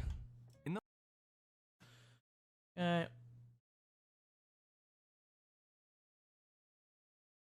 I'm going to switch to display capture, and I'm gonna mute my mic. I'm still here. I might turn my mic on every now and then, but I'm eating, and I don't think you guys need to hear that, so.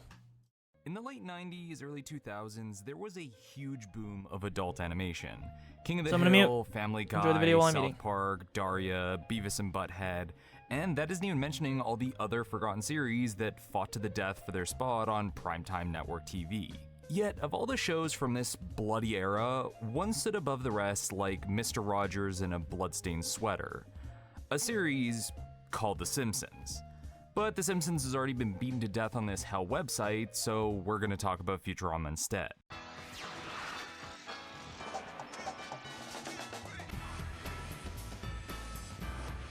Okay, I jest, but Futurama was in fact a major part of my teenage years growing up. Hearing those opening notes of the theme always brings back memories of late Saturday nights when I would watch reruns of it on Teletoon. And while I'll always hold the early seasons of The Simpsons in extremely high regard as a formative part of my sense of humor, there's something about Futurama that left an impact in its own unique way. And that's partly because there was never a series like it before. Before shows like Rick and Morty in recent years, there was never a cartoon like Futurama that seamlessly blended science, comedy, and emotional storytelling so perfectly that it essentially transcended the medium. Being the brainchild of Simpsons creator and writers, Futurama came out swinging from moment one. And beyond being one of the nerdiest cartoons ever to air, all while contemplating on themes like the nature of God and the humanity of robots, it still was able to keep itself completely rooted as a quirky workplace comedy with an underlying romance. Regardless of all this praise though, Futurama had a lot of troubles when it started airing, partly due to having to live in the cultural shadow of The Simpsons. Like a toddler being looked down on because they haven't done as much as their older brother who finished law school. I can't even judge here because even while starting a video about Futurama, I've already mentioned The Simpsons about 3 times already and will continue to do it many times more. Despite the strong cult following it eventually did develop though, Futurama continued to have a turbulent history over the years. More than any other animated series in the last few decades, Futurama dealt with an incredibly erratic production, going through multiple series finales, revivals, and cancellations across different networks and even formats, to the point that even the creators never seemed to know what the show's long-term fate would be.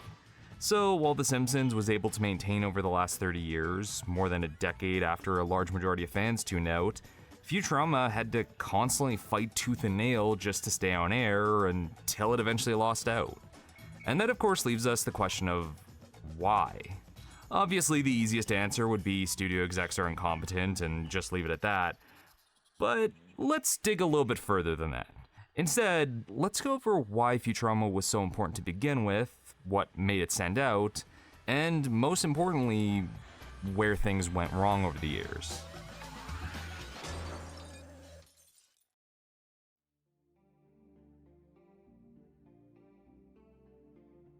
So it isn't a stretch to say that The Simpsons was the defining show of the 1990s. It was a cultural icon that latched itself into the psyches of many like a comedy leech that never let go.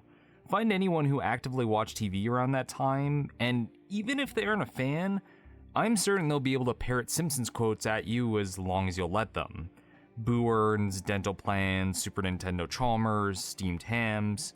The series was so massive and far-reaching that you couldn't get away from its influence, leading to a new era of primetime animation. And 20th Century Fox, the studio that produced The Simpsons, was starved for another mega hit like it, which they were quick to let the show's creator, Matt Groening, know about. This resulted in multiple attempts to get spin-offs based on minor Simpsons characters off the ground, like a live-action Krusty the Clown series where he moved to LA to host a talk show. But thankfully, most of these ideas never got further than the planning stage. Fortunately though, Groening did have something else in mind. For a good few years, Groening had been mulling over an idea for a sci-fi series while he produced The Simpsons, something influenced by the classic science fiction literature he grew up with, by authors like Cordwainer Smith, Theodore Sturgeon, Fred Pohl, and other names that might mean something if sci-fi for you doesn't start and end with lightsabers. But since he had to work on The Simpsons as well as his weekly comic strip Life in Hell, Groening couldn't develop the show by himself. In looking for a co-producer, Groening reached out to David X. Cohen, the sci-fi nerd in The Simpsons writing room, the one who watched Star Trek on repeat and had a BS in computer science from UC Berkeley and a BA in physics from Harvard. And when you're the nerdy one of The Simpsons writers, that's saying a lot. Dog? Isn't that a tad predictable? In your dreams. We're talking the original dog from hell. You mean Cerberus? Cohen was the perfect companion for Groening in getting this series off the ground since he filled the knowledge gaps that Groening had, namely in the science part of science fiction. So from there, the two spend the next solid year developing ideas for this new series in the background, eventually landing on the title Futurama while planning out characters and storylines for the show to develop as they figured out how to pitch it to the higher-ups at Fox. The centerpiece of this sci-fi sitcom would be an out-of-luck slacker pizza delivery boy from the modern day, cryogenically frozen for 1,000 years as the main character, and exploring the future 31st century he wakes up in. Admittedly, the fish out of water trope isn't exactly breaking new literary ground, but placing a character from the 20th century in an unfamiliar, far-off future made for a perfect point of reference for the audience in learning how this new setting worked, where everything could be built off of his/our perspective, and everything was then built off that foundation. According to Groening, this was the most thought-out pilot ever pitched. Which brings us to April 1998, when Groening and Cohen went to the execs at Fox Studios to pitch the show, going into a long-winded 2-hour explanation of Futurama's characters, universe, and how they plan to explore them both. Now for some, going this deep into your world building might sound like a great thing for creatives since it proves how much thought went into the idea, but you have to keep in mind that the average pitch for a TV show at a major network is typically 15 minutes, maxing out at 30 if you're extremely lucky. And it should be as condensed as possible since executives have the attention span of toddlers if they don't immediately see dollar signs and merchandising potential. Take Greg Weisman's TV pitch for Gargoyles as an example. It's a tight 4 minutes that gives a comprehensive overview of everything that would define the series.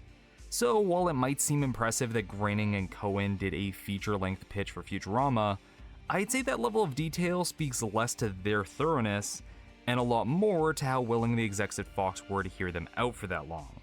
Do you think more than 5 minutes was given to the pitch of Married by America or Littlest Groom? No, the reason why Futurama was given that amount of time was because it had Matt Groening attached, and Fox was salivating at the idea of having another Simpsons-esque cash cow they could milk on their network. So they jumped on Futurama as soon as it was pitched to them, ordering a 13-episode season to start off. However, like a fine arts major graduate realizing their job prospects, Fox got buyer's remorse about the show almost immediately after purchasing it. What they wanted was The Simpsons in space, something very easy to market to the average American family. The Jetsons to The Simpsons Flintstones.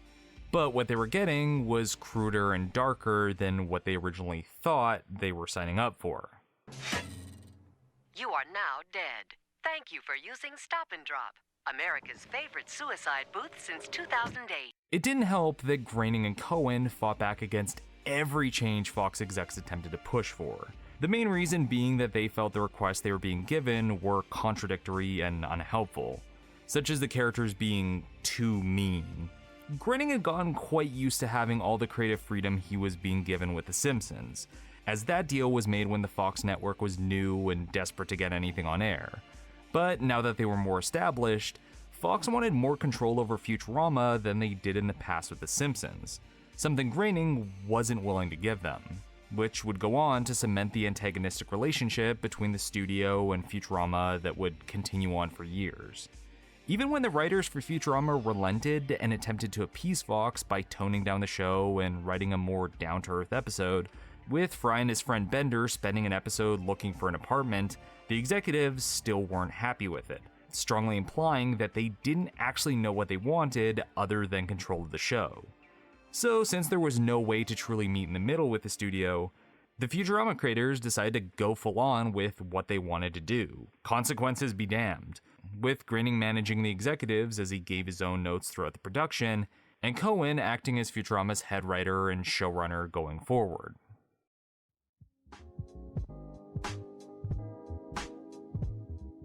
And now we get to talking about the actual show of Futurama, and it only took 10 minutes. I'm getting faster.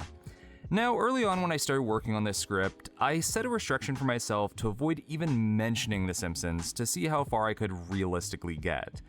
But as I've already demonstrated, it's nigh impossible to talk about Futurama, historically or artistically, without eventually bringing it up. So might as well lean into it. Actually, while it's good to look at a show by its own merits, examining how Futurama deviated from what came before may be the best place to start off from in understanding what it did well. Because while some were hoping for another Simpsons like Fox did, The Simpsons was a tough act to follow. By the early 2000s, even The Simpsons was beginning to struggle with that. So the best way to avoid having to worry about those expectations is to do everything completely different. In fact, while Futurama regularly has to compete with The Simpsons due to their relation to each other and the fact it came after, I would say Futurama actually benefits in some ways by coming second. To start, where The Simpsons took a couple seasons to really hit its stride as the writers were getting a grasp on what they wanted the show to be, like most sitcoms typically do, Futurama came out of the gate knowing exactly what it was, starting off with one of the strongest first seasons of any animated sitcom. You want the rest of the champagne? No, and it's pronounced champagne. Oh God, no! Nearly every episode of Season 1 was an instant classic that perfectly established Futurama's world and characters that later seasons would then build on. You have a trip to a moon-based theme park exploring historical revisionism, a pro-environmental message about not putting off problems on later generations through the lens of an Armageddon parody, and an episode that mixes Animal House with Flowers for Algernon. While I wouldn't say Futurama was always gut-bustingly funny like its predecessor, it was always clever, perfectly mixing low and high culture by blending together classic sci-fi serials with modern pop culture. I could just continue listing examples to prove my point, But I think this is highlighted best in one of my personal favorite episodes, Godfellas, where Bender's put in the position of God to a tiny civilization that lands on his body as he floats through space, and is faced with the dilemma of what being God means, and how humans deal with that relationship. A reminder that this is a cartoon where a goofy robot gets liquored up in space, and is then faced with some of the most complex questions humanity continues to struggle with. I mean, yes, on the surface, Futurama is still a goofy comedy, but underneath it had legitimate science fiction concepts at work. The trade-off, however, is that I think this is why Futurama didn't stick as well in the cultural zeitgeist compared to The Simpsons, at least on an immediate level.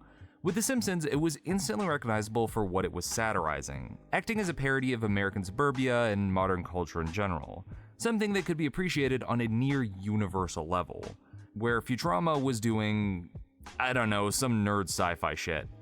But that's what made it more attractive to those that loved it. Almost by design, Futurama was never going to be the mainstream hit to the degree The Simpsons was due to its setting and genre. But the core audience that this series would develop would become devoted fans since it was giving them something they hadn't seen before. And what added further to this is how the show handled its characters. Instead of focusing on a family unit like The Simpsons, and a large majority of animated sitcoms since, Futurama's cast is entirely asymmetrical, being designed to be as subversive and contradictory as possible. Leela's a one-eyed space pilot who lacked depth perception, Amy, the Martian of the cast's a down-to-earth Asian party girl, Hermes is a Jamaican bureaucrat who did competitive limbo, and Dr. Zoidberg's a poor doctor alien lobster meant to treat humans. On top of having a Yiddish I'm done dinner.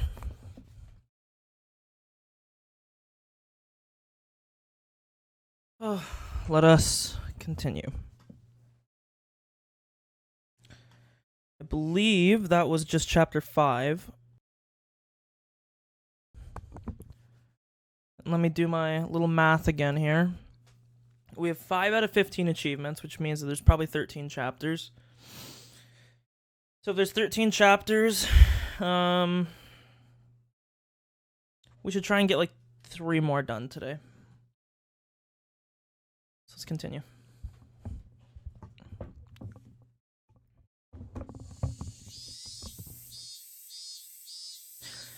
It had been very hot for the past few days, and the corpses went rotten quickly.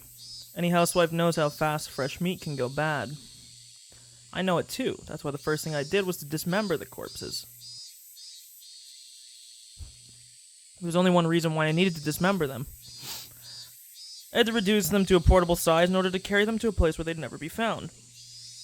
When men see the words dismembered corpses, they'll probably feel disgusted because they don't cook, but housewives are used to taking the guts out of fish, and they sometimes even see living maggots.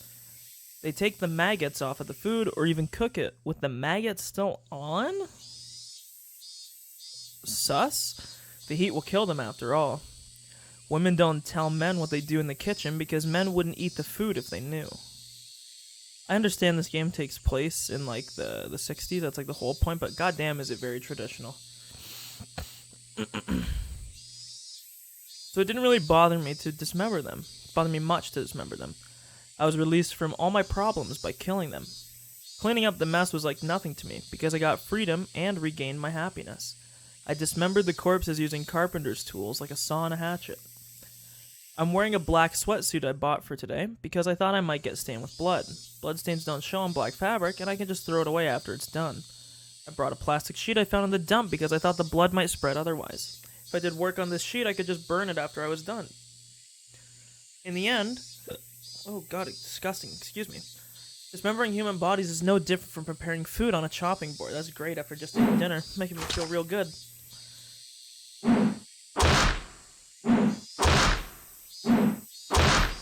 Nice.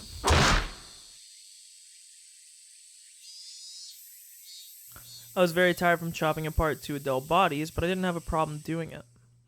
I cut off their arms, legs, and heads, dividing each body into 6 pieces. Okay, let's write this down.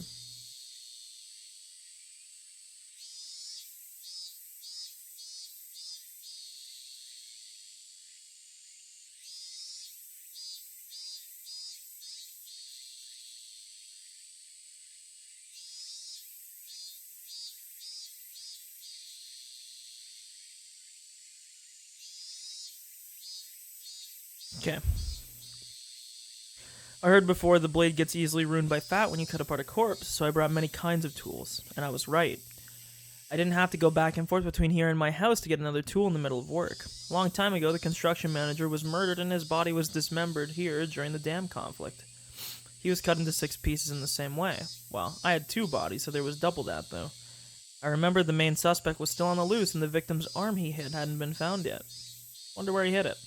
I'd like to ask him. I smiled wryly.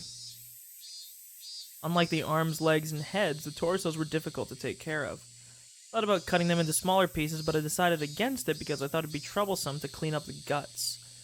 I put each piece in a black trash bag and sprayed on a lot of deodorant. I wasn't sure if that would help against the smell, though.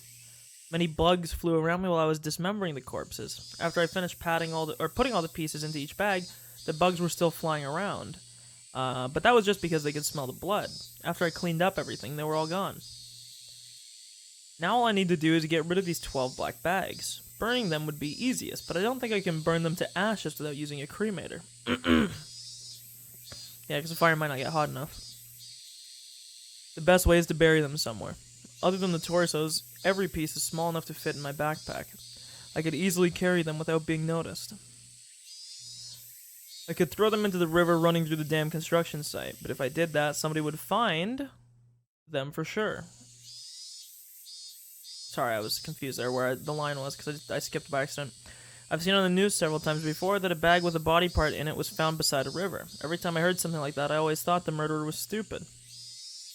Thought about dumping them into the Onigafuchi swamp, but rotten meat floats. I thought about weighting the bags, but there's no guarantee that they'd stay down. So that left me one choice, to bury them. There are many unexplored mountains at the end of the abandoned districts around Higurashi and Takatsudo. It's probably best to bury them somewhere in the mountains. While it would be safe to bury them here in the garbage dump too, it's not perfectly safe. And so I'm going to bury all these bags somewhere deep inside of a mountain in order to completely erase the 2 of them. My joints hurt since I've been using muscles I don't normally use. I cleaned up the mess very carefully and got into my hideout. While still wearing the sweatsuit, I laid down on the mattress. I washed my hands carefully, but there was still dirt and blood under my nails. I should take a shower later and wash it off completely. When I say things like disposing of corpses, it sounds like I'm the greatest evil of the century, but that's only true if I get caught. What I did isn't a crime as long as I don't get caught. Well, it's not necessarily true. It is still a crime, you just won't have punishment for it. Plus, I didn't do this because I wanted to commit a crime. I didn't do anything wrong. I did this to protect my father's life and mine. People might speak ill of me, but I don't really care about them.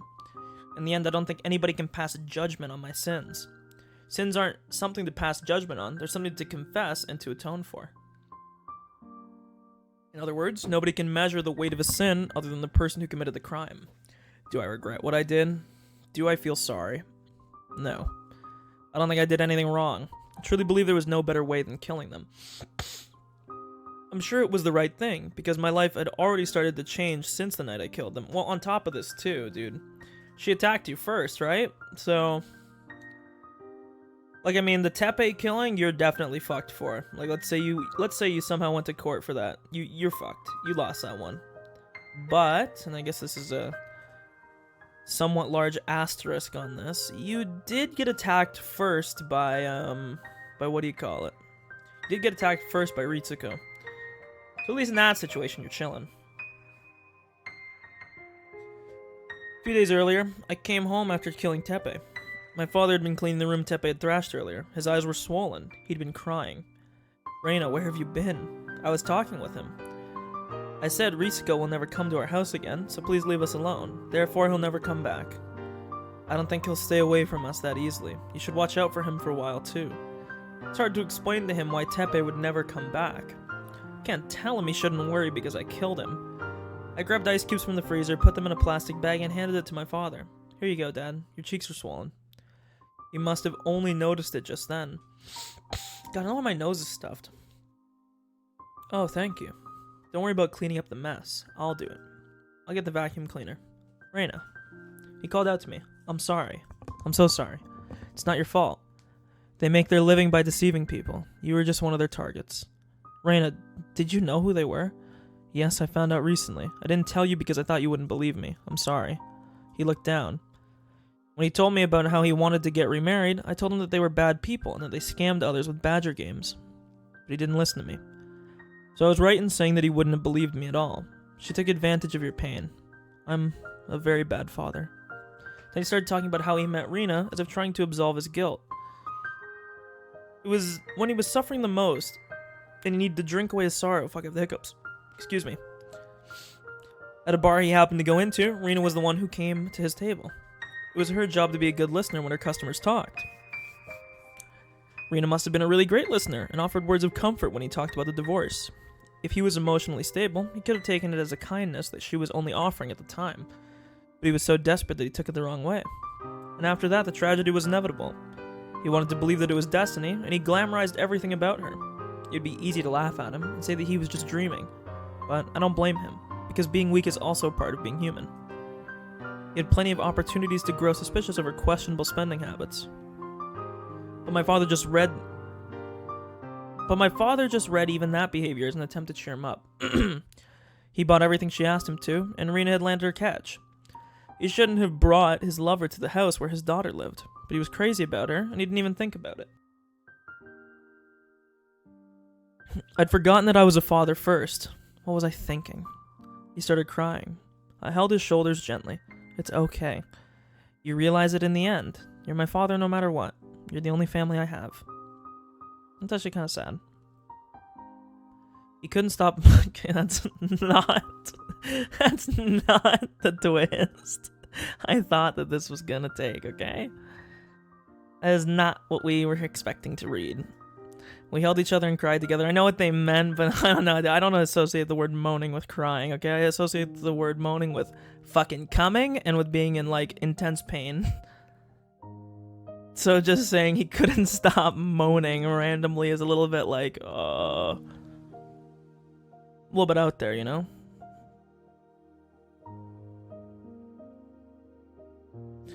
The next day, my father got up early in the morning. He was already cooking breakfast when I got up. And he told me, your father's gonna get his act together from today onward. Dad, you should have used salad oil before you cooked them sunny side up. It's been a long time since I cooked. He pried off the burning eggs on the pan with a spatula and he added salad oil to it. It was too late. Doing that just made it an even bigger mess. But I didn't say anything because I wanted to eat his eggs. I waited at the table quietly. He put the burned eggs on a plate and brought them over to me. It looked like he tried to salvage them by adding cheese, but it didn't really work. Still, it smelled good and crispy. It actually stimulated my appetite. Thick cut toast popped out of the toaster. I made coffee with extra milk and sugar because my father liked it sweet.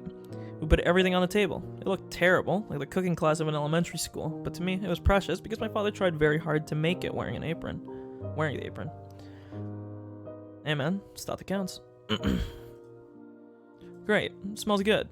I hope it tastes as good as it smells. Ha ha. Might be better that you do the cooking. I feel bad making you eat this. I'll take care of the cooking when you take care of getting a job. Holy shit, what the fuck? What this head crack out of left field, dude? Oh my god, she just hit the RKO on him. It had been a taboo to talk about work in our house. He hadn't worked since the divorce. It wasn't only because of the divorce, though. He just didn't have to work because the settlement my mother gave him was so huge. Plus, I let him be lazy because I felt guilty about the divorce. But my father cleared his wrongdoing by showing repentance to me. And I also atoned for my sin of not doing anything about my mother by doing what I did the previous night. Now we are free of sin.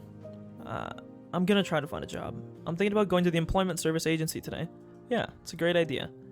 It's not money that he wanted. He just needed purpose. I'm old and not very strong. I'm a bit worried if I can find a job at all. What kind of job are you looking for?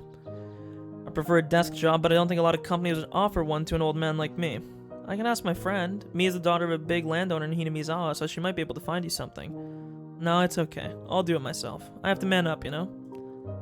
I don't remember the last time we enjoyed breakfast like this. I don't even remember the last time we had breakfast together. For the first time in a long time, the morning light felt refreshing. I wanted to keep enjoying life like this. But unfortunately, I had to go to school. I told him that I'd skip school that day and that I wanted him to take me somewhere fun, but he tried to be a good father and said I had to go to school. Well, I have to go now. Okay, have a good day at school. He followed me to the front door.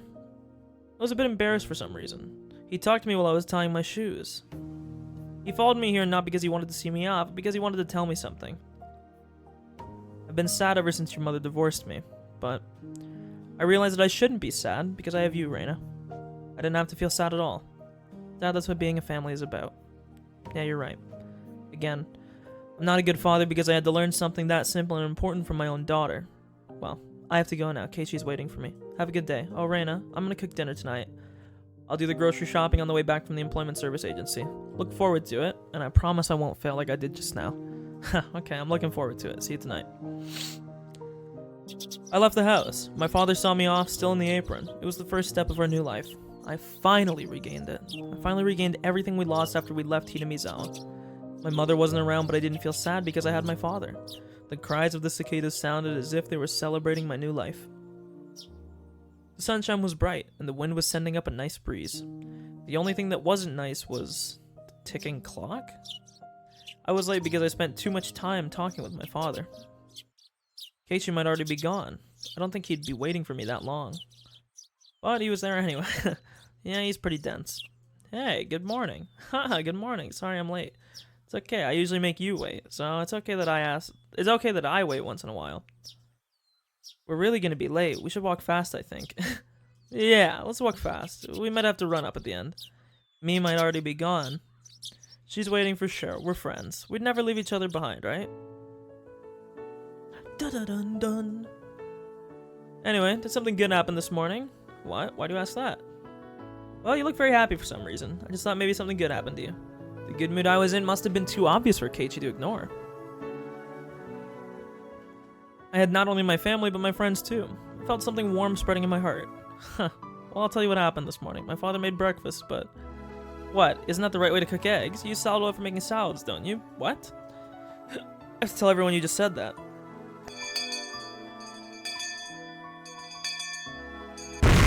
Stop, dude! I closed my eyes for 1 second. You fucking destroy my eardrums again. Stop this fucking shit, man.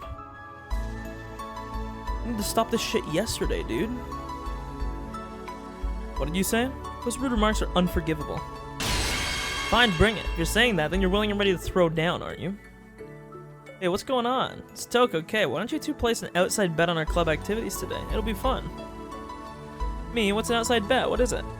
An outside bet means what it says. Toko and I would place a bet on each other outside the game. The one who plays worse than the other has to suffer an extra punishment besides the normal one. That means I get to see one of you suffer no matter who loses today. Huh. So what do you say, Satoko?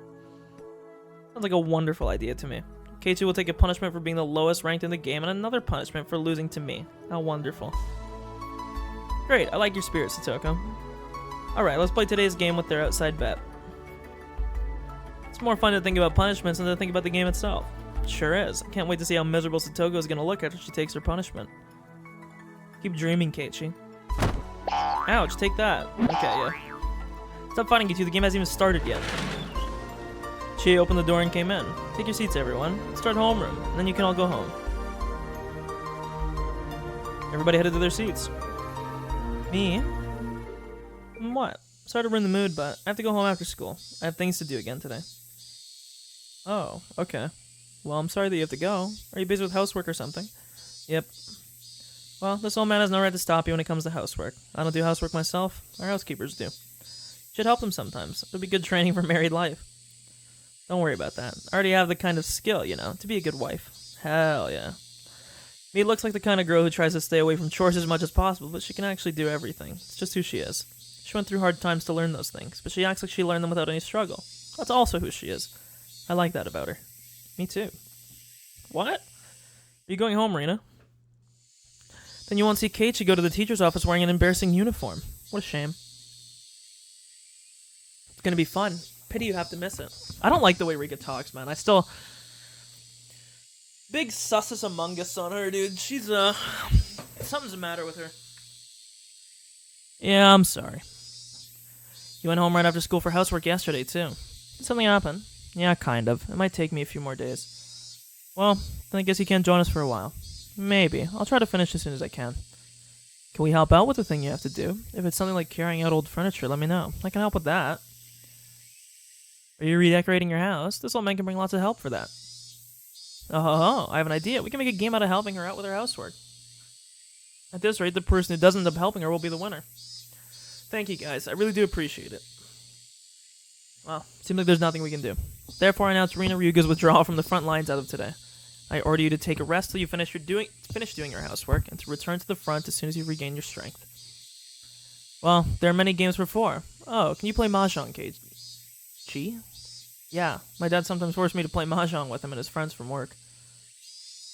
Of course, we were good at Mahjong as well. After that, they fooled around and made a lot of noise, just like they always did. I looked at them and reminded myself that I'd always have a place to return to. I left the classroom with a smile. I was going to Yagauchi on my bicycle. Oh yeah, 'cause she's hiding the body parts. I had to find a place to bury the bags with the body parts. Hopefully I could finish burying all of them today before it gets dark. With that, everything would be over and done with. I don't like that the back of the tiles are made of bamboo. You guys haven't marked them, have you? I wouldn't be too sure. Keiichi, you sound traumatized by the experience you had with our card game. Well, I think there's some scratches on them. They're cheap ones, you know. But it's more fun when there's an element of doubt, don't you think?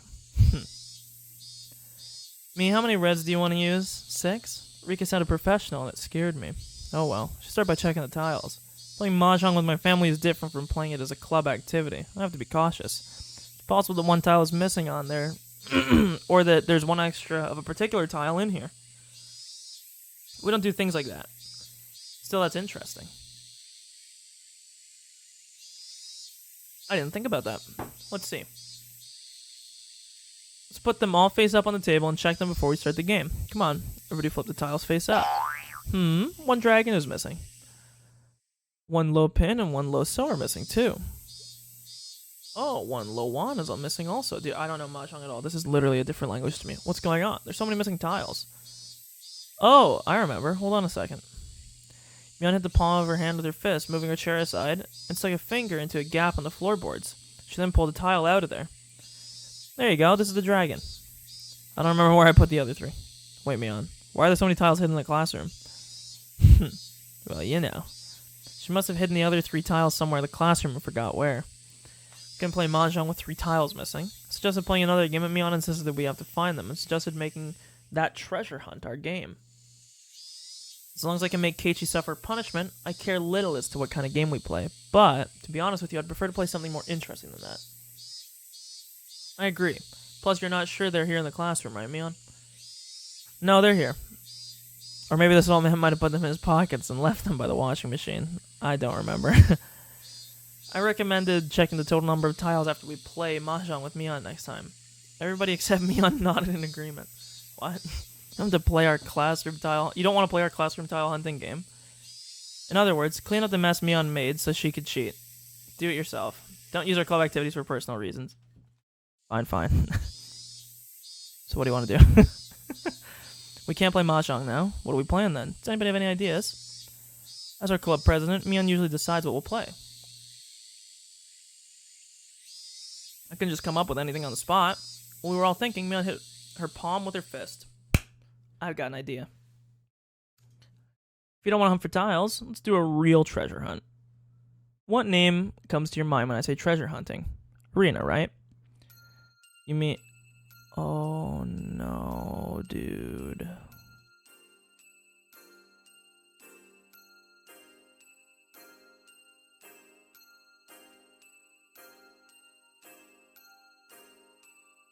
Uh-oh.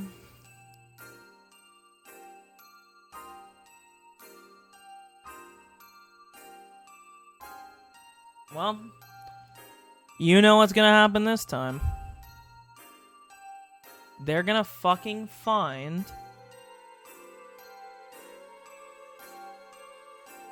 the bodies.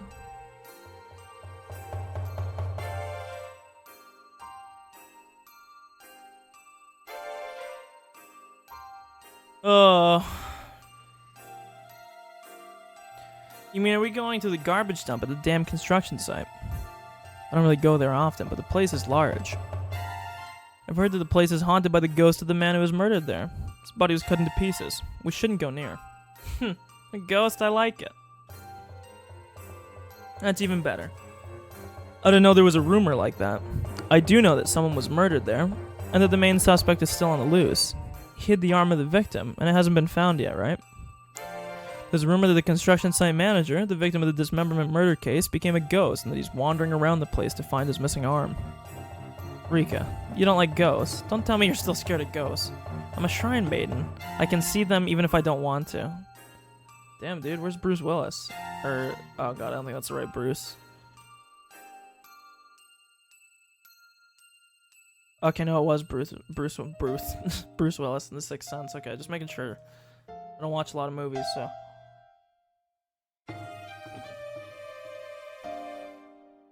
If I remember right, I've heard those who can see spirits see them as naturally as they do us. It's utterly ridiculous. I've been living with Rika for a long time, but I've never seen anything like that. That's just because you can't see them, but I can. For example, when you're asleep in your bed, I always see Nipa. Rika, why did you smile like that? What were you about to say? What do you see when I'm sleeping? Satoko, I feel sorry for you. You can pretend you're not scared of ghosts during the day, but I'm pretty sure you get scared when it gets dark. I'm gonna have to make a silent phone call tonight just to scare the hell out of her. Including myself, I don't think anybody really likes going there. Rena's the only one who does. If Rena finds a ghost when she's in her cute mode, she might take it home with her. It's so true. She'd say, "Oh, I'm taking you home with me." It was so easy to imagine that all of us laughed. Well, let's do it. Let's go treasure hunting. If you find a ghost, you win. You get a point if you find the victim's missing right arm. And you also get a point if you find, anything that Rena would like. We can show what we found to Rena later and we'll let her decide who's the winner. Oh, I can't wait to win the game and make Keiichi take double punishment. Hey, Satoko, are you sure you want to win? That means you're going to see a ghost. Ooh. Stop it. You're getting on my nerves. I don't want to go there. I'm scared of ghosts too. What do you mean you're scared of ghosts too? Who else are you referring to? I'm not scared at all. Hey, Keiichi, stop doing that. Let's go, everybody. Let's find the ghost. Again, I'm fucking deafened. Okay, so there's this bad situation. This is just not good, man. Oh man, this is not good for them. This is bad fucking news bears, man. Like, this is no bueno. This is no bueno at all, actually. Oh man, so let's think.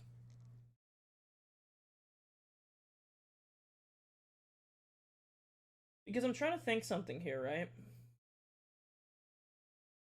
I'm sad because it feels like we're not going to get an answer to what... Well, we will, but I guess right now we're not going to get an answer to what happened with Teppei in Chapter 3, right? Because, like, the guy might be, like... I don't know, like, he fucking literally rose from the dead in Chapter 3. Like, he was apparently murdered, but then he wasn't.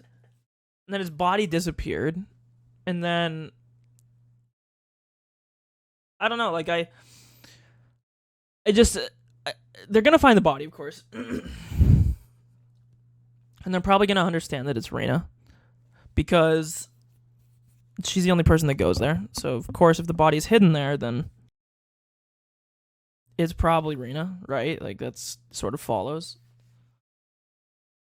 But, yeah, I don't know. This doesn't seem like a great idea. And it'll be over with. Everything will be over and done with. Yes, it will be over when the Higurashi cry. Is that a title drop?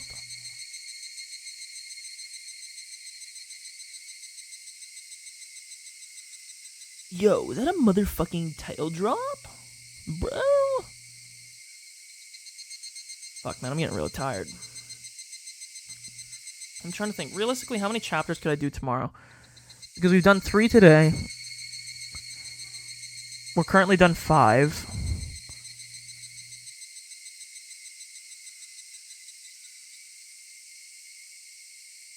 Oh, wait, there's art. Oh, yeah, wait, this was the start of this chapter. She was talking about being a clown or whatever, like a clown on a stage.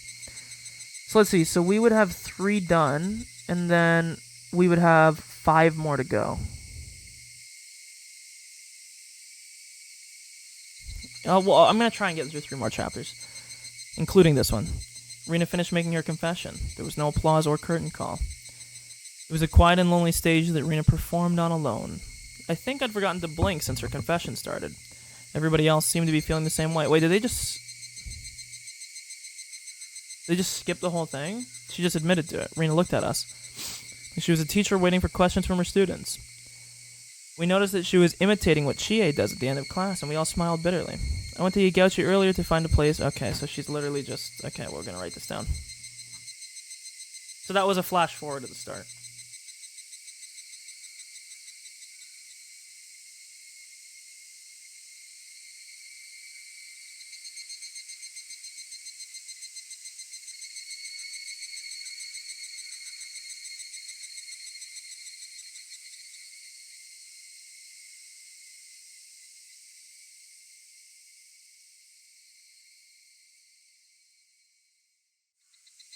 Okay. It's hard to pick a place because I wanted to make sure nobody would ever find them. I even thought about burying them in my backyard because it might be the safest, but after I thought about it, I knew that wouldn't work.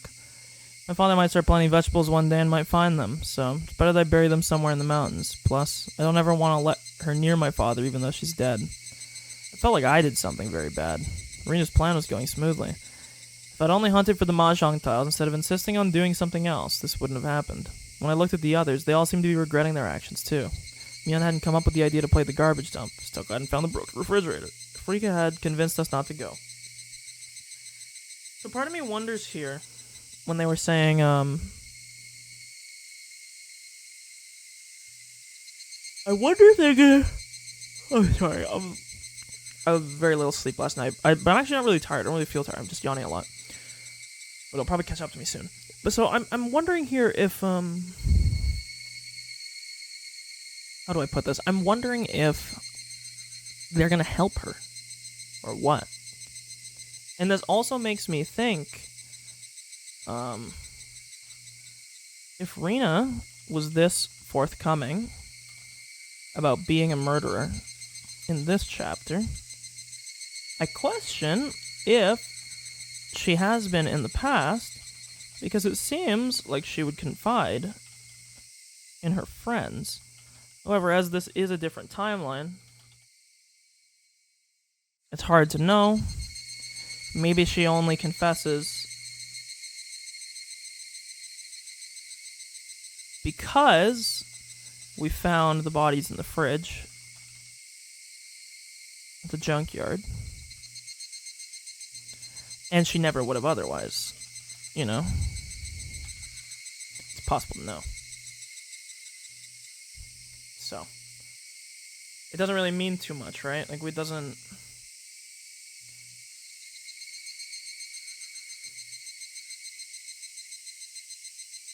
Part of me feels like this might turn into, like, the Avengers, but it won't be the Avengers. It'll be the opposite. It'll be like the Cringe Avengers hiding bodies that their one friend killed. If Rika had convinced us not to go, Rena could have had a few more days, and she would have gotten rid of these trash bags. They never would have been found. Then what would have happened next? Nothing. Everything would have remained the same. We could have kept having happy and peaceful days. Rena had been through a hard time, but she'd been forcing her face into a smile for us. The fake smile was supposed to become a real smile one day. None of us were supposed to notice that Rena was going through a hard time. After a while, Rena was supposed to be able to forget that bitter memory of killing these two, and she was supposed to live as if nothing had happened. But now all of her effort, all of her courage had been ruined. I know killing people is a bad thing to do. I didn't want to do this, and I don't want to do it again in the future. But I believe this was the best solution, and I also believe I didn't do anything wrong. I just applied my utmost efforts when God presented me with the equal opportunity to regain my happy, peaceful life. Saying we should accept suffering and live an immaterial life without desires is nothing more than pretty words from those who have plenty. Nobody can belittle my efforts. Rather, they should praise me for what I did. They should celebrate for me. Rena Ryuyu fought for her own fate. And she won. I don't know why I did it, but I interrupted her. And I shouldn't have. But I thought I needed to tell her this, so I did. But Rena, why didn't you tell us? What do you mean? We're friends, aren't we? Friends are always on your side without exception, no matter what. I thought friends were like family. If you told us about it, we could have helped you. Then you wouldn't have had to get your hands dirty. What Rena told us made me sad. couldn't help myself from saying that to her. Rena told us straight that she did the best she could. She told us that right to our faces. That's the same thing as saying that she didn't need us in order to do the best she could. Okay, you can say that now, but wait, let me finish. I believe that friends are there to share both happiness and hardship. If you came to talk to us, I believe we could have done something different. We could have led you to a better future. A better future? There's no better future than what I have right now. This is the best possible future. That's a lie. My shout seemed to scare her a little. I knew that Rena didn't believe that this was the best possible future. She just didn't have any other choice. If she had other choices, she definitely wouldn't have chosen this one. I know you don't believe that because you're crying. What? Who's crying? Me? I'm not crying. Yes, you are. You've been crying the whole time. Haven't you noticed it? On the inside. In fact, I didn't see any tears in her eyes or on her face at all. But that didn't mean she wasn't crying. Rena was crying. She was crying because she was driven into a corner after all the hard work she did to become happy. Her tears looked so sad. Anyone who couldn't see those tears wasn't really thinking about her. I'm not crying. I won't cry. I did the right thing. I made the right choice. There's no reason for me to cry. It's ridiculous. I have no idea what you're talking about, Keiichi. I know it. You're crying right now. Rena stopped laughing all of a sudden, and she spoke with a cold expression on her face. Okay. Let's say I did what you just told me. I told you all about my father and that woman. Then what? Well, then what? Rena had never talked to me like this before. It was as if she was mocking my ignorance, and that made me shut my mouth. You don't know what happened last year. Last year? Yeah, last year. It happened in June of 1982. There was someone who had no choice but to kill a person to free himself from his misfortune. Satoko gasped. Dude, she's just fucking spilling the beans? God damn. I mean, we already knew this, but I'm guessing Satoko knew this as well, but maybe she's just never really been told it by someone else.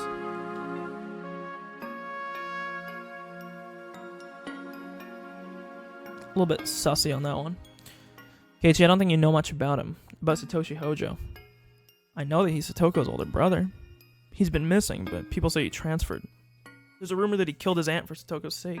Of the hiccups, fuck. Excuse me. Therefore, it's been taboo to talk about Satoshi in my class. Actually, in all of Hinamizawa. True. Satoshi was under the same conditions as I was. He just wanted to have happy and peaceful days. He wanted to live peacefully and quietly with his sister. You've heard about what kind of person Satoko's aunt was, haven't you? If what I've heard is true, then this is what happened.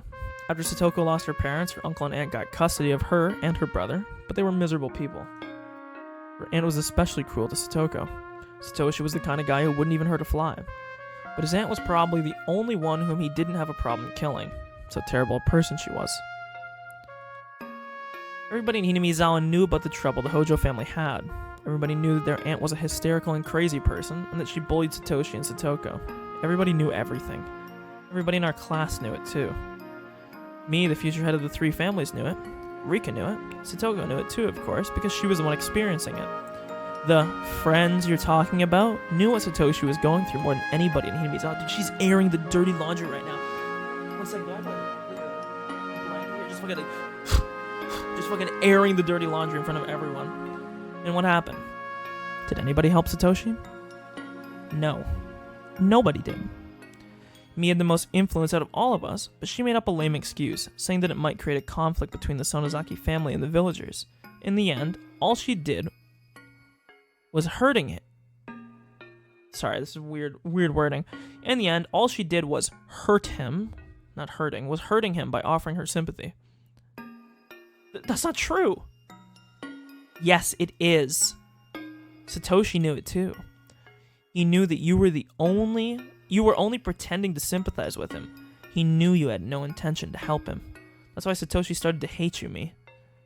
He said that you always told him you were his friend, but after all that, you turned out to be just another Sonozaki. Just another person who bullied the Hojo family. I didn't mean to. You didn't do anything to help him. You rejected his request for help by sympathizing with him. Do you have any idea how much that hurt? Mion tried to find something to say, but failed to do so. Yo, dude, I gotta put this down. Rena is kind of airing everybody out right now.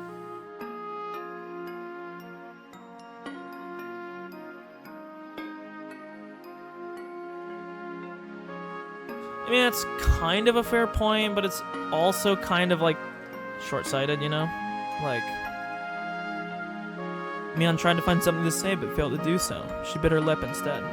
Rika, you were the same, too. Now Rina was pointing fingers at Rika. Unlike Mion, Rika looked emotionless and empty, just like Rina did. Rika, you didn't have the kind of power in Hinamizawa that Mi does. But your word carries a lot of weight with the old people who come to your shrine, don't they? There was something you could have done for him, but you didn't. Rika, you did exactly the same thing as Mi did. You just pretended to be his friend. All you did was sympathize with him and Satoko. You didn't try to help them out of the trouble they were in. Can you imagine how cruel and merciless your sympathy was to them? Satoshi wanted help. He wanted somebody to help him. He was at a dead end and couldn't get out of there by himself. He was sinking all the way down to his neck in a swamp, reaching for help and waiting for somebody to grab his hand. You're right. Rika's voice sounded mature. It was very different from how she usually sounded. I didn't know how to save them. All I could do was to offer them some consolation. I'm not going to deny it, nor am I going to make excuses for my sin of not trying hard enough to find a way to save them. I didn't know you knew. Rina gave her a twisted smile. That ugliness caused me to look away. And Satoko, I don't know if you'll believe me when I say this, but you're weighed down with sin too. I didn't understand why she was blaming Satoko. I tried to take her side, but I gasped in surprise when I looked at her. She looked like she was accepting the sin that Rina had mentioned. Satoko must have wanted to confess her sin before Rina pointed it out to her, and so Satoko opened her mouth first. I don't know if you'll believe me when I tell you this either, but I realize it on my own. I know what my sin is, and this is the thing, we do kind of know this already. We've kind of already heard Mion talk about this, right? We kind of already know. Mion did kind of talk about it very lightly, but we've heard Satoko. She talked about this very clearly in Chapter 3, that she knew that what Satoshi was going through, right? And, you know, that was her, like, atonement, basically, was that whole chapter. So, we don't really need to hear Satoko's part. Rika's part's a little bit odd. Rika kind of just owned it. Rika hit fucking Rina with the "and" question mark. She's like, "And? Yeah?" Like, she's just sitting there like, "And?" But I see. I realized it on the night brother disappeared. I wish I'd realized it when he was still there. I understand how you feel. That sense that it was too late for regrets, right? I feel the same way. It happened to me before. That's why I fought this time. Satoko, I'm sure you can atone for your guilt in the future, because you realized what you did. But that won't bring brother back. He's not coming back. Damn. It's a little bit of a fucking feels bad man. Satoko looked down sadly.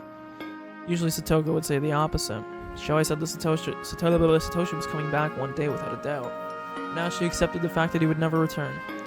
She accepted it easily, as if she knew already, because he's her brother. Do you understand now? She asked me all of a sudden. That's how they were in 1982. Satoshi talked to everybody he thought could help him. Okay, you know, I'm not like the biggest Rina fan, but she's kind of spitting right now.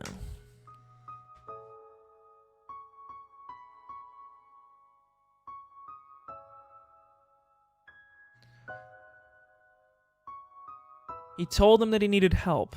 He told them what he was going through. He consulted with them. He even came to me, even though I had just moved here at the time. I don't think it was embarrassing or shameful that he did that. People get desperate when they're unhappy. Satoshi tried very hard, but he couldn't do anything about the situation, and he asked for help. I have fucking hiccups, they won't go away. He kept asking for help.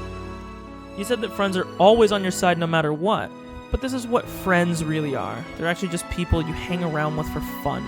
They don't help you when you need them. Damn, friends are always like that. That's why I decided not to tell anybody when I found out I was in the same situation as Satoshi.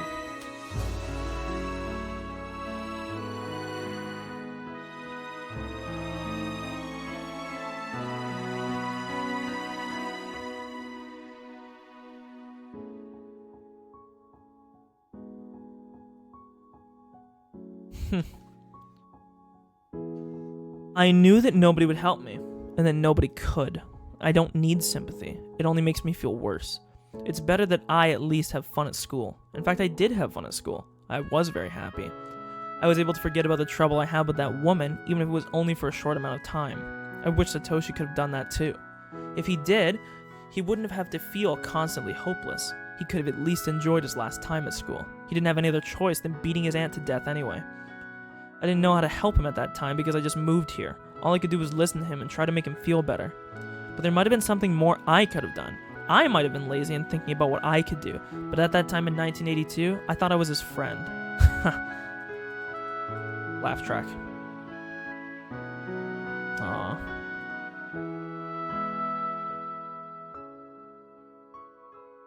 She's crying.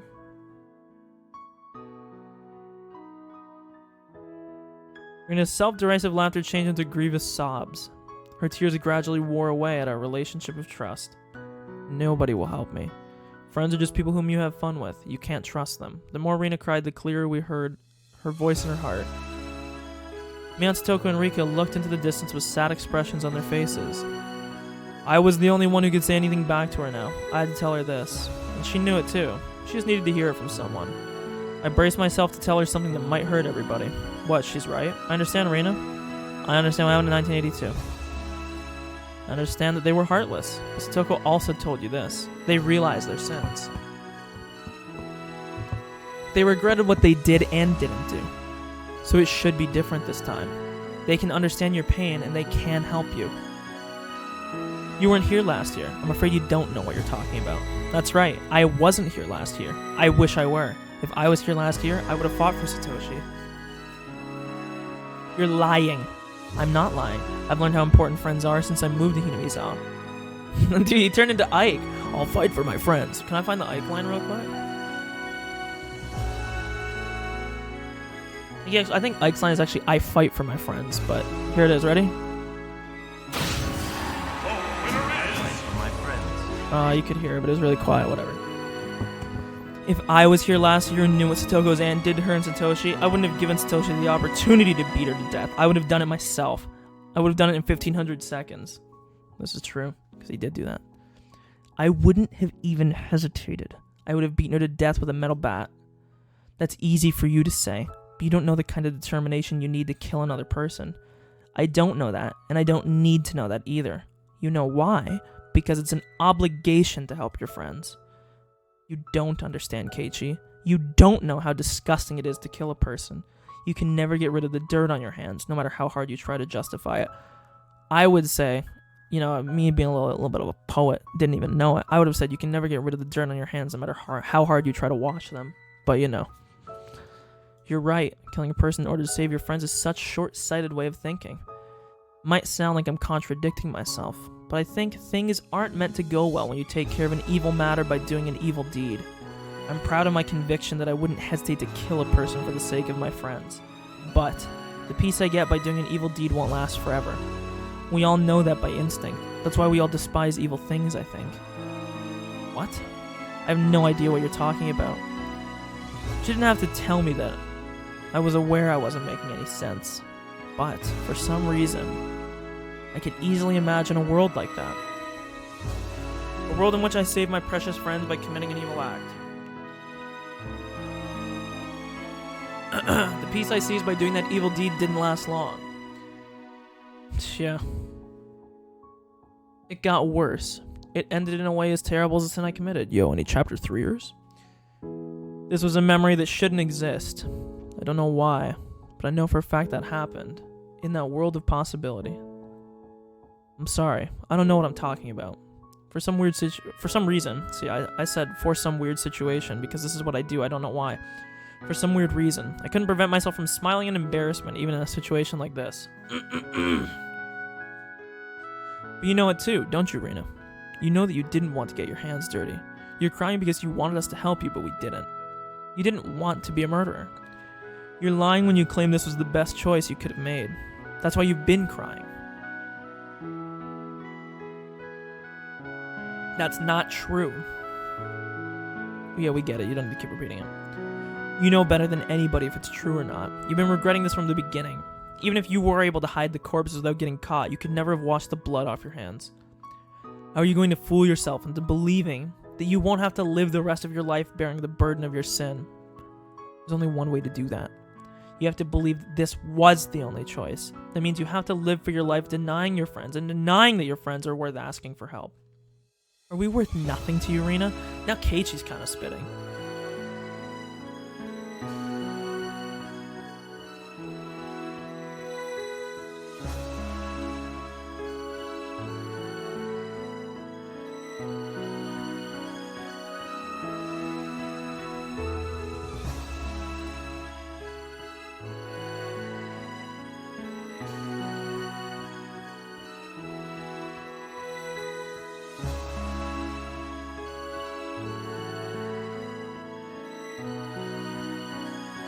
Of course not. You always believe that friends exist to help each other. Your friends were immature last year. That's why they couldn't help Satoshi from his unfortunate fate. But people grow up.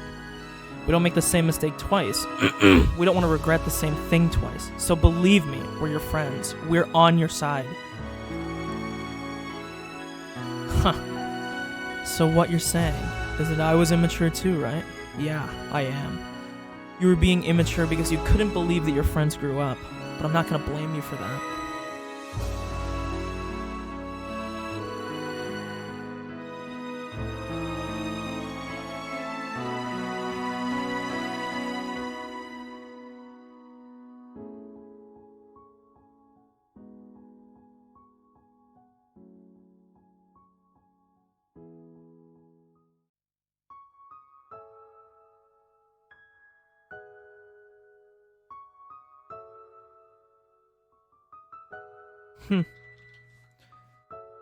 But I'm not going to blame you for that. We didn't notice until today that you've been going through such a hard time all alone. People can communicate their feelings only by talking to others. Not totally, but we get the point. There was nothing we could do because we didn't talk. In that sense, it's hard to say it, but we have to admit that this was meant to happen today in order to make your choice the best one for real. We finally talked about our feelings. You now know that you've been distrusting your friends since last year, and that everybody regretted both what they did and what they didn't do. So now we finally became true friends.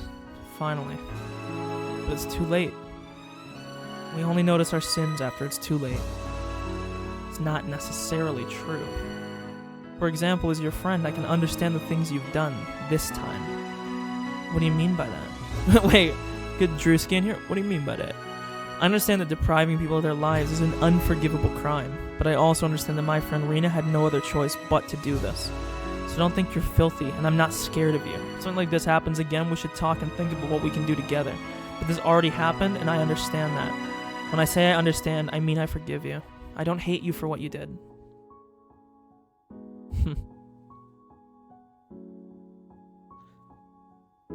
I said that to everybody this time. I said it to all my friends. I accept what Rina did. I accept that she had no choice other than to do this. And that this was her last resort after thinking it through many times. So, I'm gonna side with her. Okay, of course. If she killed him for money or some other stupid reason, I'd drag her to the police. But that wasn't why Rina did this. She couldn't run away, and she thought it through before she came to this point. If she's guilty of anything, she's only guilty for not talking to us about it beforehand. But I forgive her for that too. I forgive her for coming to this point. I don't know, man. I'm gonna just do a little aside here real quick. Not a huge fan that they skipped from this last chapter directly to this point. However, at the same time, I'm also glad they didn't drag out this reveal over the course of this whole chapter. It would have been so slow-paced. Keiichi. So, I beg you all, please forgive me for not noticing Rina's situation and for letting her go through it all alone. My sin is that I allowed a day like today to come to pass. Keiichi. We're the only ones who know about these bags. If we keep it to ourselves, everything will be fine. Rina doesn't have to worry about a thing. Let's hide them somewhere like she planned. We'll cleanse ourselves with salt later, and that's it. Let's forgive each other for our sins, and then we'll regain our happy and peaceful days. This is it, right? Rina, this is the future you chose, right? This is the best possible choice, right? Keiichi.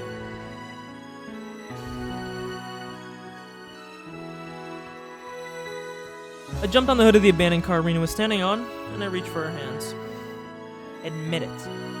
This is the world you wanted. This is the choice you wanted to make. But this is something you can't choose by yourself. All of us have to reach for each other's hands so that Rena can make her choice. In other words, I can't make it happen by myself. I need everybody to reach for each other's hands. So Rena, you need to do it too. When all of us hold hands together, that's when you can go to the world that exists beyond the choice you made. Keiichi, I appreciate it if you really mean it, but I'm not sure if that's what everybody else wants. A little hand touch mine. Where's Rika? Rena, you aren't filthy. You didn't give up. You seized your fate, even though you had to dirty your hands to do it. I have no reason not to accept you. Rika's small hand was strong, and she spoke eloquently.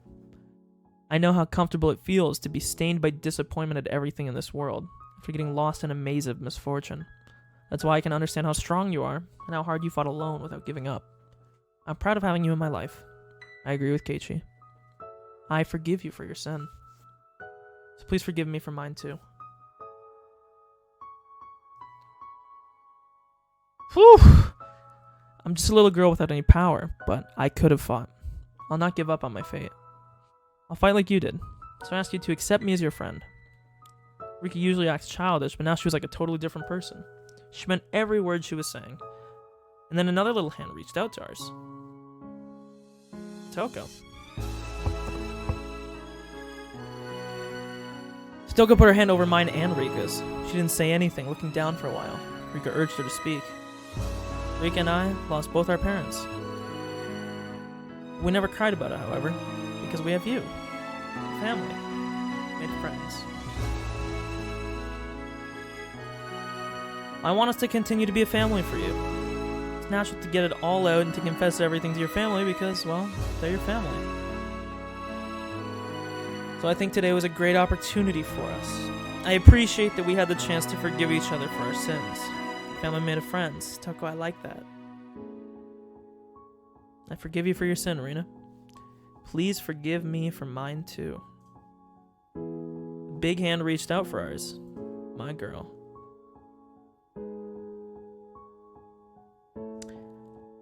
I always thought it was my job, as the leader of this club, to talk about the importance of friends. So, I guess I'm not that good a leader after all, huh? Mion. I'm sorry, I didn't mean to make fun of you. Mion still smiled and scratched her head. Rena, I'm ashamed of myself, as your friend and as the club president, for not being able to notice what you've been through. Oops. I'd like you to forgive me for that. Of course, I also forgive you for not telling us about it. You couldn't tell me because I wasn't good enough for you. I thought I was trying to be a good leader for you, but I guess I wasn't doing my job. It's my fault. So I forgive you for your sin, Rena.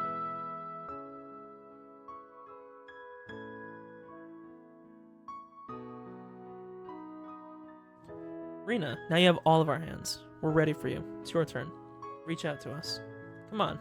This is the world you wanted. You have all our hands right here for you to reach, so don't hesitate. I'm a murderer. I'll get you guys into trouble. Rena, Rika, you don't need to say anything. We're all reaching for your hand. What else do we need to say or prove? Rena, you don't need to say anything. All you need to do is reach out to us. Come on, Rena. This is real. It's not too late. You still have choices you can make, so choose. You can still make it. Come on. It's not too late to start over again. Rena slowly reached out, and her hand touched ours. Excuse me, she didn't hold our hands. All she needed to do was... fucking hiccups again. Was to touch her hands, to show us her will. Rena chose to live, to share her life with her friends, rather than to refuse them for the rest of her life. I took a step closer to her and firmly grabbed her wrist. And fucking suplexed her. It was getting dark, and some stars had appeared in the sky. We all forgave each other for our sins for the first time, and it was a little embarrassing. Rena's tears made us all cry, and we just kept crying together. We stood in a circle, holding each other by the shoulder, and putting our heads together in the middle. We are a family made of friends. We forgave each other, and we were happy together. There's a memory in the back of my mind, but it's not supposed to exist. I tried to save one of my friends in that world. In order to do that, I rejected all my other friends. Chapter 1. I acted recklessly alone, and I brought about the end of the world.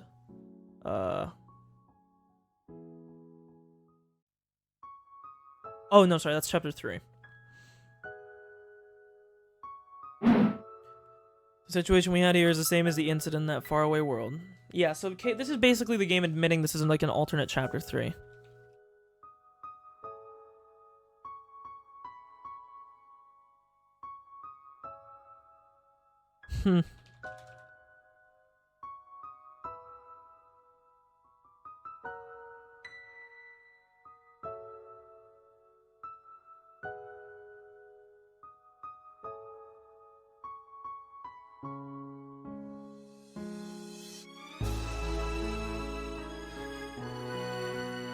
I think I skipped that, but it's chapter 3. But other than that, it was different. We have Rina, Mion, Satoko, Rika, and myself. Nobody was missing. True, nobody's dead yet. We're gonna regain them. We're gonna regain those happy and peaceful days. The road going there might be a little rough. We'll walk it together. We all will.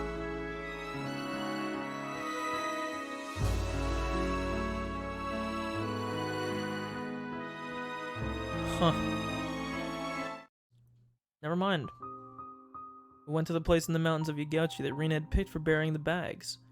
Carrying corpses is a scary thing to do, but it made us united more strongly because of that. Holy fuck, we actually are. We assembled the Cringe Vengers. Holy shit.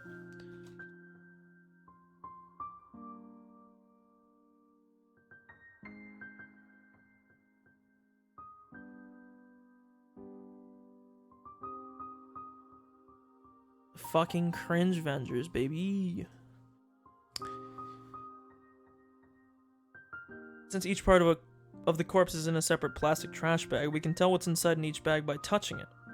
First, we forced ourselves to laugh whenever we had to touch the bodies because we were scared, but after a while we got used to it, to the point where we could make jokes about it. Of course, all of that was probably a bluff, but we all tried our best. Mion somehow had detailed knowledge on how to hide corpses, and she told me how to dig the hole deeper. Rika helped me carry the bags. Soko used her talent of setting traps to perfectly camouflage the place where we buried them. Me? I was in charge of digging the hole. Rina dug it earlier, but I made it a little deeper. God, I have like, it's actually not even hiccups. It was hiccups earlier, but it's not anymore. Fuck me. After we finished all that, we walked back to the place. We parked our bicycles and we looked back at the place where we buried the bags. It was completely unnoticeable. We'd never be able to find the place again once we left for home. That's how perfect it looked. Great. Thank you all for your hard work. We're done here. It's time to go home. Mion said it cheerfully as if we just finished club activities or something. We had no more bags to carry, and we no longer had any burden to carry either. We got on our bicycles, but Rina was still standing there looking into the distance. Hey, Rina. What? I'm sorry. I think I caught a cold or something. I feel feverish and dizzy.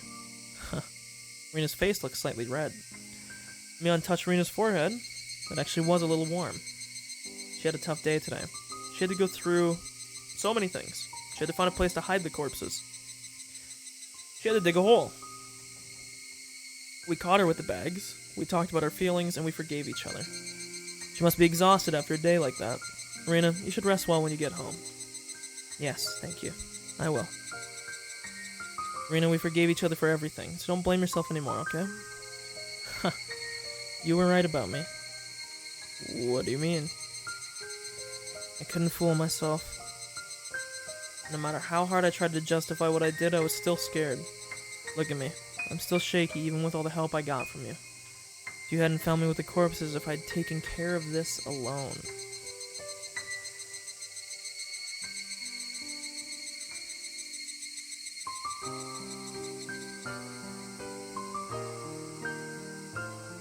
Huh.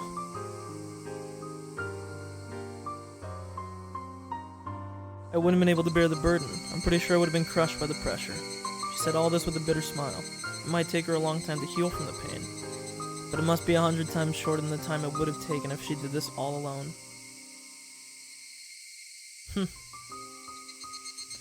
Rina's home was the closest from here. Rina went her way and the four of us were left behind. Mion made a suggestion.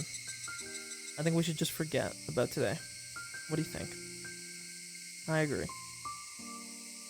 think that would be the best for Rina as well. Rina's a strong girl. If we act like nothing happens, she'll act that way too. If you keep acting for long enough, it becomes real, right? We'll be able to forget it by not talking about it. Our goal is to forget about it completely. I think we'll keep wondering whether or not the day of reckoning will come for the rest of our lives. You're probably correct. It's not going to be so easy to simply let it go. Even if I can't forget about it for the rest of my life, that's fine by me. The most important thing is to keep it in my heart forever. The most important thing is that we don't make her think about it. Well, this is goodbye. Okay, so I'm going to put something down here.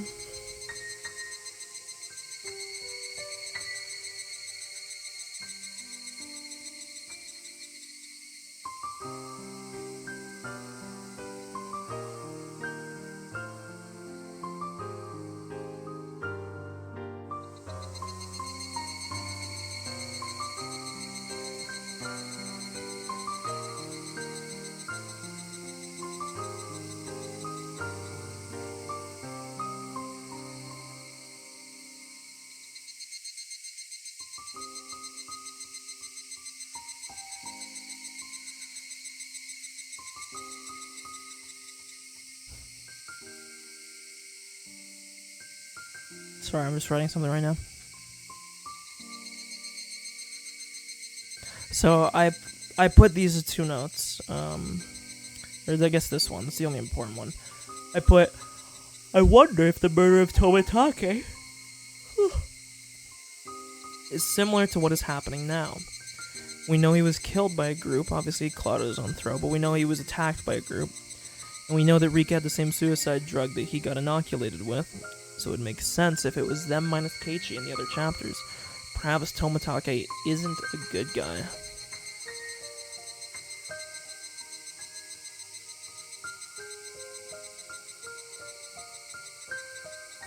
Inoculated is also not the right word here.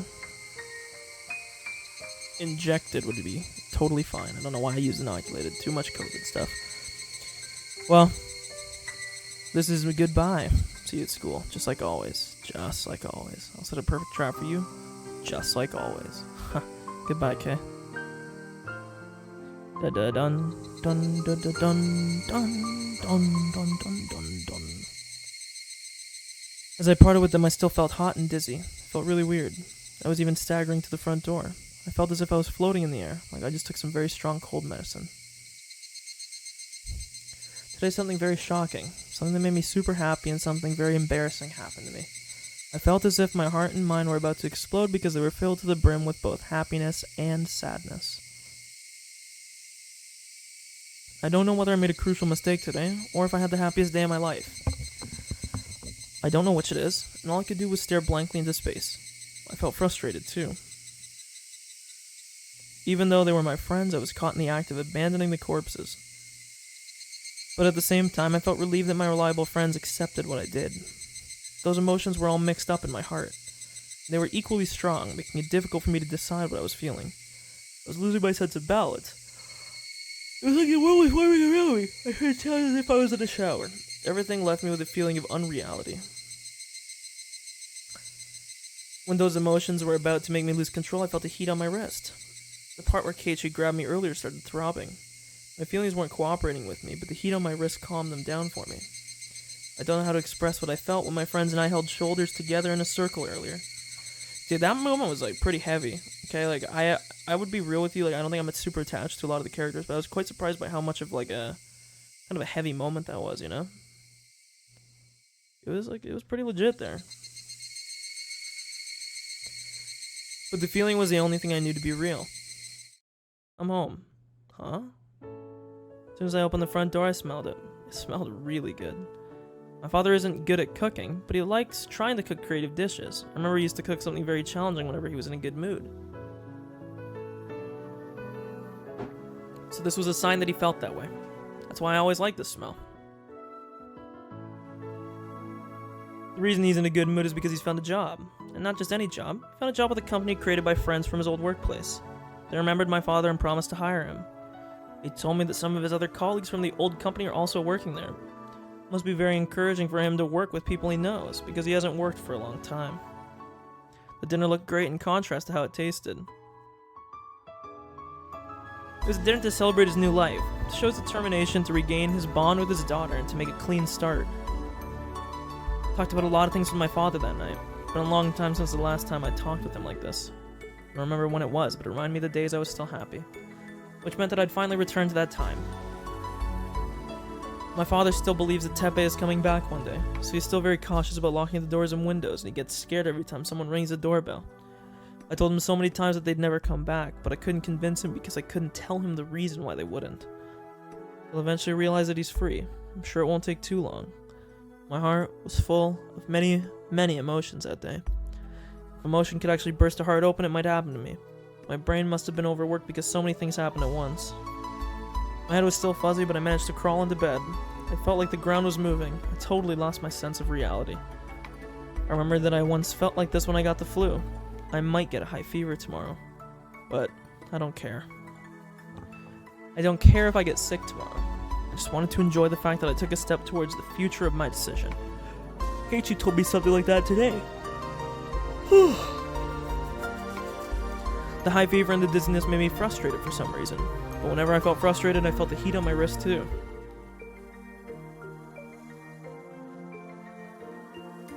But whenever, I grabbed my wrist with my left hand tightly. It made the frustration go away, and it brought me relief. Even the dizziness I didn't like just before made me feel like I was in a down-filled futon. I was falling asleep in that down-filled futon on my first night in a new world. The dizziness didn't go away for a few days, but I gradually got used to it. This new world looked like the world I used to live in before, but the sunshine was a little brighter, and Keiichi's smile looked a little bit more gentle than before.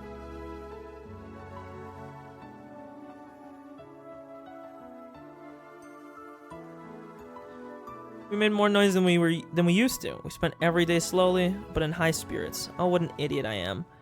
I underestimated that dizziness and caught a summer cold in June. I wanted to get better as soon as possible. I should have taken a day off from club activities, but I forced myself to play with them every day. I'm sorry if you hear that. My dad's mowing the lawn. He's quite close to my window. But I don't think it's coming through. I'm actually surprised. You probably hear it when I talk, but it's not coming through when I'm not, so. I should have taken a day off from club activities, but I forced myself to play with them every day, and that made it hard for me to get better. I finally learned my lesson recently. I don't need to feel frustrated. There's no limit to happiness in this world. As long as we keep wishing for it, it'll continue forever. I don't need to feel frustrated anymore, because tomorrow I will have the happiness I have today. We'll have the Watanagashi Festival next Sunday, and everything will come crashing down. Me tells us that we'll have a lot of fun and that we'll go extra crazy. I really can't wait. Probably the end of this chapter. Dun dun dun dun dun dun dun dun dun dun dun dun dun dun. There it is. Letter from the forestry office. The achievement is you're crying right now. I'm sorry to tell you, game. I'm not actually. So, unlucky on you there, I guess, but.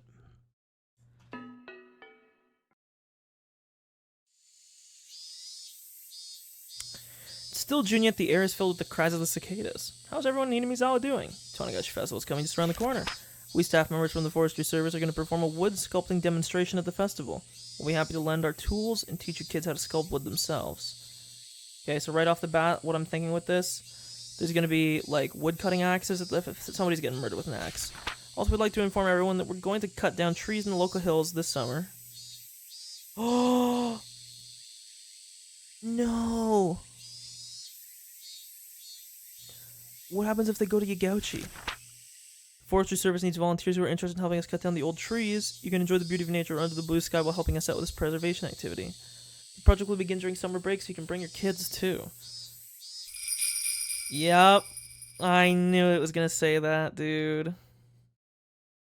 They're gonna find the fucking bodies, man. No. Okay, let's go. We have 2 more chapters left, so this one and the next one.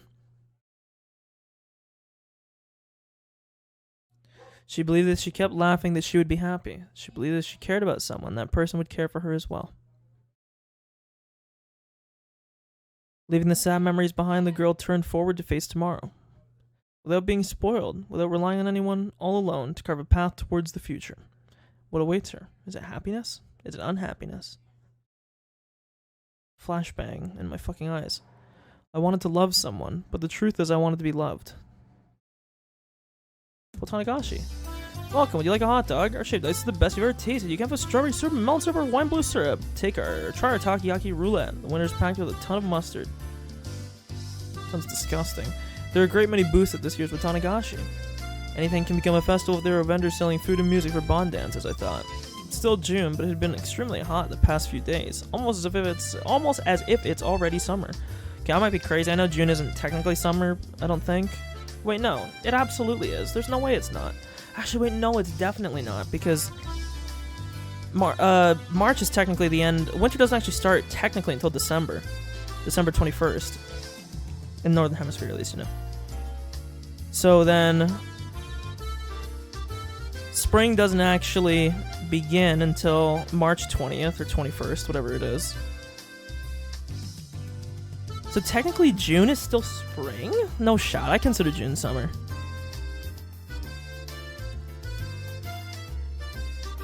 Okay, apparently the seasons are defined as March, April, May, summer, June, July, August, autumn, September, October, November, and winter, December, January, February.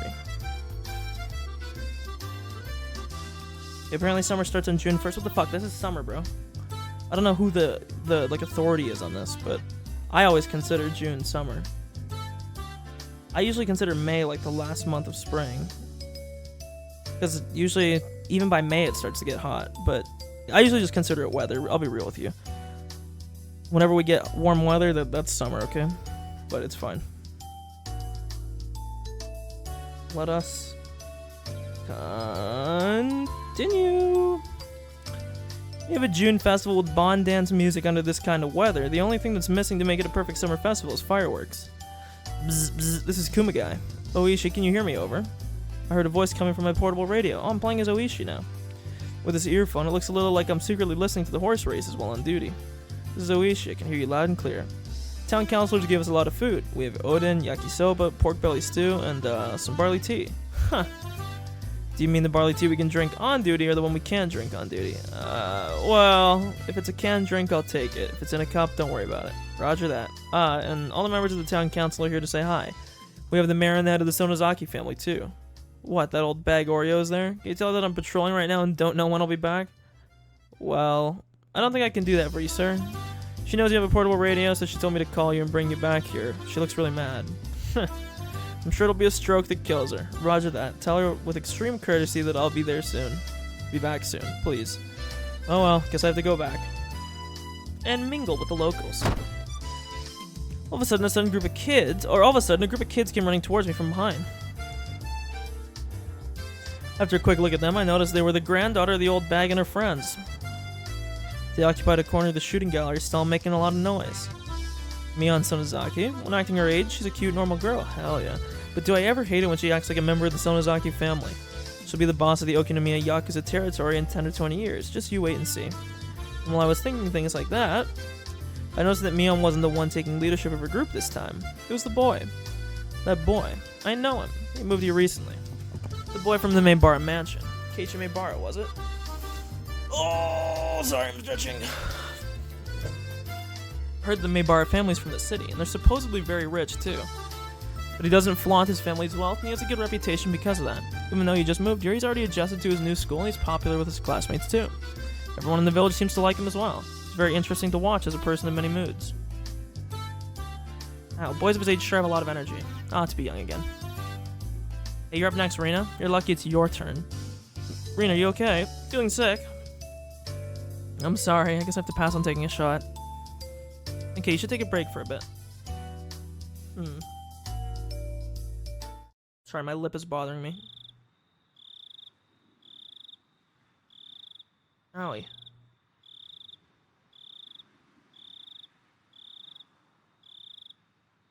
God, my lip is chapped. Oh, shit. It looked like only the four of them were having a good time. The girl called Rena seemed outside of that circle of smiles. Her name is Rena Ryuga. What was her real name?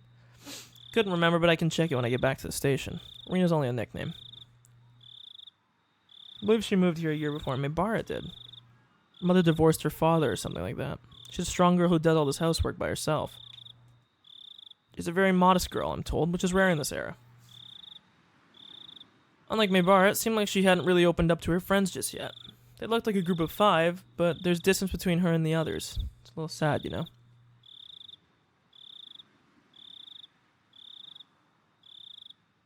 Mibara has become a part of the village.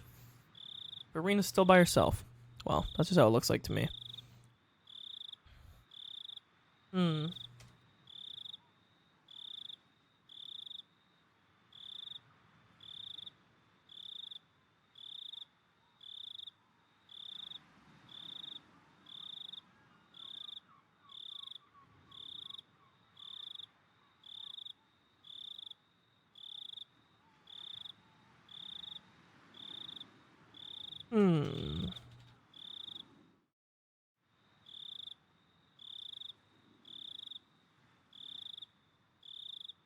It's sort of a weird impression because I don't really get that impression from Rena, but...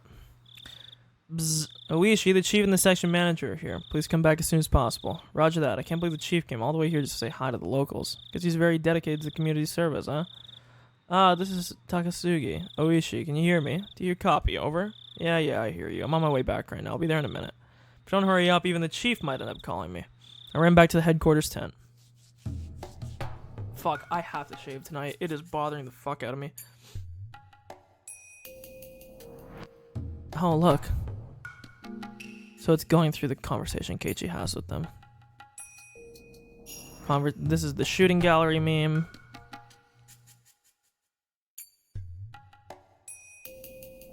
Keiichi going back home.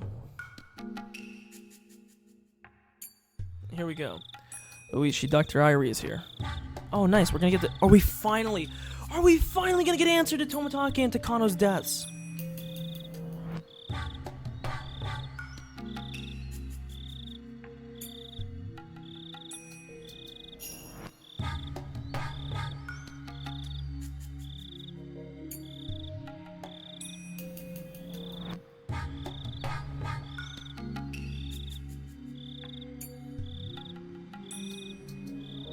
Oishi, Dr. Irie is here. Oops. Oh, wait, maybe I'm not playing as him. Oh, thank you so much for coming. So what do you think, Dr. Irie? Oishi entered the cordoned-off area.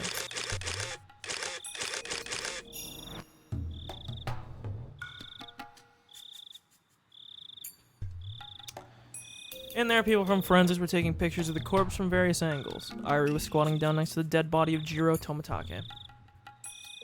When he stood up, he looked pale. I can't believe it. I know. I can't believe it either. As far as I see, he clawed at his throat with his bare hands. That isn't a normal way to go.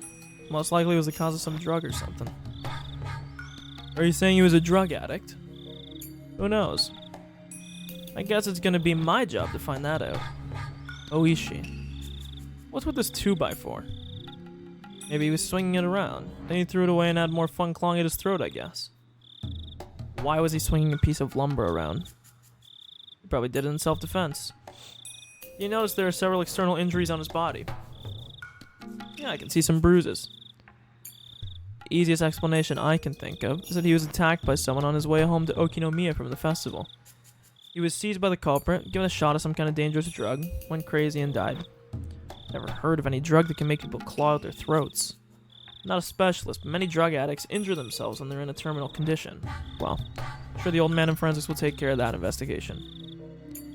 Excuse me, Oishi. We found a bicycle believed to belong to Jiro Tomitake about 100 meters away from here. Boom. It is Takano. It is fucking Takano. She's involved. Right off the bat, we know it's her. It has to be. This is literally a dead giveaway. Put it this way, I already thought it was Takano. After the Chapter 3 event, I was like 99% confident that Takano was the one that killed him because I think she had his corpse in the trunk. But I'm even more certain now. Because I remember specifically, she had Tomitake's bike with her. At that time.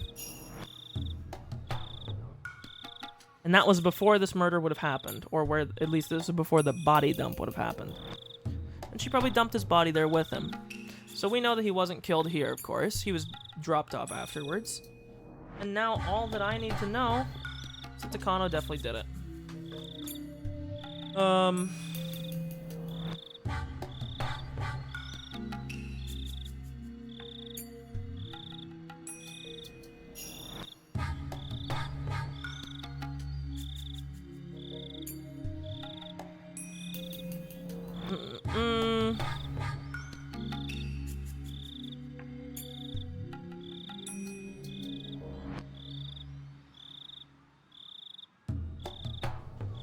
Oh, that's great. Thanks for the fine. Any other clues? Not yet. They're investigating it right now.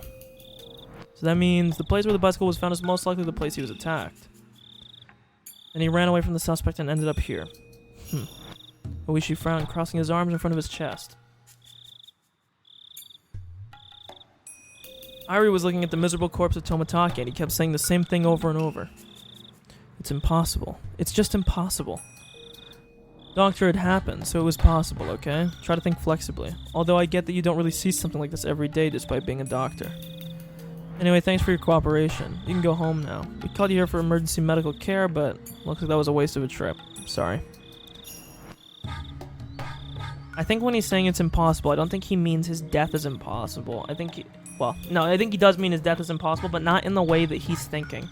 I don't think he's saying impossible like it's no way, this can't be happening. Like he's not like, I think he's saying it's impossible because I think he might know something more. Do you think maybe he was like drinking with Tomitake or something? Sorry, I'm getting close because I can hear my dad fucking mowing the lawn, and I don't know if it's gonna start getting louder or something. But maybe he has info that we don't know, right? Irie gasped all of a sudden as he turned to Oishi. What about Takano? What happened to Takano? What? Oh, your nurse? I think she was with him. Is she okay? Do you know her phone number? Of course. Kuba. Get her phone number from Dr. Irie and make someone at the station call her house. Understood. Doctor, can I have the number? Yeah, here it is. I still don't trust Irie either. Holy fuck, that is loud. There's no way that's not coming through, man. Yumika got the phone number from Irie, repeated back, then dashed away from the blue tarps. Doctor, Takano and Tomitake were close friends, right? Yes. Heard about any troubles between them? No, not even once. They were very close. Well, I hope she's okay. In the worst case, she could be dead or she could be the culprit. I see. Nurses have access to dangerous drugs. Okay, this is so loud. I can't believe this isn't coming through on the mic. Okay, no, it is. One sec, I'm muting.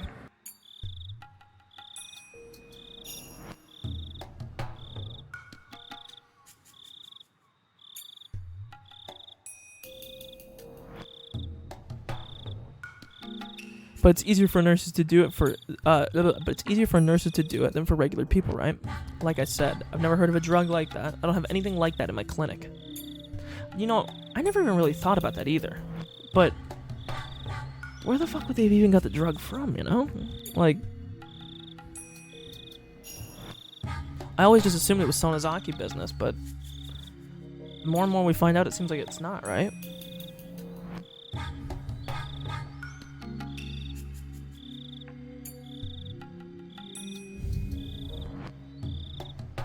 Ugh.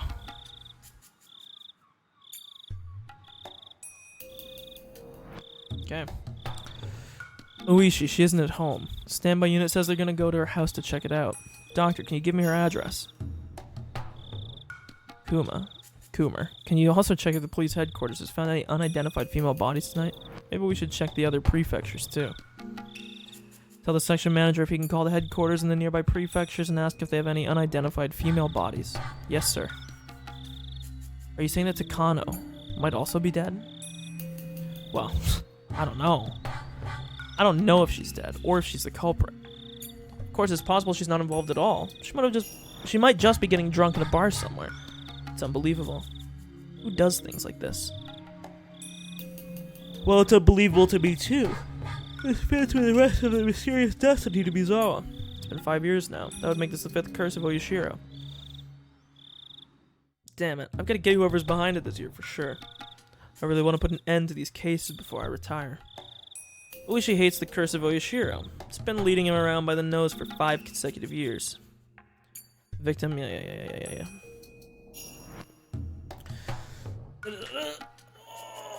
The victim of the first year, the manager of the damn construction site was his friend. Despite his desire to avenge his friend, the mystery had only deepened, and one case followed another year after year. Oishi would be retiring next March. As a retiree, he would be able to ask about the progress of the investigation, but he wouldn't be able to take the initiative anymore. In other words, this year was his last chance for revenge. Would he have to put his head in the lion's mouth to capture the culprit? Oishi quietly clenched his fist. I believe that this maze has an exit. Maze is a very convenient word. A maze always has an exit. You don't call it a maze if it doesn't have one. I know I'm on the right path towards the exit of this maze. I used to miss these minor divergences, but now I don't miss anything. I don't make any mistakes. This time I could feel a response that was different from all the other times. I'm sure I can finally get to the exit of this maze. But no matter which path I choose to come to this point, Jiro Tomatake always dies. Huh. Is this like Keiichi's consciousness or something? Like...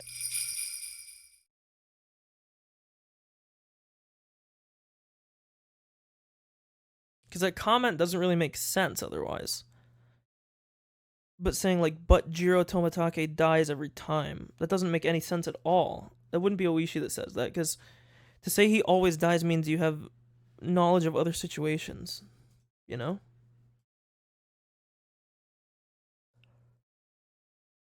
I'm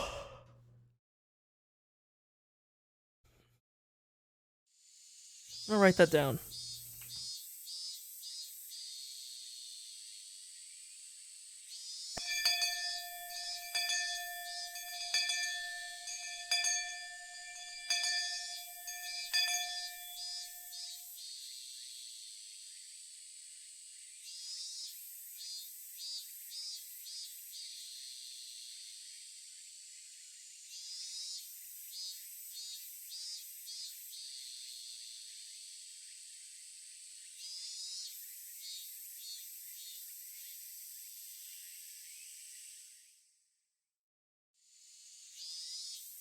Okay.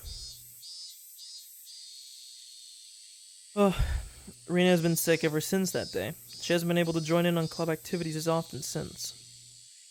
Yeah, I still feel feverish. You do, huh? That's a pity. Hey, Rina, why don't you just try and play with us tonight? I think you'll feel a lot better if you blow off some steam. You got this old man's agreement. Do you think so, do you? Sometimes resting too much is bad for you. They're quite correct. All illness comes from the mind, don't you know? Everybody had suspected for a while that Rina isn't really sick, at least physically. It's just that many things happened to her at once. She caught a mental cold. So I thought she would get better once she played with us, just like we used to. Seemed like Rina was aware of that too. She knew that she had to get out of her state of depression soon. She wanted to get better, and she wanted to have fun again every day. Okay, I'll do it. Great, that's a spirit. Tony the Tiger fucking popped his head in. Fuck me, I'm sorry, I keep yawning. Considering the fact that Rina's still recovering from her illness, let's play a tabletop game today. Let me see. Mion started rummaging through her locker, humming to herself. She took one game after another from the locker and put them aside. The locker definitely didn't obey the laws of physics. The amount of games she took out from the locker was more than what it could physically hold. Oh, I forgot about this one. Let's try this. Today we'll be playing this detective game. Oh, what's that? Sounds interesting. Well, this is a game where you guess the culprit, the murder weapon, and the scene of the crime. It's a game where you can use your brain. You'll pick it up as you play. All you need to do is note down the information you have.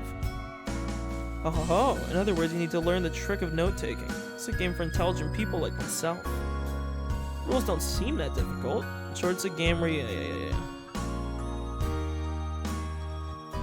Yes, it is. Alright, it's gonna be great. Let's play. Randy, do you remember how we still haven't decided the winner of the water gun battle? I'm gonna settle it today once and for all. Oh, are you? Then I'm not gonna go easy on you. If Rena's getting serious, I'll have to get serious too. Yes, indeed. Since that water gun battle, I've reevaluated Keiichi and Rina. I'm gonna be merciless today. Ahahaha, this is getting exciting. This old man's been waiting for everyone to get this fired up. Excellent. Let's do this. Are you ready? I did it with a knife in the library. Okay. My turn. Keiichi did it with poison in the hall. My turn. Mion did it with a pistol in the lounge. Well, one of you is extremely off base. You're holding the pistol, aren't you? You're bluffing. I think I know the suspect in the murder weapon. I've narrowed the scene of the crime down to 2. Fitty. You're good, Rika. I've narrowed the suspect down to 2, but it's hard to pin down which one it is. I'll give you a tip. There's always a hint in the question the other players ask you. If you figure it out, you can even solve the whole mystery by the order of cards the others put down on the table. I see. Damn it, I underestimated the depth of this game. Oh no, my notes are such a mess, I can't even read my own handwriting. Once you acquire the skill of note-taking, you'll have a 70% chance to win this game. But even a 70% chance won't be enough to defeat me. I kind of knew I didn't stand a chance of winning this game, but I gradually started picking it up. Rina seemed to be getting her energy back as she played along. It was the right decision to force her to play with us today. I am so cold, man. While we were in the middle of the game, Chie came into the classroom. My, you look like you're having fun. Anyways, Ryugu here. Oh god. Ho? You have a visitor. Everybody looked puzzled. Parents sometimes showed up at school for some reason, but Chie never called them visitors. It's rare to have a visitor at school. I wonder who it is. Well, I have to go. You can continue without me. Rina left the classroom at a run. What should we do? Should we wait for her? Well, we don't know how long it's gonna take. Rina told us we could continue, so let's do that. Now we'll switch perspectives, right? Yep, around the entrance, the glaring sun and the cool shade made for clear contrast. An old man who's holding his jacket on his arm was waiting for me. He looked like he was overheating, and his tie was limp. Probably has ED as well. Old ass fucking man. Are you Ryugu? Reina Ryugu. Ever since Rina called me Reina, I've hated that name more than ever. Because of that, I didn't have a good first impression of this man. Yes, that's me. May I ask who you are? My car has air conditioning, so why don't we move this into there? Aren't you hot out here? He ignored my question and started walking towards the car parked in front of the school gate. Stretching. If he wanted to talk about something normal, he would have used the teacher's office. But he wanted to talk in his car instead. I couldn't help but feel suspicious. Chie let him see me, though. I mean, he wasn't a suspicious individual as far as she was concerned. Who was he? I don't bite, you know. Please, this way. He called out to me while opening the rear door. See a policeman? Did the police find out that I killed those two? I felt anxious all of a sudden. Was this what they called a voluntary interview? I didn't want to go in the car, but if I rejected the offer, oops. It'd only make me look suspicious. I prepared myself and got in. It was really cool inside the car. A car AC must cost a fortune. At least my father's car doesn't have one. Please let me know if it's too cold. I like keeping it that way. So what's this talk about? In retaliation, I ignored his question and got to the point like he did. He pulled a small notebook out of his breast pocket and flipped through it. He picked out a photo from it. The photo showed the face of a goofy-looking man. Please tell me if there's anything you know about this person. The man in the picture was expressionless and looked half asleep. Sometimes you can't even recognize your own family members in a photo where they don't have an expression. So there's no way I would recognize a person who's not related to me. But anyway, that was a bit of relief. It had nothing to do with Rina or her partner. There were scribbles on his shirt, and we found the signatures of students at this school, including yours, Ryugu. Is this Tomatake? I don't feel his usual carefree unreliableness from this picture at all, from this half-awake, motionless face. How about this woman, then? I knew what he was going to show. Her name is Mio Takano. When did you see them last? I think it was right after the Watanagashi festival. Didn't you notice anything strange? Anything. Please tell me. Did something happen to them? Now we're gonna switch back to Keiichi. Yeah, I got it. To tell you the truth, I wasn't sure if it was Rina or Mion, so you gambled. How risky. Doesn't matter how you won, what matters is that he won. Oh, Rina, welcome back. What took you so long? Mion noticed that Rina had returned. She looked exhausted. I have no idea what she talked about with the visitor, but it was obvious it wasn't something fun. Rina, are you okay? What? What's okay? What? I'm talking about you. You look pale. Are you sure you're alright? Rena tried to convince us she was fine, but her face clouded over for a moment and she decided to leave early. I shouldn't have forced her to join the game. I was regretting it a little. Rena probably forced herself to play with us, even though she wasn't feeling all that well. Rena put her stuff in her bag, apologized to us for leaving so early, and left the classroom. Well, she's gone now. Guess we have to keep playing until we have a loser. That's right. Whose turn is it? Okay, Rika, come on. The fuck? Ugh.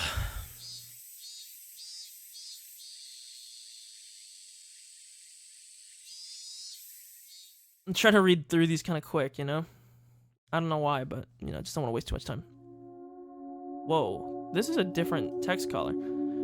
First of all, I wasn't very close to Mio. I knew who she was, so I greeted her whenever we happened to pass by, but that was about it. I never really talked to her except for that one time. And that time was only recently. It was between the day of the Watanagashi festival and the day I was caught in the act of burying the two corpses by Keiichi and my other friends. Why did Rena's text color change color? It went from pink to like kind of like a burgundy. Almost looks like Keiichi's almost like Keiichi's name color, like almost like brown. He was shopping at the home improvement store at the time, so I went into the library to return the book for him. While I was there, I thought about borrowing some books for myself and started walking around the library. I saw her there. Oh, Rena, hello. Mia, hello to you too. I didn't expect to see you here. Really? I was gonna say the same thing. I always spend time here and I've never seen you. She smiled in the very attractive and charming way that only mature women can do. Her smile gave no indication that she knew her death was just a few days away. She said that she often met with Tomatake at the library. It seemed like she had some time to kill, so she told me she wanted to buy me a drink.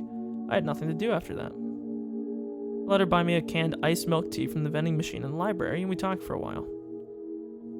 Once I came to think about it, it was a little ironic. She mostly talked about the series of mysterious deaths in Hinamizawa. She had no idea she was going to be the victim of its 5th year, or maybe she did. What if she did and this was all like a serious cry for help, you know? Series of mysterious deaths? You've heard about it at least once, haven't you? 4 years ago, the manager of the damn construction site was murdered. 3 years ago, the Hojo couple died. 2 years ago, the Furude couple died. And last year, it was Satoko's aunt. A series of mysterious deaths have been going on for 4 years now. And in a few days, it'll be the 5th. I've heard about it, but you don't know for sure that somebody will die this year. I do. Somebody will die in a few days for sure. There's that old saying, everything that happens twice will happen a third time. So isn't it also true that what happens a fourth will happen a fifth?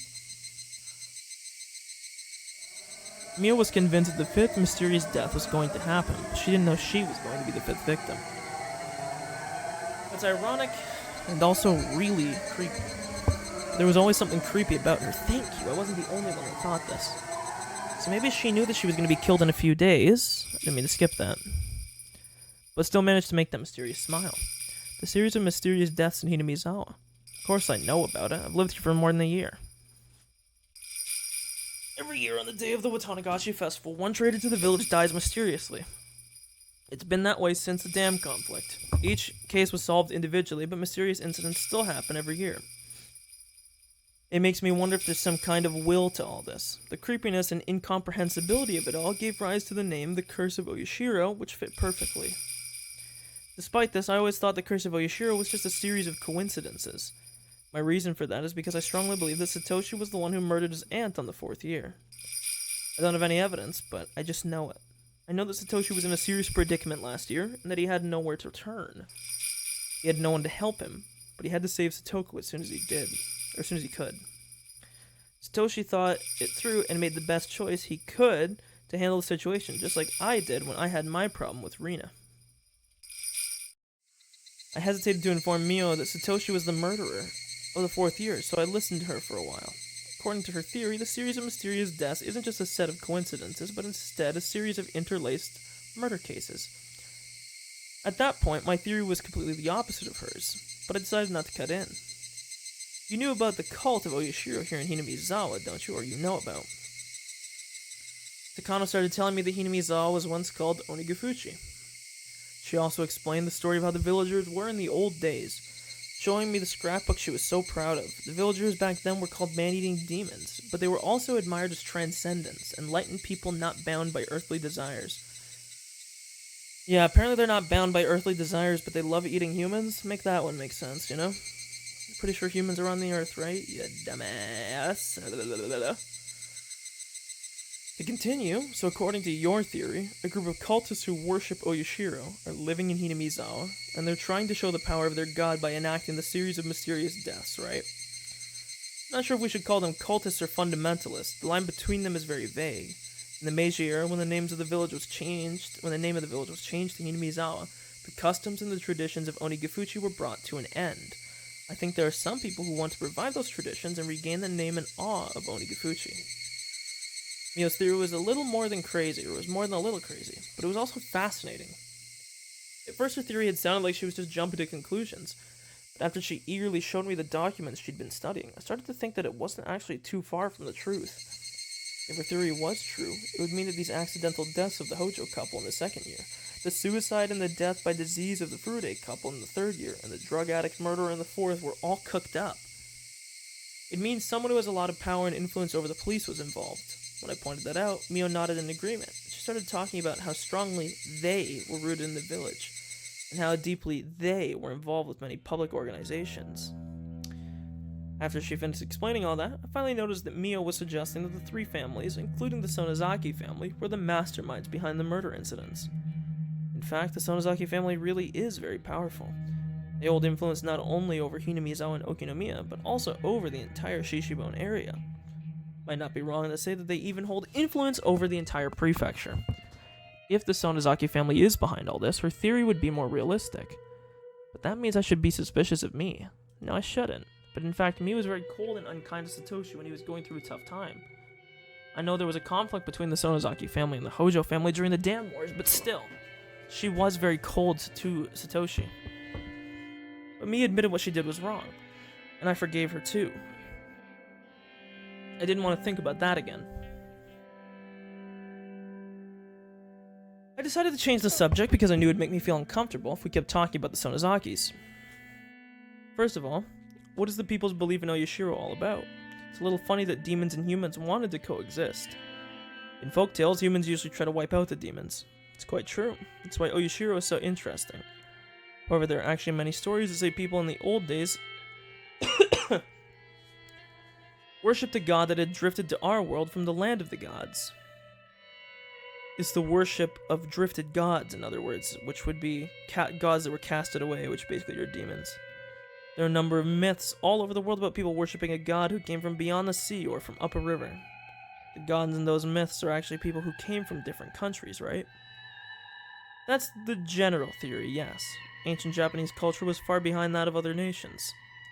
When Japanese people in those days saw a foreigner from a developed country, they were so impressed by the knowledge the person had that they started worshipping them as a god. It's one theory. I've heard that red oni and blue oni were actually foreigners who drifted ashore in Japan because their boats got shipwrecked. The Japanese may have created Tengu out of foreigners too. They probably saw a foreigner who had a reddish skin with a very long nose. A little bit fucked up. Wow, you're pretty sharp, Rena. I agree with you. I think most drifted god worship are based on encounters with foreigners. But if that's so, Onigifuchi's drifted god worship would have a contradiction. Well, yeah, isn't it just a landlocked thing in the fucking mountains?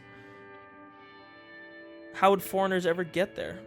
Plus, foreigners were, like, pretty much disavowed from the city. No, I don't. It's easy. Yeah, Onigifuchi isn't adjacent to the sea. Yeah, that's what I just said. They're in the mountains. So that couldn't be explained away by the theory that, like, you know, bodies were washing up on shore because of boats. Well, they're not on a fucking shore, so there can't be bodies washing up on shore if there's no shore. Oh, of course. In order to have any connection to the foreigners, the place in question must also have a connection to the outside world. In Western countries, that connection would be rivers running between adjacent countries. In Japan, that connection would be the ocean, so most of the drifted god stories in Japan originated near the shores. Isn't there a possibility that the foreigner washed ashore somewhere else first and then traveled to Onigifuchi? Well, the thing about the worship of Oyashiro is, it specifically pinpoints Onigifuchi Swamp as the place where demons first appeared. The swamp isn't connected to any rivers, so how could a foreigner wash up there? That's why the mystery of Oyashiro is so interesting. So how much do you know about the legend of Oyashiro? I just read a picture book about it in school. I feel like I know a lot about it, but I actually don't. I just have an extreme fear of the rule not to leave Hinamizawa. After all, my life went wrong after I left. I felt dizzy when I tried to think about it further, so I stopped. When everything went wrong in Ibaraki, I met Oyashiro, and he told me to go back to Hinamizawa. No, I'll get dizzy. Don't try to remember. Don't try to remember. I can't remember. I got desperate because I felt responsible for the divorce. I just used Oyashiro as an excuse for my mental instability, and I told my father I wanted to go back to Hinamizawa. Right? But wait. Oyashiro did come to me. Oh no, the colors are too dazzling. I can only remember the vivid color of the pills and the dizziness. That's all you need to know. The demons came out of Onigafuchi Swamp and they attacked the villagers. Okay, I gotta get more water. I'll be right back. I'm gonna go to the washroom too. Take a breather, take a lap. Be right back.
Okay, I'm back.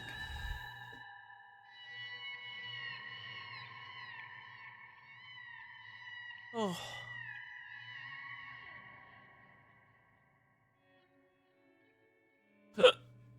God, excuse me. I don't know why why I get hiccups. Oh, my eyes.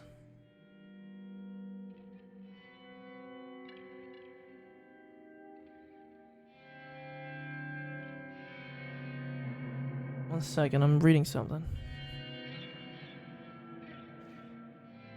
Oh.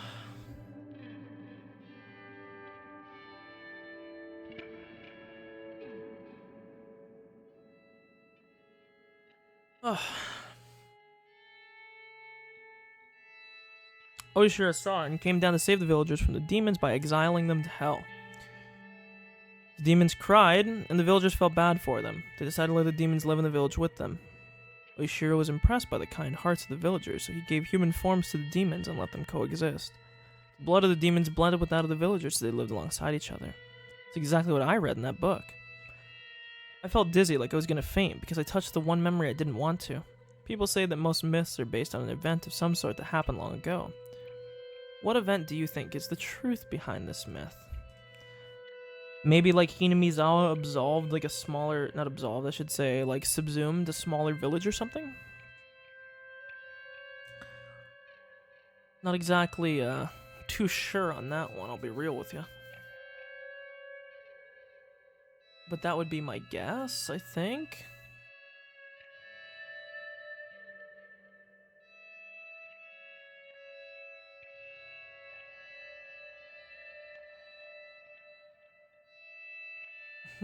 I'm trying to think, because like again, the foreigner theory doesn't really make sense, and it's not like there'd be like these huge like I don't want to say clans, it's not really the right word, but there would be like huge groups of foreigners that would just be like fucking around in Japan in like the Meiji era, like I don't know, because Japan was closed for so long, right? It's not just gonna be like some random group of like white dudes like yo what up, like it's just gonna be walking around.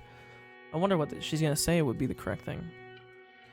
Because I was still feeling dizzy, all I could do was tilt my head quizzically. It seemed like Mio was expecting that response because she smiled, looking satisfied that she successfully made me confused. She took a scrapbook out of her paper bag. I'll let you borrow this for a while.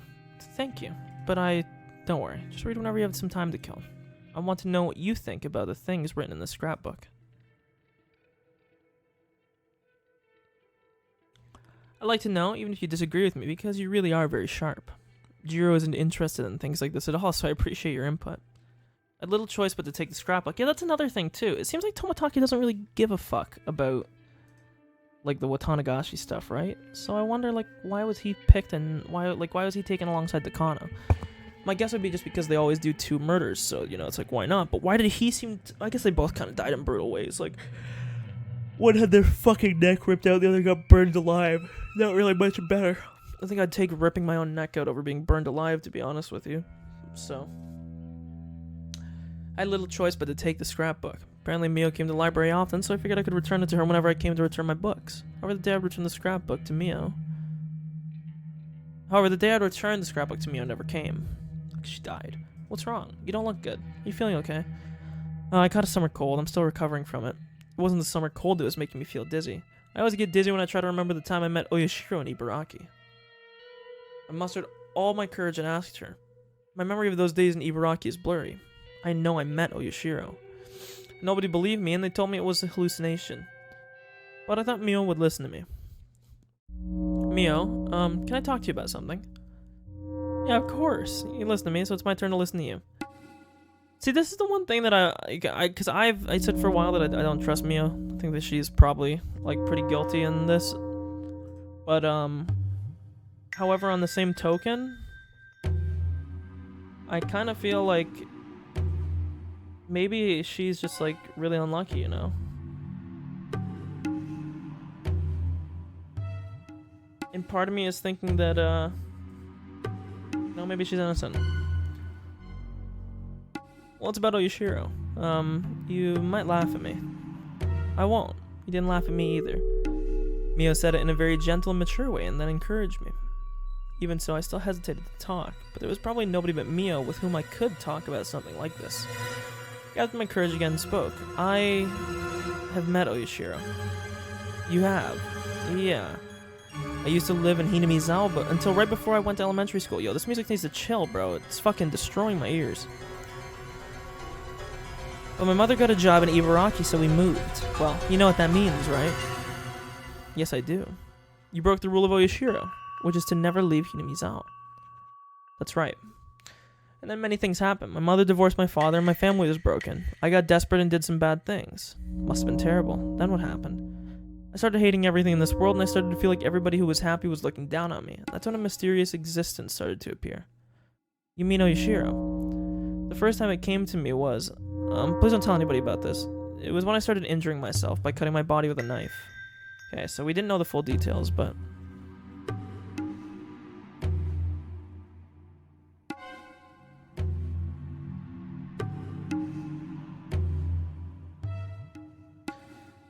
I cut my neck, and something very dirty and gross came out with the blood from the wound. It was, I'm not gonna laugh. Is it, like, pus? Go on.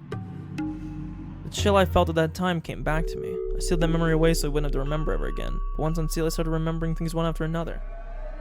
Yes, back then there was something in the blood, something crawling. It was countless dark red maggots. Ooh! They squirmed up and out from my neck with each drop of blood. But they wanted to stay in my body, so they crawled back in through the cut.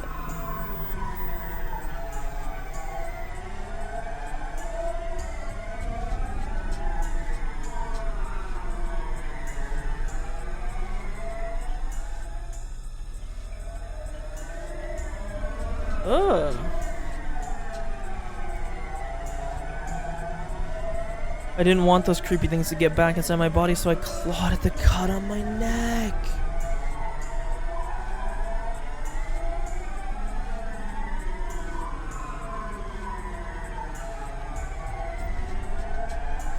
Did Rena... What if it was the pills that she was prescribed, man?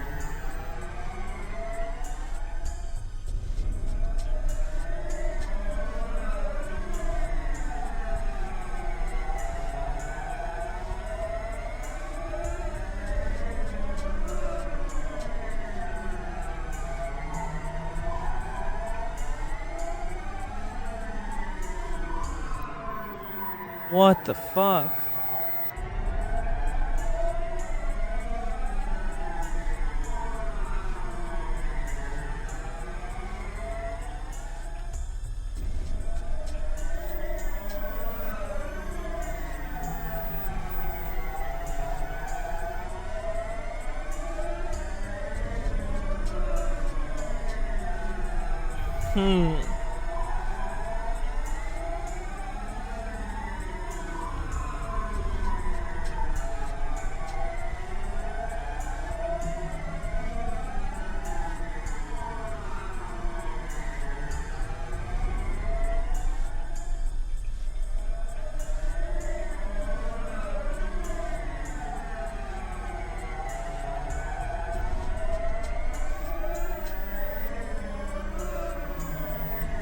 This is so odd. So, I'm gonna mute this here real quick for a second for you guys. I'll still hear it, but I want to mute it so I can talk and not be interrupted.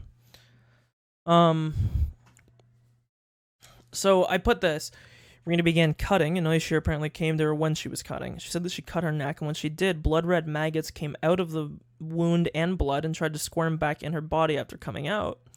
She said that she wanted to claw her neck out when she realized this. Part of me is now thinking that this is all the cause of some funky-ass drugs in Hinamizawa or something. Rena said she had these bad feelings and stuff when she took the pills the doctor prescribed her. We also never really found out what she was prescribed them for. I wonder if this is the same for Jiro. Maybe that syringe contains the same medicine that Rena was taking, you know, just in a liquid form instead of a capsule form. And that's why, in such a high dose, it caused you to kill yourself, because it's the really extreme reaction that you would get. My question would be, why? And even furthermore, this makes me think, Dr. Irie, what the fuck are you doing? He's like the only doctor in town, right? Okay, I'm gonna unmute and continue. So I cut a blood vessel on my thigh to see how it looked. I thought I could see better if it was my thigh. Then they oozed out from there too, so many of them. I understand, Ryuga, so please calm down. No, you don't understand. The maggots came out of my blood, but they tried to go back in my veins. It really, really itches. Ah, please bring a doctor. No, don't claw it like that. Bring me a sedative. Hurry. Hold her down. Please kill the maggots in my veins. Please take all the blood out of my body and flush my veins out. There's so many in there. Why don't you believe me? I'll show you. You'll believe me if you see them, right? I don't want to get any more shots. Huh.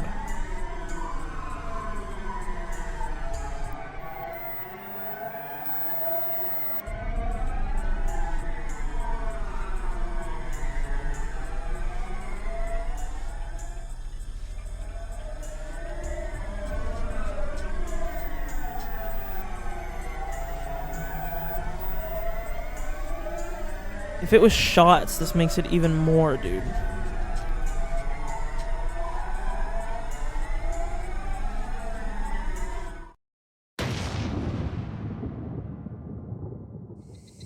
Calm down, okay? Mio sat next to me and held my hands tightly. Her touch brought me back to reality. So, what happened? Nobody believed me, but then he showed up. Oishiro came to me.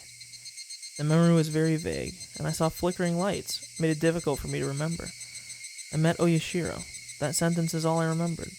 The memory of actually meeting Oyashiro was unbelievably vague. After I got out of the hospital, I continued being treated at home. I still felt something moving in my veins, so I wanted to cut my blood to make the blood ooze out so I could make sure there was no maggots in there. Usually I was sleeping like the dead because of the strong pills I was taking. But one day I forgot to take the pill, and my consciousness was very clear. I felt the maggots moving in my veins, and I felt the urge to look inside. I cut a vein on my wrist. I knew it. A lot of blood and many dusky red maggots came out of the wound. I wanted to wash them off before they crawled back inside me, so I put my wrist under running water in the bathroom sink and tried to open the vein. Water, blood, and maggots ran down into the drain. Just like squeezing out the pus from a pimple, I squeezed the vein to get rid of the dirty blood and the maggots. I kept doing it.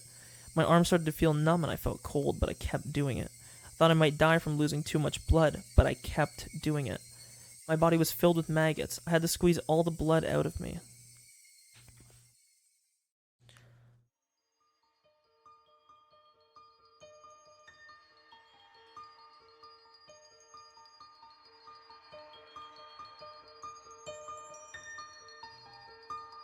Ugh.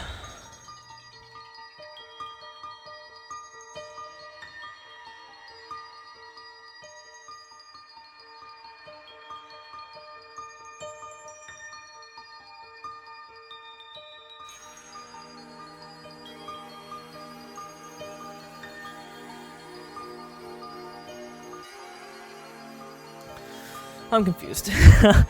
So I said, Rena said she had to squeeze out all the blood out of her body to get the maggots out. I'm having a hard time ascertaining if the maggots are real or if she's just tripping some massive fucking balls.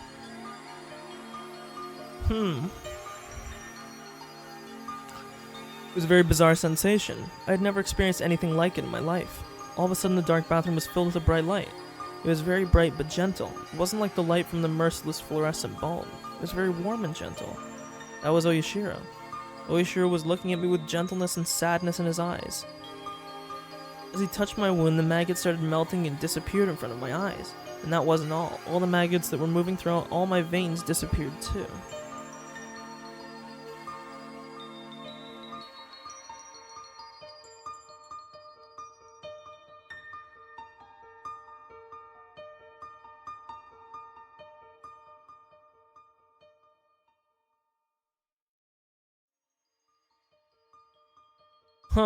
Oyashiro taught me. These maggots were the curse. People of the demon's blood can't live outside of Hinamizawa. It's the rule. Unfortunately, you've been cursed. It's very sad and I feel sorry for you. There's only one way to save you. That's what he said.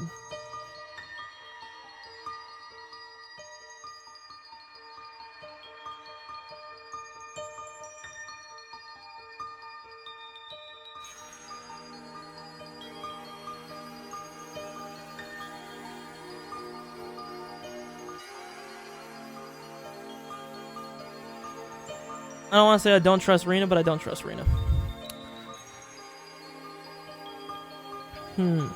All I need to do is go back to Hinamizawa. Unconsciously, I knew that before I heard it from Oyashiro. People who were born in Hinamizawa must never leave, but I broke Oyashiro's rules and I left Hinamizawa. That was why my family was broken and I lost my mind.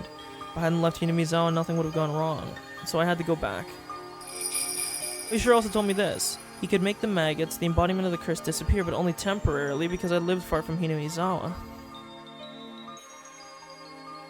After a while, the power of Oyashiro would fade away and the curse would start eating my body again. That happened, the maggots would take over my body and I would go insane and die.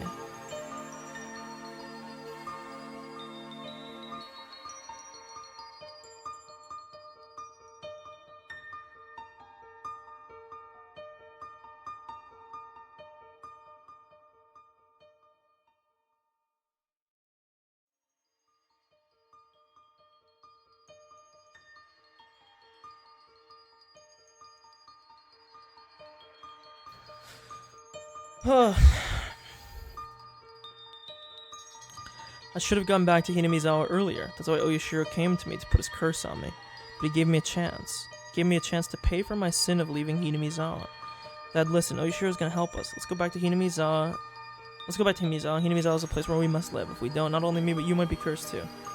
Let's go back. Yeah. A lot of repeating. We need to hurry. Oyashiro will power fade away. My body will be eaten by the maggots. Oh no, Oyashiro is following me. He's telling me to hurry. He follows me everywhere and keeps telling me to hurry. He keeps apologizing to me for putting his curse on me.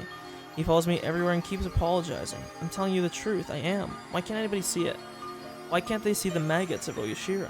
Everybody's trying to fool me. I know they can see them too. No, please stop. I don't want to get another shot. I want to know what she means by another shot. She keeps saying that.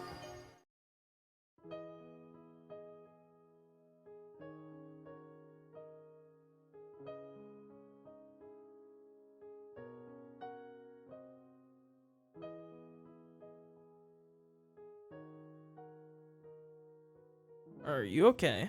I was breathing hard and Mio was holding my shoulders. I could feel that the terrible memory I'd been trying to forget was awakening. The doctors told me that the memory was just my delusion. They told me that since I blamed myself for the divorce, I unconsciously had a desire to blame someone else for it, and I unconsciously connected the desire to the folktale of Oyashiro that I read when I was little. I got drug treatment, received counseling, and waited. I gradually got better, and that proved the things I saw were just a hallucination. Doctors asked my father to consider moving to Hinamizawa if possible. Fortunately, he wanted to change his living environment to heal his pain from the divorce as well. So he came back. After he came back, I felt it. I felt it in my bones that this was the place we should live, and I also felt Oyashiro's blessing. I definitely felt it. I felt the curse of Oyashiro starting to break. Oh man, I'm stretching. I was free. After I moved here, I went to the clinic in Gogura for a while. The doctor gave me the same poisonous-looking pills, and I kept taking them for a while. The terrible memory gradually became unclear. Whenever I tried to remember it, I could only remember the strong side effect of the pills, and it made me dizzy, and that's how I regained my peace. Then I changed my name, Reina. The reason was because my name reminded me of those bad memories. I didn't want to have anything icky in my life anymore. That's why I came up with the idea of taking icky things out. After I took the I of Icky out of my name, Reina, there was only Ri and Na left. That's how Reina was born. I liked that. When I was introduced to my classmates, I told them to call me Reina. Since then, that had been my name. I've been living a new life as Reina. I cut away all the sad things that happened when I was Reina. My father still calls me Reina, but I don't feel bad as long as it was just my father and my relatives. But then, Reina came into my life one day and she called me Reina. Because she called me Reina, the colored lights started flickering again. I should stop. I should forget about it. The lights were still flickering. I'm sorry. Was I panicking that badly? You were muttering to yourself. I'm glad you calmed down. Judging by Mio's reaction, I wasn't panicking as badly as I thought I was, but I probably had those panicked hallucinations several times. If I started screaming and yelling like I once did, they'd take me away to a hospital again for sure. I'm certain I met Oyashiro. I saw the maggots. It's too hard to believe, right? Mio smiled, looking a little confused. I couldn't blame her. Didn't expect her to believe it. I'm sure it was just a strange memory I created for myself and my hallucinations. Can't believe I can't trust myself. It's the worst feeling of all. Reina, first of all, you don't have to worry about anything. Yes. Talking about the curse you're afraid of, and the maggots that you saw in your blood. According to what Oyashiro said, you're free from them as long as you stay in Hinamizawa, right? Yes, that's what he said. Then you don't have to be scared. You don't have to worry about anything.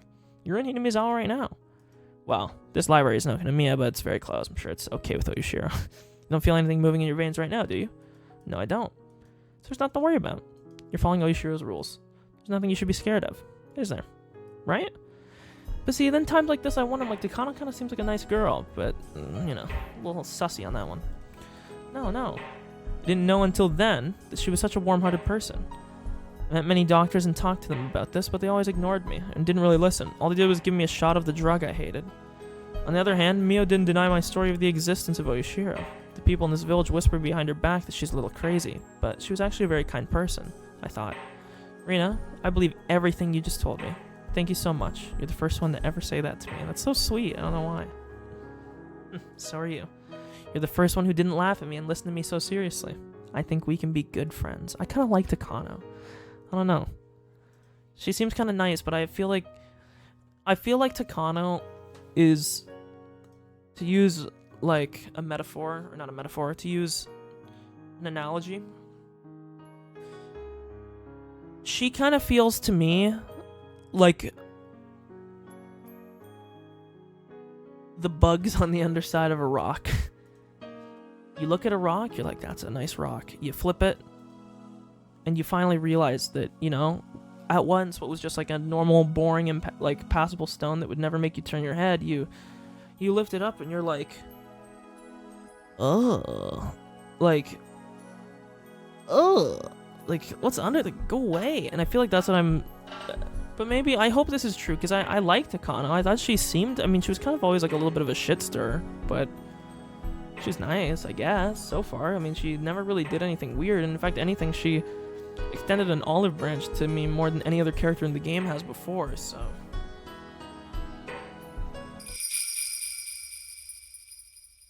Mio smiled, touching my head with hers. Well, I'll let you borrow my secret files and my scrapbooks. These are top secret. I didn't want to show these to anybody, but you're special. I think I can trust you.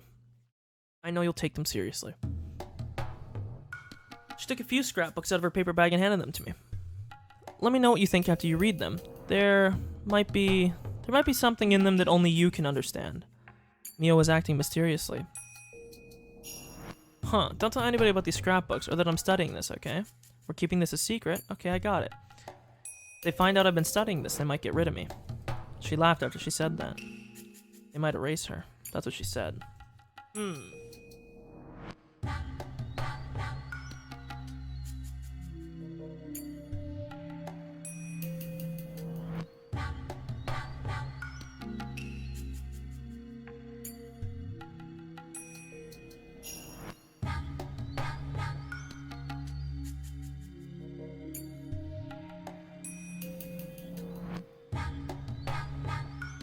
Huh.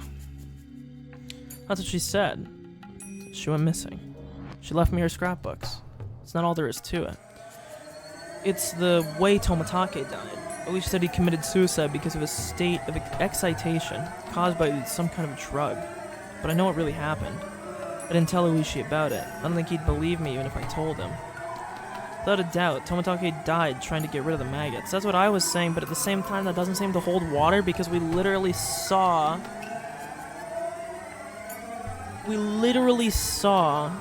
what do you call it? We literally saw Rika do it in chapter 5. We watched her go from normal to clawing her throat out over the course of 3 seconds in the Sonozaki main house. So, I don't know. I agree with her. My thinking still is that the drug causes this reaction, and that every time Reno was going to get these shots, this was just a result, you know? This was just like this was like just an outcome, I guess, you know? I don't know how to put it. This was like an offspring of the drug that she was getting, you know? So...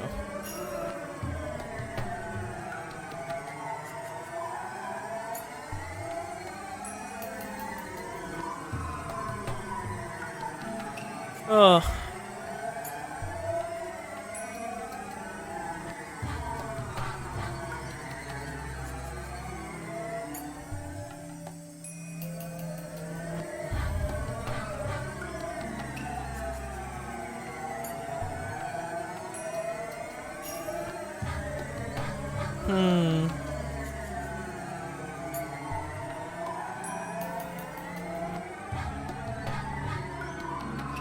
I don't know, you know? Kind of sussy. Without a doubt, yeah. It was nothing other than the curse of Oishiro. To never leave Hinamizawa isn't the only rule of Oishiro. There are more. He might have broken one of them without knowing. Oishi told me. Tomitake was taking pictures with his camera flash on during the sacred ritual dance, and people got mad at him for it. Did Oishiro put his curse on Tomitake because he violated the sacred ritual dance? No. But I guess you could argue that... because he died in the other timelines where he didn't do that. But I guess then you could argue it was because he was breaking into the ritual storehouse. But then if that was the case, then why did nobody else die in the same method? Like, why did Takano get burned alive? Might be for another reason anyway. He died from the curse of Oishiro without a doubt. Did that mean Oishiro put his curse on Mio too? Investigating the gods in this is the same as getting close to the gods. It's disrespecting them. But Mio told me that they might get rid of her if they found out about her investigation. By they, she meant humans. Plus, according to her theory, the three families are in a conspiracy to revive the faith of Oishiro. But I can tell by the way Tomitake died that it was the act of the curse. I'm certain about that because I experienced the curse myself, and at first glance, they seemed incompatible with those conspiracy theories about human beings. I remember that Oishi told me something about some kind of drug that can make a person commit suicide. So do the three families have a secret drug that can cause the curse? That's what I was saying. That's impossible. Plus, I didn't get any shots of a suspicious drug. Yes, you did. You literally just said you were getting shots all the time. I had a normal life in Ibaraki. I wasn't involved with the Sonozaki or the Kimiyoshi families. Oishi asked me a favor. He asked me to tell him secretly if I saw or heard anything suspicious. It could be about me, Rika, or anybody in the village. Mio believed my story about Oishiro. Now she's gone. Tomitake died doing the same thing I did. Oh, no. I don't want to get involved with the curse of Oishiro. Is this a conspiracy of a group of fanatical cult members, or is it the curse of Oishiro? Is everything just a set of coincidences, or maybe it's a mixture of conspiracy and the curse? I don't know. Is it the work of humans, the curse, or a coincidence? It's humans. Oh no, even the light of the sunset was making me feel dizzy. When did the sunlight in Hinamizawa get so mean? Mio told me to keep her investigation secret. I have her top secret scrapbooks. They might hold the truth about everything. When I realized that, I got scared all of a sudden. I might end up the same way as Mio because I have her scrapbooks. If it's a conspiracy, I'll be erased. If it's the curse, I'll be cursed. Should burn the scrapbooks. It's the safest thing to do. But Mio believed my story. Mio listened to me without laughing. I feel wrong to burn them without taking a look. If it's a conspiracy, I have to expose it. If it's the curse, I have to break it. I shouldn't run away. I should fight. That's right. I decided to fight to seize my happiness. I shouldn't give in to misfortunes. I have to fight. I'm gonna get rid of all the things that are trying to ruin my peaceful life. I'm gonna read her scrapbooks when I get home. Started walking faster. Huh.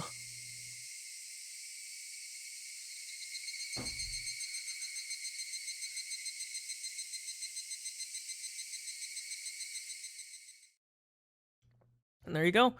One more chapter and we're done for the day.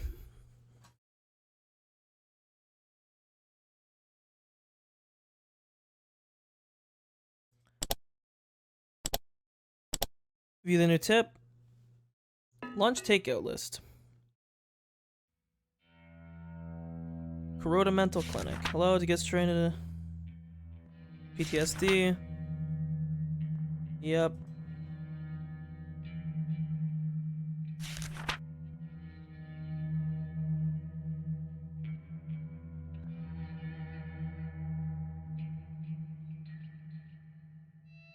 Hmm.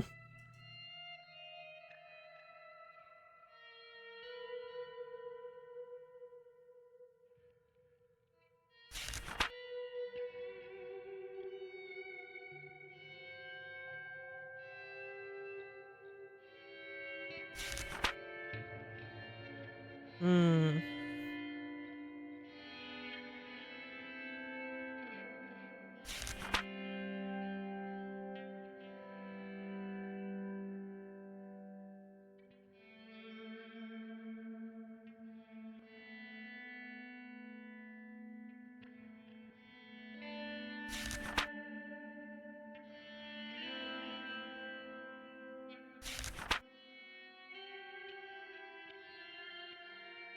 Huh. Sorry, I'm not reading this, but, you know. It's basically just saying, you know, because Reno is in a mental ward. So it's just talking about basically all the habits that she has, that she's been doing. You know. She's basically exhibiting a lot of fucking beliefs and behaviors that are pretty hand in hand with, you know, what's been going on here. It's a little bit sussy. And it seems what they're saying is it because she has PTSD, if her father was to ever get into a relationship, you know, it might trigger a response of some kind.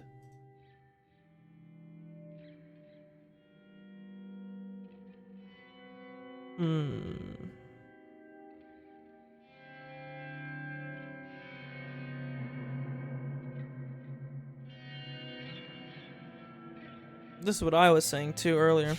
According to the patient's statement, the culture of her home village is extremely strict and exclusive. The patient believes that there's no way to be saved from the curse other than by going back, as the curse will continue as long as she lives in the current environment.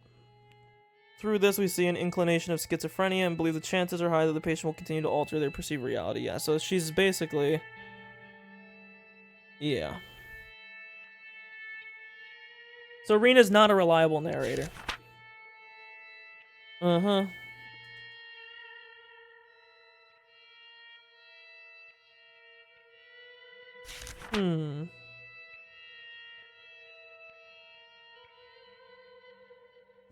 Okay.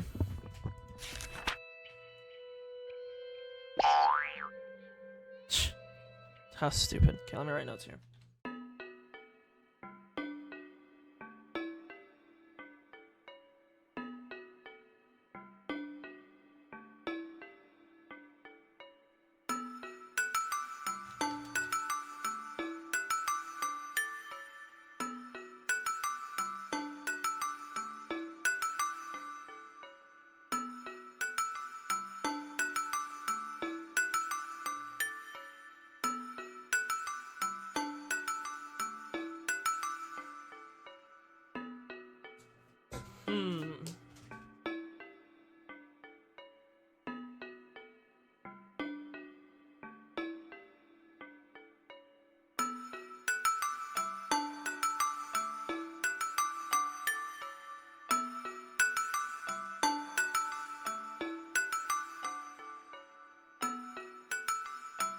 Hmm.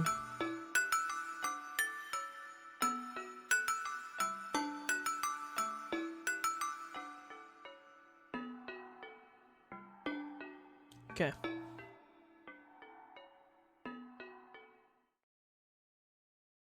Last chapter of the day.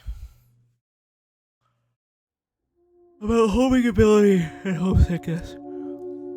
If you interpret homing ability in a broad sense, you can say that most animals have a homing ability. Same with humans. We like to sleep, rest, and eat at a place where we feel comfortable, namely our homes. Your home is to you what nests are to animals. Therefore, we can say that humans have a homing ability as well.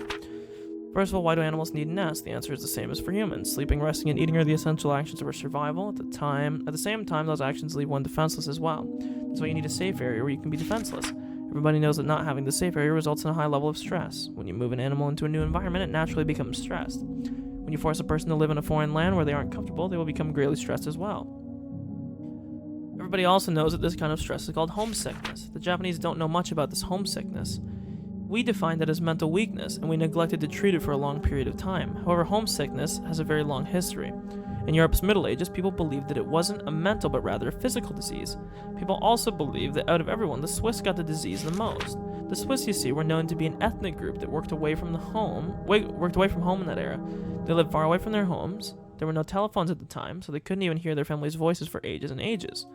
It's easy to imagine that the young Swiss workers got homesick while working in a strange land. These Swiss who got homesick wanted to go home, but they couldn't because of their jobs. The conflict made them weak physically and mentally. Some of them went crazy and tried to escape from their reality by committing suicide or running away. The Swiss at the time were very superstitious. Many folk remedies and occult-like treatments to prevent homesickness went around. Since going home was the only treatment, they must have called it a fatal disease, but it isn't really one, of course. Specifically, homesickness is a sign of that human homing instinct. Your brain desires to go back to your safe area, namely your home. Okay.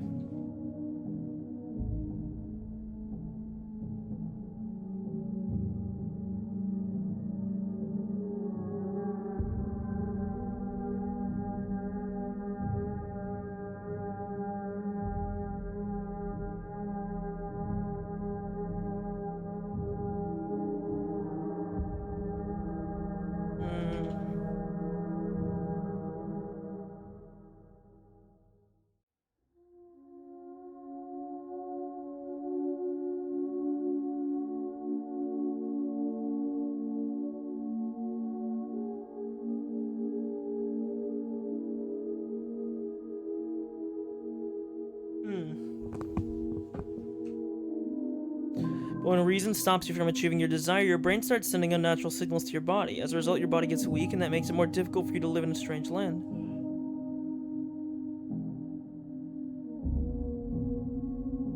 I don't know why my dad is freaking out. As a result, your body gets weak, and that makes it more difficult for you to live in a strange land. In the end, you have to bend reason in order to achieve your desire to go home. So homesickness is born from our homing instincts. The stronger one's homing instinct is, the stronger their homing sickness.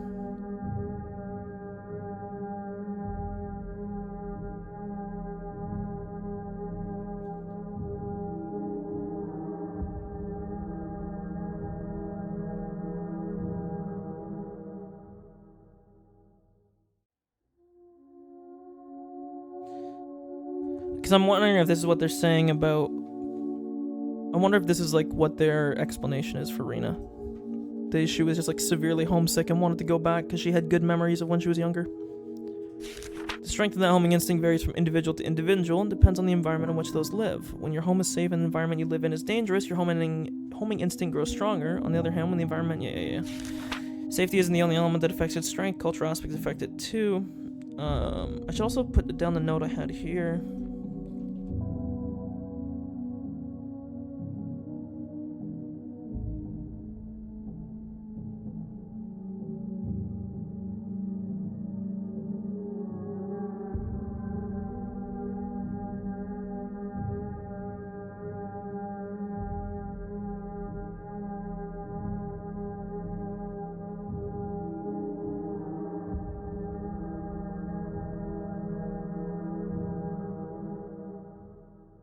Amongst those regions, the transcendents of Onigafuchi village were believed to have an excessively strong homing instinct. People of Onigafuchi forbade their fellows from ever leaving. Many believe this was the effect of the elitism and sense of purity I already mentioned before.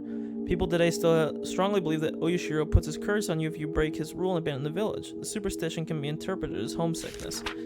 If homesickness is directly proportional to one's homing instinct, then the exaggerated expression curse would signify the strength of that homesickness. Okay.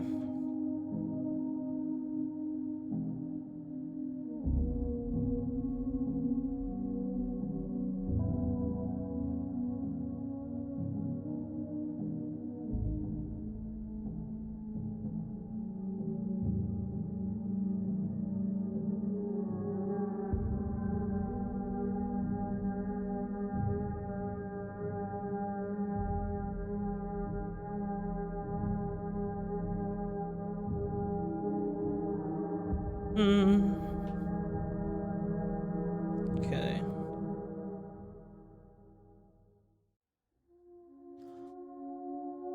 Oh man. Actually, I'm starting to get kind of tired now.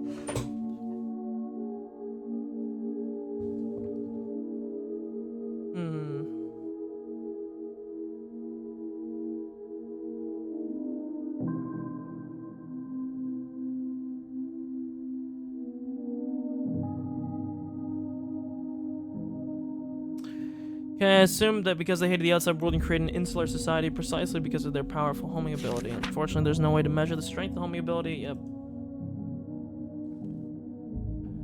It was so strongly forbidden to leave the village that nobody left long enough to get homesick. However, after the Meiji era, things changed. The sacredness of Onigifuchi dwindled with the efforts of modernization. Many young people started longing for city life, and some people were forced to leave the village to get a job. As a result, the villagers started venturing outside the village borders. That was when the transcendents of Onigifuchi realized how strong their homing ability was for the first time. The residents of Hinamizawa got extremely homesick. After a while, people started to call this homesickness the curse of Oyashiro. It became rumored that a person who left the village to get a job in a strange land was cursed, that he went crazy and died. People who had left the village started coming back to either it or the nearby town. Their homesickness and their homing ability were very strong because of their culture. It's unreasonable to think that these were cultivated by the unique religion in Hinamizawa, namely the cult of Oyashiro. From the moment they were born, they were taught the rules of Oyashiro. They must have felt guilty about leaving the village unconsciously. As a result, they considered their homesickness to be the curse of Oyashiro. I'm not sure if their homesickness got stronger because of the rules of Oyashiro, or if they made the rules of Oyashiro because their homesickness got stronger. I don't know which came first. I got tired of reading such small print and lay down on the floor on my back. The true identity of the curse of Oyashiro is homesickness? Mio believed my story and she let me read these scrapbooks. That's why I expected to find something interesting. What it's saying is that the answer to it all is homesickness, which many doctors told me so many times at counseling. I'm a little upset.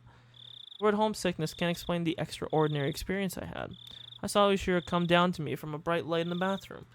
I saw the dusky red, nasty maggots come out of my blood vessels. The scrapbook doesn't explain any of that. I don't understand how Mio is going to explain the cloud of maggots. Maybe she didn't have an explanation to begin with. Was it just a delusion? I flipped through one of the other scrapbooks Mio let me borrow, looking for an explanation of the maggots I saw. Then I found it. Had the exact title I was looking for.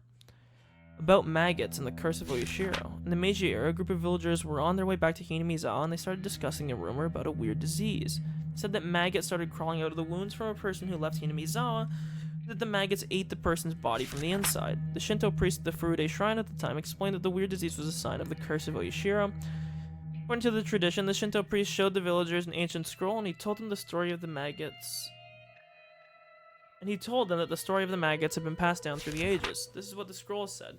The world where the demons came from must be interpreted as the land of death, and the demons in that land of death had to live their lives while being eaten by maggots. The villagers who are of the demon's blood had nothing to worry about as long as they lived in Hinamizawa under the protection of Oyashiro.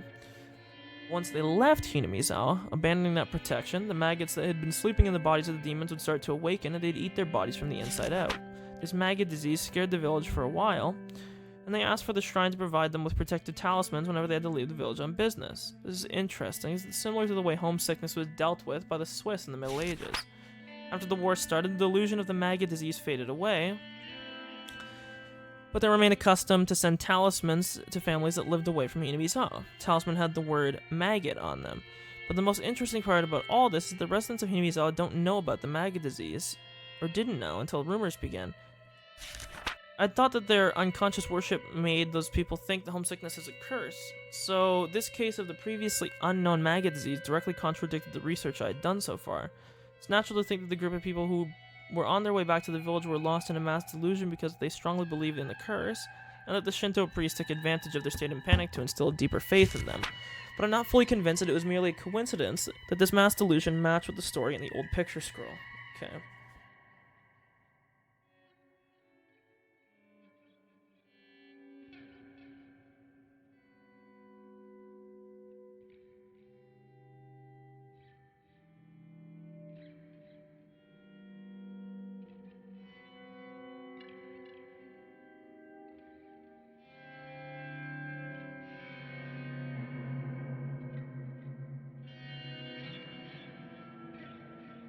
Hmm.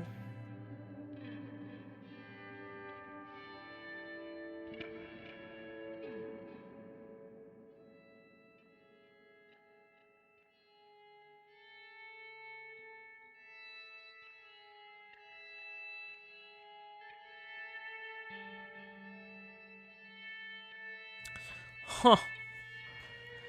Doesn't really mean anything to me, though. I wonder if it's possible to see maggots in a wound without having the prerequisite knowledge when a person is cursed by Oyashiro. I wish Oyashiro would put his curse on someone I could study. I'd love to see those maggots coming out of someone. I felt as if Mio was here and making that request of me. I remember. When she gave me the scrapbook, she said that I might be the only one who could understand them. I felt good just for a moment, because I found out that the maggots weren't a delusion. Well, I mean, they were, but at the same time, it destroyed my excuse that it was a delusion. The maggots weren't a delusion. They were there. All of a sudden, my wrists, elbows, inner thighs, and neck started itching. I felt the urge to cut open a blood vessel, but I quietly held it down. I remember that Mio looked very serious when I talked about the maggots. She must have thought it was creepy. So did I. While I was crying because nobody believed me, a part of me didn't want to believe that my body was filled with those creepy things. And part of me wanted to believe that it was a delusion. But now I know it wasn't. It wasn't a delusion. There's some people who had the same experience. Maggots and the demons, blood will awaken when you lose the protection of Oyashiro. In other words, they may not awaken under the protection.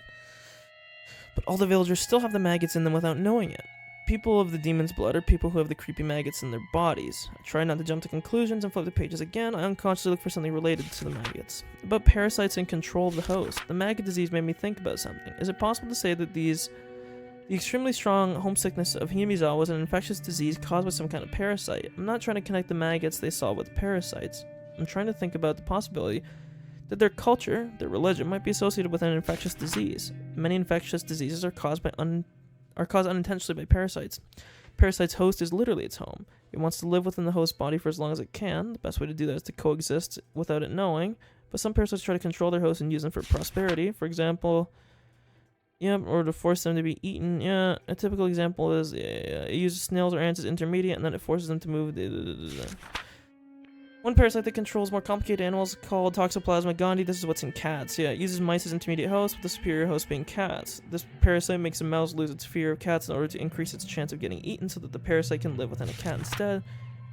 There are parasites that choose hosts at random. The rabies virus is commonly known for that. Okay. Jesus fuck.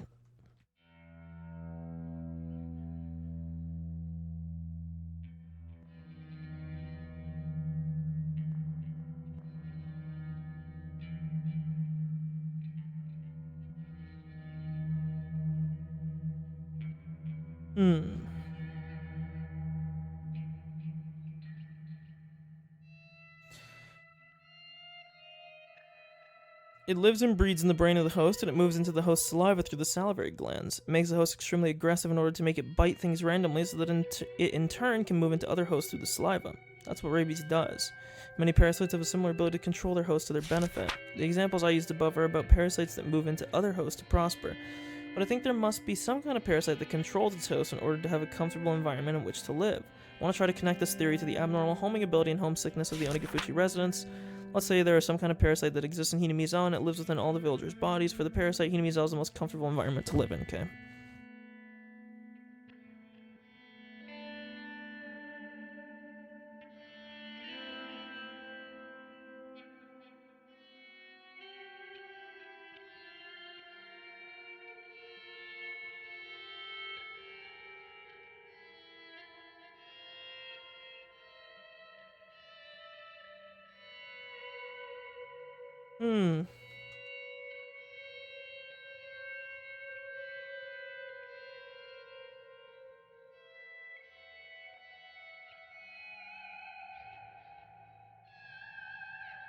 Mm-mm-mm-mm.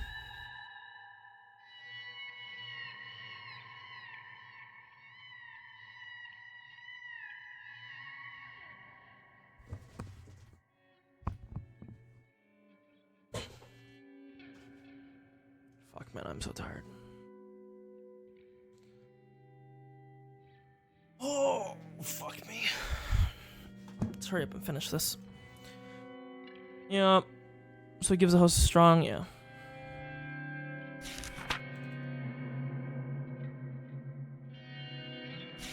Transcendence of Onigafuchi knew about the existence of the parasite. They knew that as the host of the parasite, they couldn't live outside the village yet. Also explains why people acted so abnormal during the dam conflict. So the demons that came out of the swamp in the legend of Oyashiro can be interpreted as the mass spread of the parasite. The story about the demons attacking the villagers must be a metaphor for the behavior of the infected villagers who were controlled by the parasite.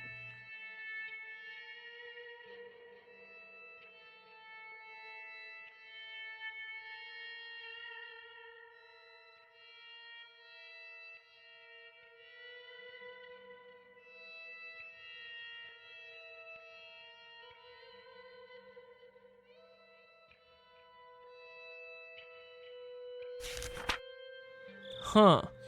This theory is too crazy. I should have just laughed about it, but I felt bad for Mio, so I decided not to. Hinamizawa is controlled by a parasite. I could use a theory to explain how the maggots came out of me. Felt a little bit, yeah, but we had a third-party source that said there was nothing, right? So, like, again. Yeah, but Mio was probably erased because she wrote these scrapbooks, so they can't ignore. They try to get all his. What if they notice they're missing? Feel the chill run through my spine. I have to keep it a secret. Yeah, I'll have to try it. Yep. Remember that Mio told me that the three families are behind the series of the mysterious deaths and that they're trying to resurrect the cult of Oyashiro. According to the theory I just read, the parasite must be trying to maintain the current environment of Hinamizawa, the healthiest environment for this completely closed village. Must be very comfortable for the parasite if no host goes outside the village. They don't even like that the villagers often leave the village to go shopping. That means the parasite would try to goad the host into resurrecting the cult of Oyashiro. Remember there was an article in the scrapbook saying the demon's blood runs thickest in the three families. That means they have a larger amount of parasites in them than the other villagers and that they're under its control.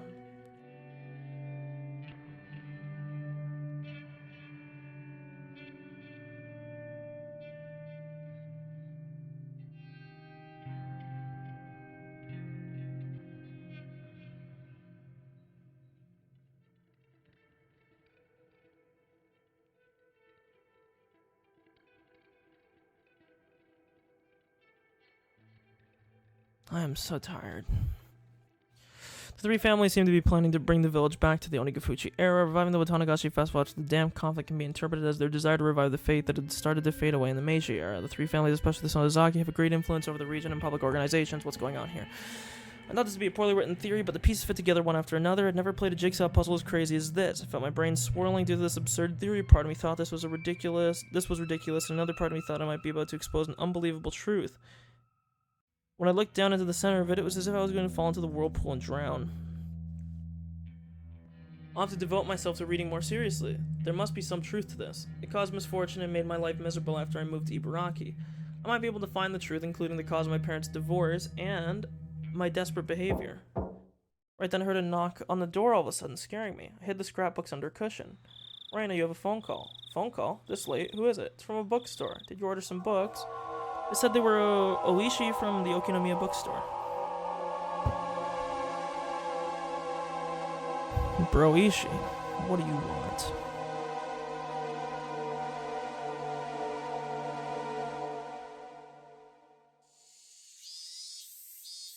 I opened the windows, but all they let in was heat and the cries of the cicadas. It's too hot. It really is. It was break time between classes, but we couldn't really get any rest. Me and I leaned on our desk exhausted by the heat. The younger kids sure are tough, considering how the heat wasn't bothering them at all. They were running around the classroom despite the temperature. Do the schools in the cities have air conditioning in their classrooms? No, they don't. Only the teacher's office gets to have air conditioning. Wow, that's better than nothing. If I were a student at a school like that, I'd attack the teachers and take over the office. I'm sorry, I'm starting to fall asleep here. You'd be the first student ever to do that. I didn't even have the energy to laugh. Mia and I stopped talking and used our notebooks to fan ourselves. I looked at the empty seat nearby. It was Rena's. Rena didn't come to school today. She called and told Chie she couldn't come because she's sick. Rena seems to be feeling down these days. Yeah, she probably got tired from the heat. You really think that's the reason? Yeah, why? I think it's the incident. Maybe. It's probably both that and the summer heat.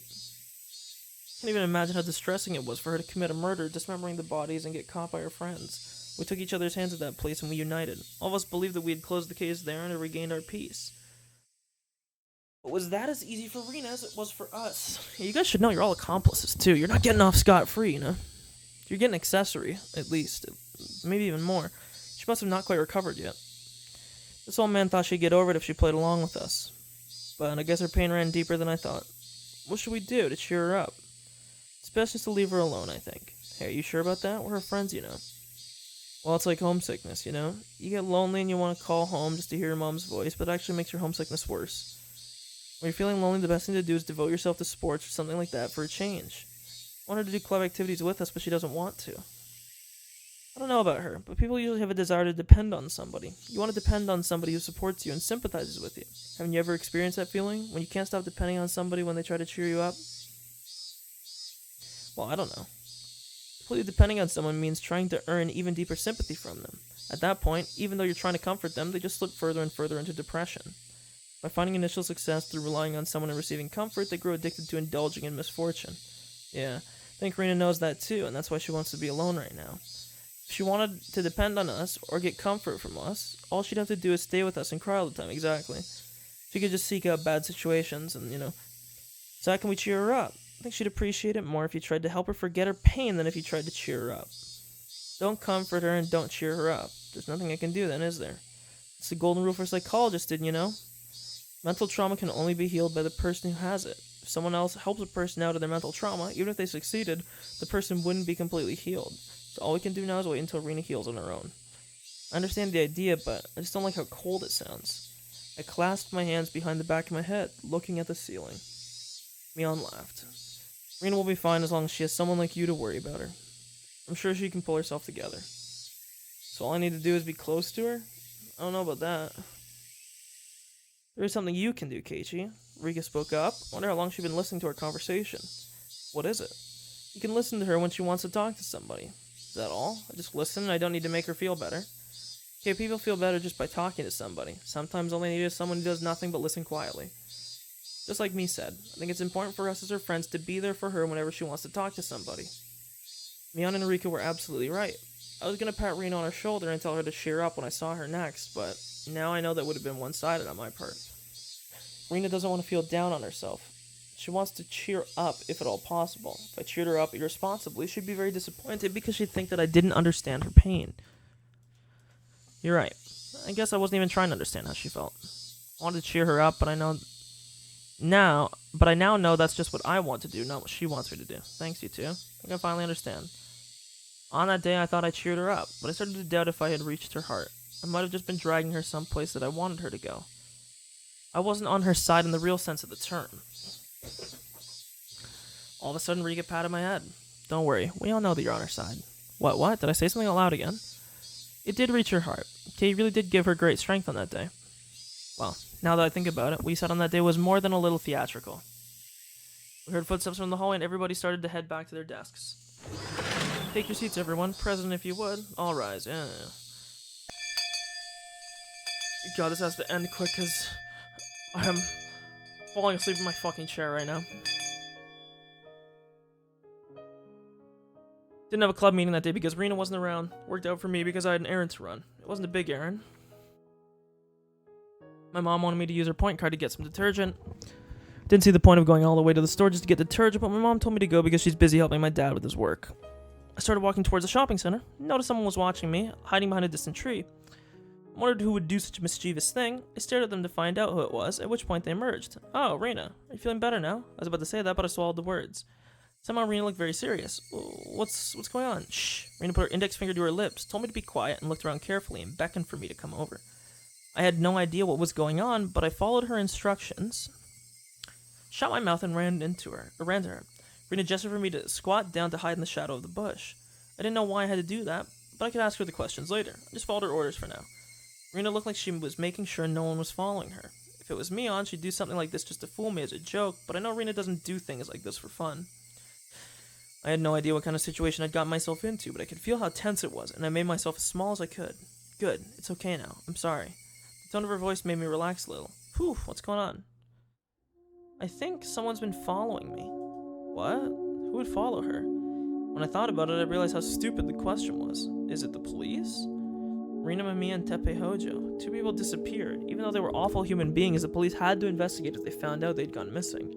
It probably wouldn't be difficult to find out that Rina had often been to Rina's house. Okay, like, I hate that they have the same name. But it should be okay. As long as they don't find those bags, it should be okay. I don't know if it's the police or not, but I feel like someone's been watching me since the night of the Watanagashi. What do you mean? Extra set of footsteps? Once I asked that question, Rina stared directly at me with a blank expression. I'm sorry, I'm falling asleep. Her eyes looked as though they were evaluating me. She stared at me as if she was assessing whether I was worth talking to about something very important. Rina squeezed her own wrist tightly and then started talking in a whisper. I can tell you what's going on, but can you keep it a secret? Yeah, of course I can. If you want me to keep it a secret, I won't tell anybody. Okay, I trust you. She smiled and looked around one more time. They might be looking for Mio's scrapbooks. Mio? Oh, the nurse, Takano. What about her scrapbooks? The police are keeping the investigation under wraps, so I'm sure you don't know. Mio Takano was murdered. What? When? She told me to be quiet again. I lowered my voice and let her continue. On the night of Watanagashi, we met Mio and Tomitake, didn't we? They were attacked right after that. Tomitake was cursed by Oyashiro. He clawed at his throat and died. Mio was burned to death in the mountains of the Gifu prefecture. Is that true? I mean, nobody told me about that. I know. That's because the police haven't disclosed their investigation. These cases make the fifth of the series of mysterious deaths. So the police have decided not to go public yet. I see. I understand why the police are keeping quiet about it, but then, where did you hear this? Can you keep it a secret? I've been in contact with Oishi. He's a detective from the Okinomiya Police Department. He told me about the case. Why did he tell you? I don't know. He said he told me because he could trust me. I was dumbfounded to hear all this. But I knew she wasn't lying. If it was Mion, she'd be sticking out her tongue by now, but Rina wouldn't make a joke out of something like this. I think the reason why Mio was murdered is because of her research. Do you know she was doing ethnological research by studying the history of this village? I've heard something along those lines. Takano was interested in the occult and in mysterious things. I remember Mion once told me that she was studying the village's legends of man-eating demons out of curiosity. I think she discovered a very important secret about the village through her studies. Or maybe she wasn't even close to the truth, but they thought she was. Wait a second. What's the secret of this village you're talking about? I just read a few of her scrapbooks, but those were the ones that she was handling with extra caution, so I think there are plenty of important things written in them. I think I know about 80% of what Mio was trying to uncover, but if it's true, it's almost too crazy to believe. Right now I'm trying to figure out if Mio's theory is right or not. Joe Biden. What is the secret of this village? What could be so important that you might get killed just by knowing about it? I gasped the moment those words left my mouth. If Rina told me, I might get killed too. I don't want to tell you yet, but I promise I will once I verify things, because it's really crazy. Too crazy to be true. What do you mean you have to verify things? For example, I myself serve as verification that the maggot disease can't occur without any background knowledge, but there are a lot of things I still need to verify. They sound too crazy to be true, and I can hardly believe them if I don't verify that they are. Maggots. I was totally lost now. I wanted to ask her some questions, but I decided not to cut in. It was so hot out. Rina held her arms as if she was cold. Rina, I'm always on your side. You can trust me. Thank you. I really appreciate it. From her expression alone, I could tell that she really meant it. I could also tell that she was involved in something very big, and that she felt lonely because she couldn't tell anybody else about it. I had to be on her side while she was going through a difficult time. You shouldn't tell anybody that you met me here today. They might try to hurt you if they found out. Okay, isn't there anything I can do to help? Not right now, but it's very reassuring that I can ask you for help when I need it. I'll depend on you someday. Yeah, anytime. Shh, car's coming. Rina pushed my head into the bush. I went along with it and crouched down even lower in the bushes. We stayed quiet for a while. I could hear a car coming closer, and after a while a white van passed by. I was surprised at her hearing. She heard the car coming when it was still far off in the distance. Did you see its license plate number? What? No, I'm sorry, I didn't. No shot. You know what that fucking van is? That's the fucking van from the first chapter, isn't it? I fucking bet you it is. I bet you that's what that motherfucking thing is. I'm putting that down.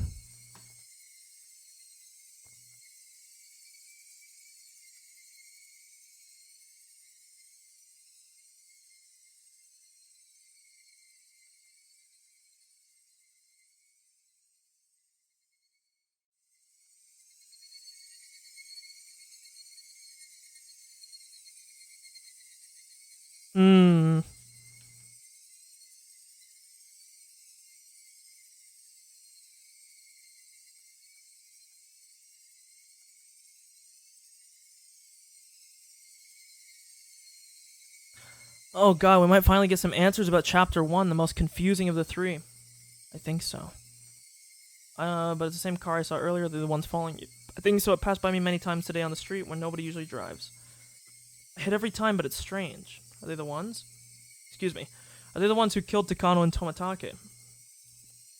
Are they looking for the scrapbooks you have? Most likely, yes. I don't blame her for not being able to believe what's going on, because this is really crazy. Takano uncovered something really significant through her studies.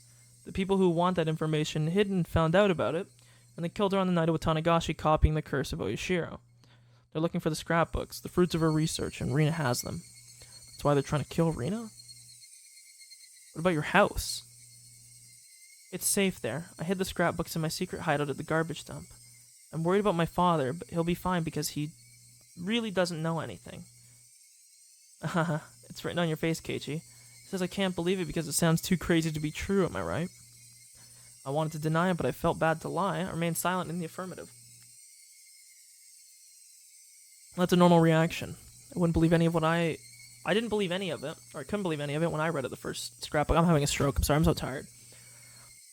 I finally started seeing the connections after reading all of them. I'm sorry. I do want to help you, but I just don't know how. If I don't see the whole picture of what's going on. If I tell you, it might put you in danger. You're already in danger, right? I don't mind. Don't worry about me. Okay, I'll tell you then. It's probably the three families who killed Mio and Tomatake. To be more specific, it's the Sonozaki family, Mii's family. Why? New music. Music. You know about the series of mysterious deaths, right? Of course. The traitors of the damn conflict diarrhea, right?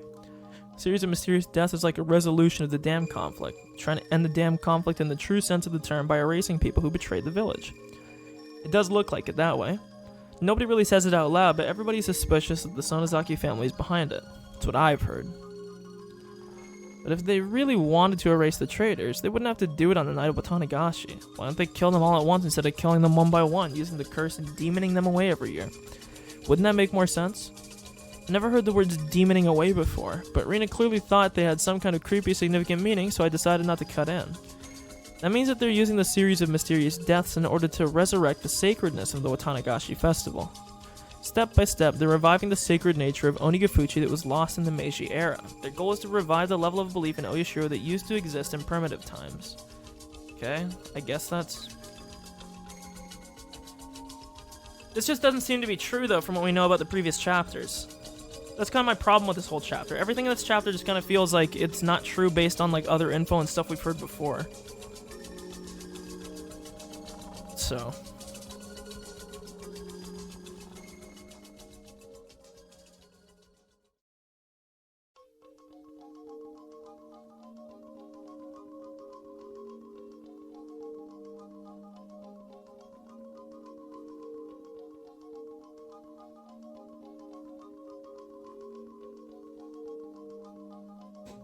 Belief in Oyashiro. Are you talking about the Furude Shrine? Yeah, do you think people revere the Furude Shrine now? Elder people respect the shrine, but that's it. Kids think of it as a place to play, and most of the villagers think of it as a place to gather for local events. Its sacredness has been lost. But with the Dan conflict, it started to revive, and they took it as a good opportunity to bring back the cult of Oyashiro. So you're saying that some fanatical Oyashiro worshippers are behind all of this. That's what I'm saying. The cult of Oyashiro was managed by the three families to begin with.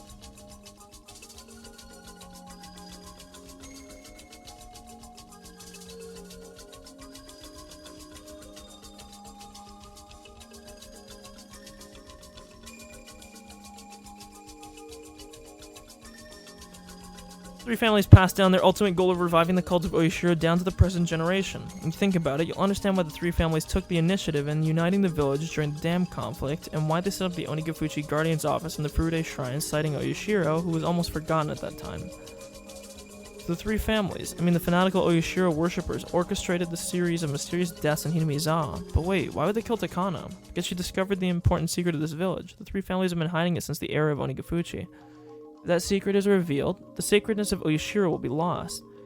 They found out that Mio was getting close to that secret, and that's why they killed her. What's this important secret? I don't care if I put myself in danger. I need to know. I don't want to tell you yet. I don't want to tell you until I'm 100% sure about it. I'm pretty sure that right now you just laugh. Hey, do you think I'm that kind of guy? I just need a little more time. I can't accept the truth myself because it sounds so impossible, so I need some time. Please, I understand. Don't tell anybody about what we talked about today. Not even me, Rika, or Satoko. Okay. Well, you should go now. I'll take a look around for a while before I go home. I can't be too careful anymore. Rina ducked low in the bushes and moved away. I was left alone there. The cries of the cicadas surrounded around me. I didn't mean to skip that. Making it seem as if I was alone there the whole time. I started walking, still dumbfounded. In the end, Rina didn't tell me the secret because she was afraid of putting me in danger. But she told me clearly that there are people who want to resurrect the cult of Oyashiro. And they're among the 3 families that control the entire village. They're among us. They orchestrated the series of mysterious deaths for that purpose, and they killed Takano because she got too close to the secret they wanted to hide. Rina met Takano and happened to obtain the scrapbooks in which Takano wrote about her research. Rina still can't believe the secret written in the scrapbooks because it's just too crazy.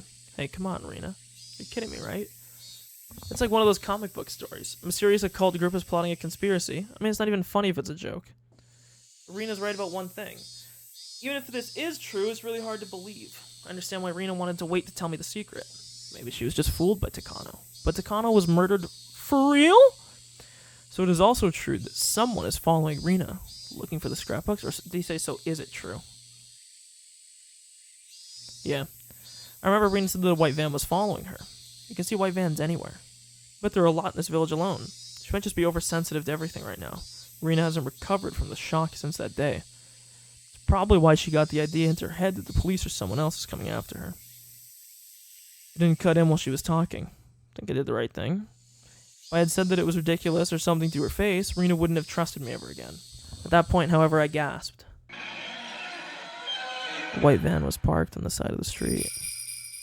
I wasn't sure if this was the same car that passed by earlier since I didn't see the plate number. But the number of people in the car and the ambience of it was similar to the one earlier. And there was another thing that looked suspicious about it. There was no reason to park here. It was on a small road in the middle of the woods. There's nothing around here. No traffic lights, no vending machines, and no public phones. I probably wouldn't notice it under ordinary circumstances, but I felt something was wrong. Once I noticed how odd it was definitely suspicious. There were 4 men in work uniforms in the white van. The driver was smoking a cigarette, but the other men were just sitting there doing nothing. If they wanted to take a break or have a smoke, they could have chosen a better place than here. It's possible that they stopped because they had to go to the bathroom really badly, but it didn't seem that way either. They didn't look as comfortable or relaxed like they would be if they were taking a break. They looked like they were waiting for something to happen. There was a deep tension in that car. Could they possibly be waiting for Rina? No way. I didn't see anybody walking around here. This road is a back road. Nobody really uses this road, let alone by car. But it's impossible. I felt bad for Rina to even think about it, but there must be something that she got into her head because she's feeling victimized or something. She must be imagining things because she's still nervous from when her friends caught her in the act of killing Rina and Tepe, a young man. I heard someone say that when I passed by the van. He couldn't mean me. He didn't even know who I was. So I assumed he was talking to one of the other people in the car. Pretended I didn't hear when I kept walking by, and then he said it again. He honked the horn as well. Hey, young man, excuse me. Are you on your way home from school? He had a strong accent similar to that of the older villagers. Okay, one sec. We're writing this down. This is very important.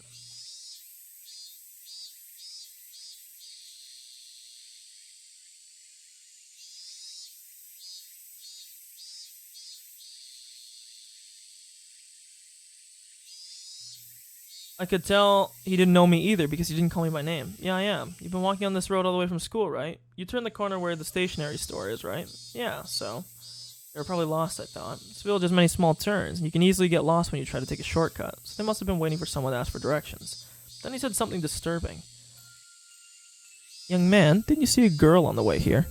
Huh? What? A girl with a white hat and white clothes, with a purple ribbon on it. Did you see her? They were definitely talking about Rina. No, I didn't. I wasn't ready to hear them ask that. Rather, I was scared. That's why my voice got all shaky. Up until that point, I couldn't believe Rina's story. I thought it was ridiculous.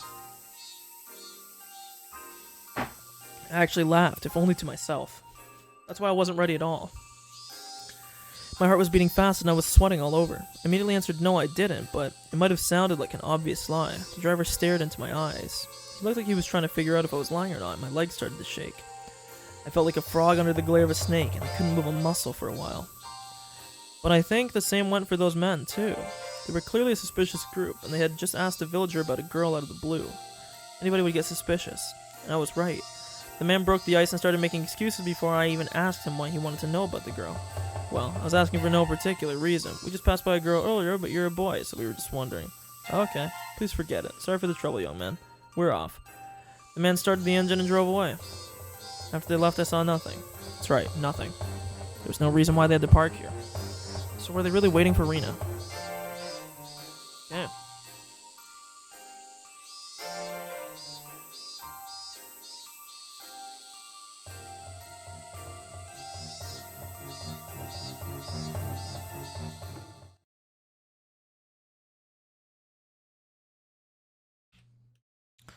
Okay, we'll read this tip, and this is the end of the day. I blasted this chapter, dude. We finished this at 8:50. 9:30. That's what we call the fucking 112, baby. That's what you do when you're tired, okay? Let's read this tip. You can get this tip. This is talking about, furthermore, it's important that we closely monitor her father, since he has also suffered mental shock from the divorce and has been trying hard to take care of the patient. There's a strong possibility that he may develop an induced delusional disorder. At the first step in mental care, one should listen to the patient's story carefully without denying it. That's the most basic of basics. However, when the patient and the listener are related, it's easy for the listener to become deeply influenced by the patient's delusions. Additionally, delusional parasitosis is widely known to make people highly impressionable, and the influence sometimes can spread throughout a whole community. Therefore, even if several people claim to acquire a parasitic infection, it doesn't necessarily prove the existence of a parasite. Okay, so now this is already directly...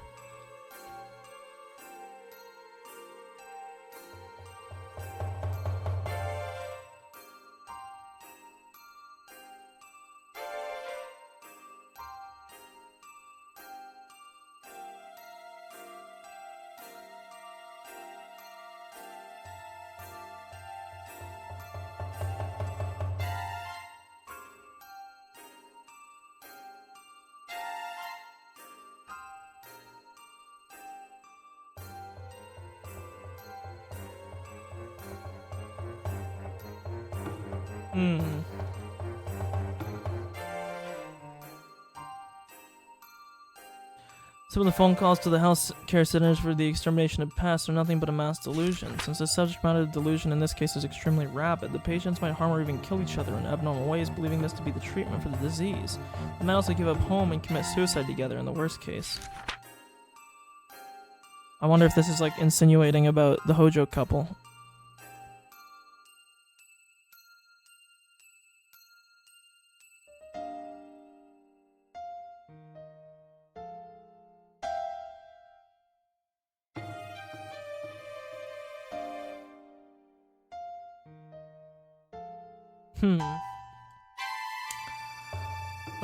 This influential delusional disorder, otherwise known as shared psychotic disorder, this is basically mass hysteria, shows a particularly strong possibility of influencing close companions. Anyone who is going to contact the patients must be made to understand that the patients are under medical treatment and must be warned not to be influenced by the patient's delusions. Individuals who are likely to be easily influenced are the patient's family members and people who deeply care about the patient, such as boyfriends or girlfriends. Okay, very cool. Holy fuck. Well, we're back. We did our little reading. We got through, what, 5 or 6 chapters today, I think? I think it was 6. Let me check.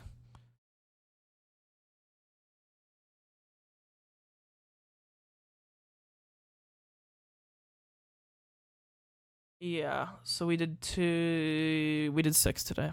Okay. So tomorrow, we have 5 chapters left to complete. We'll do that tomorrow. Thank you very much. Goodbye.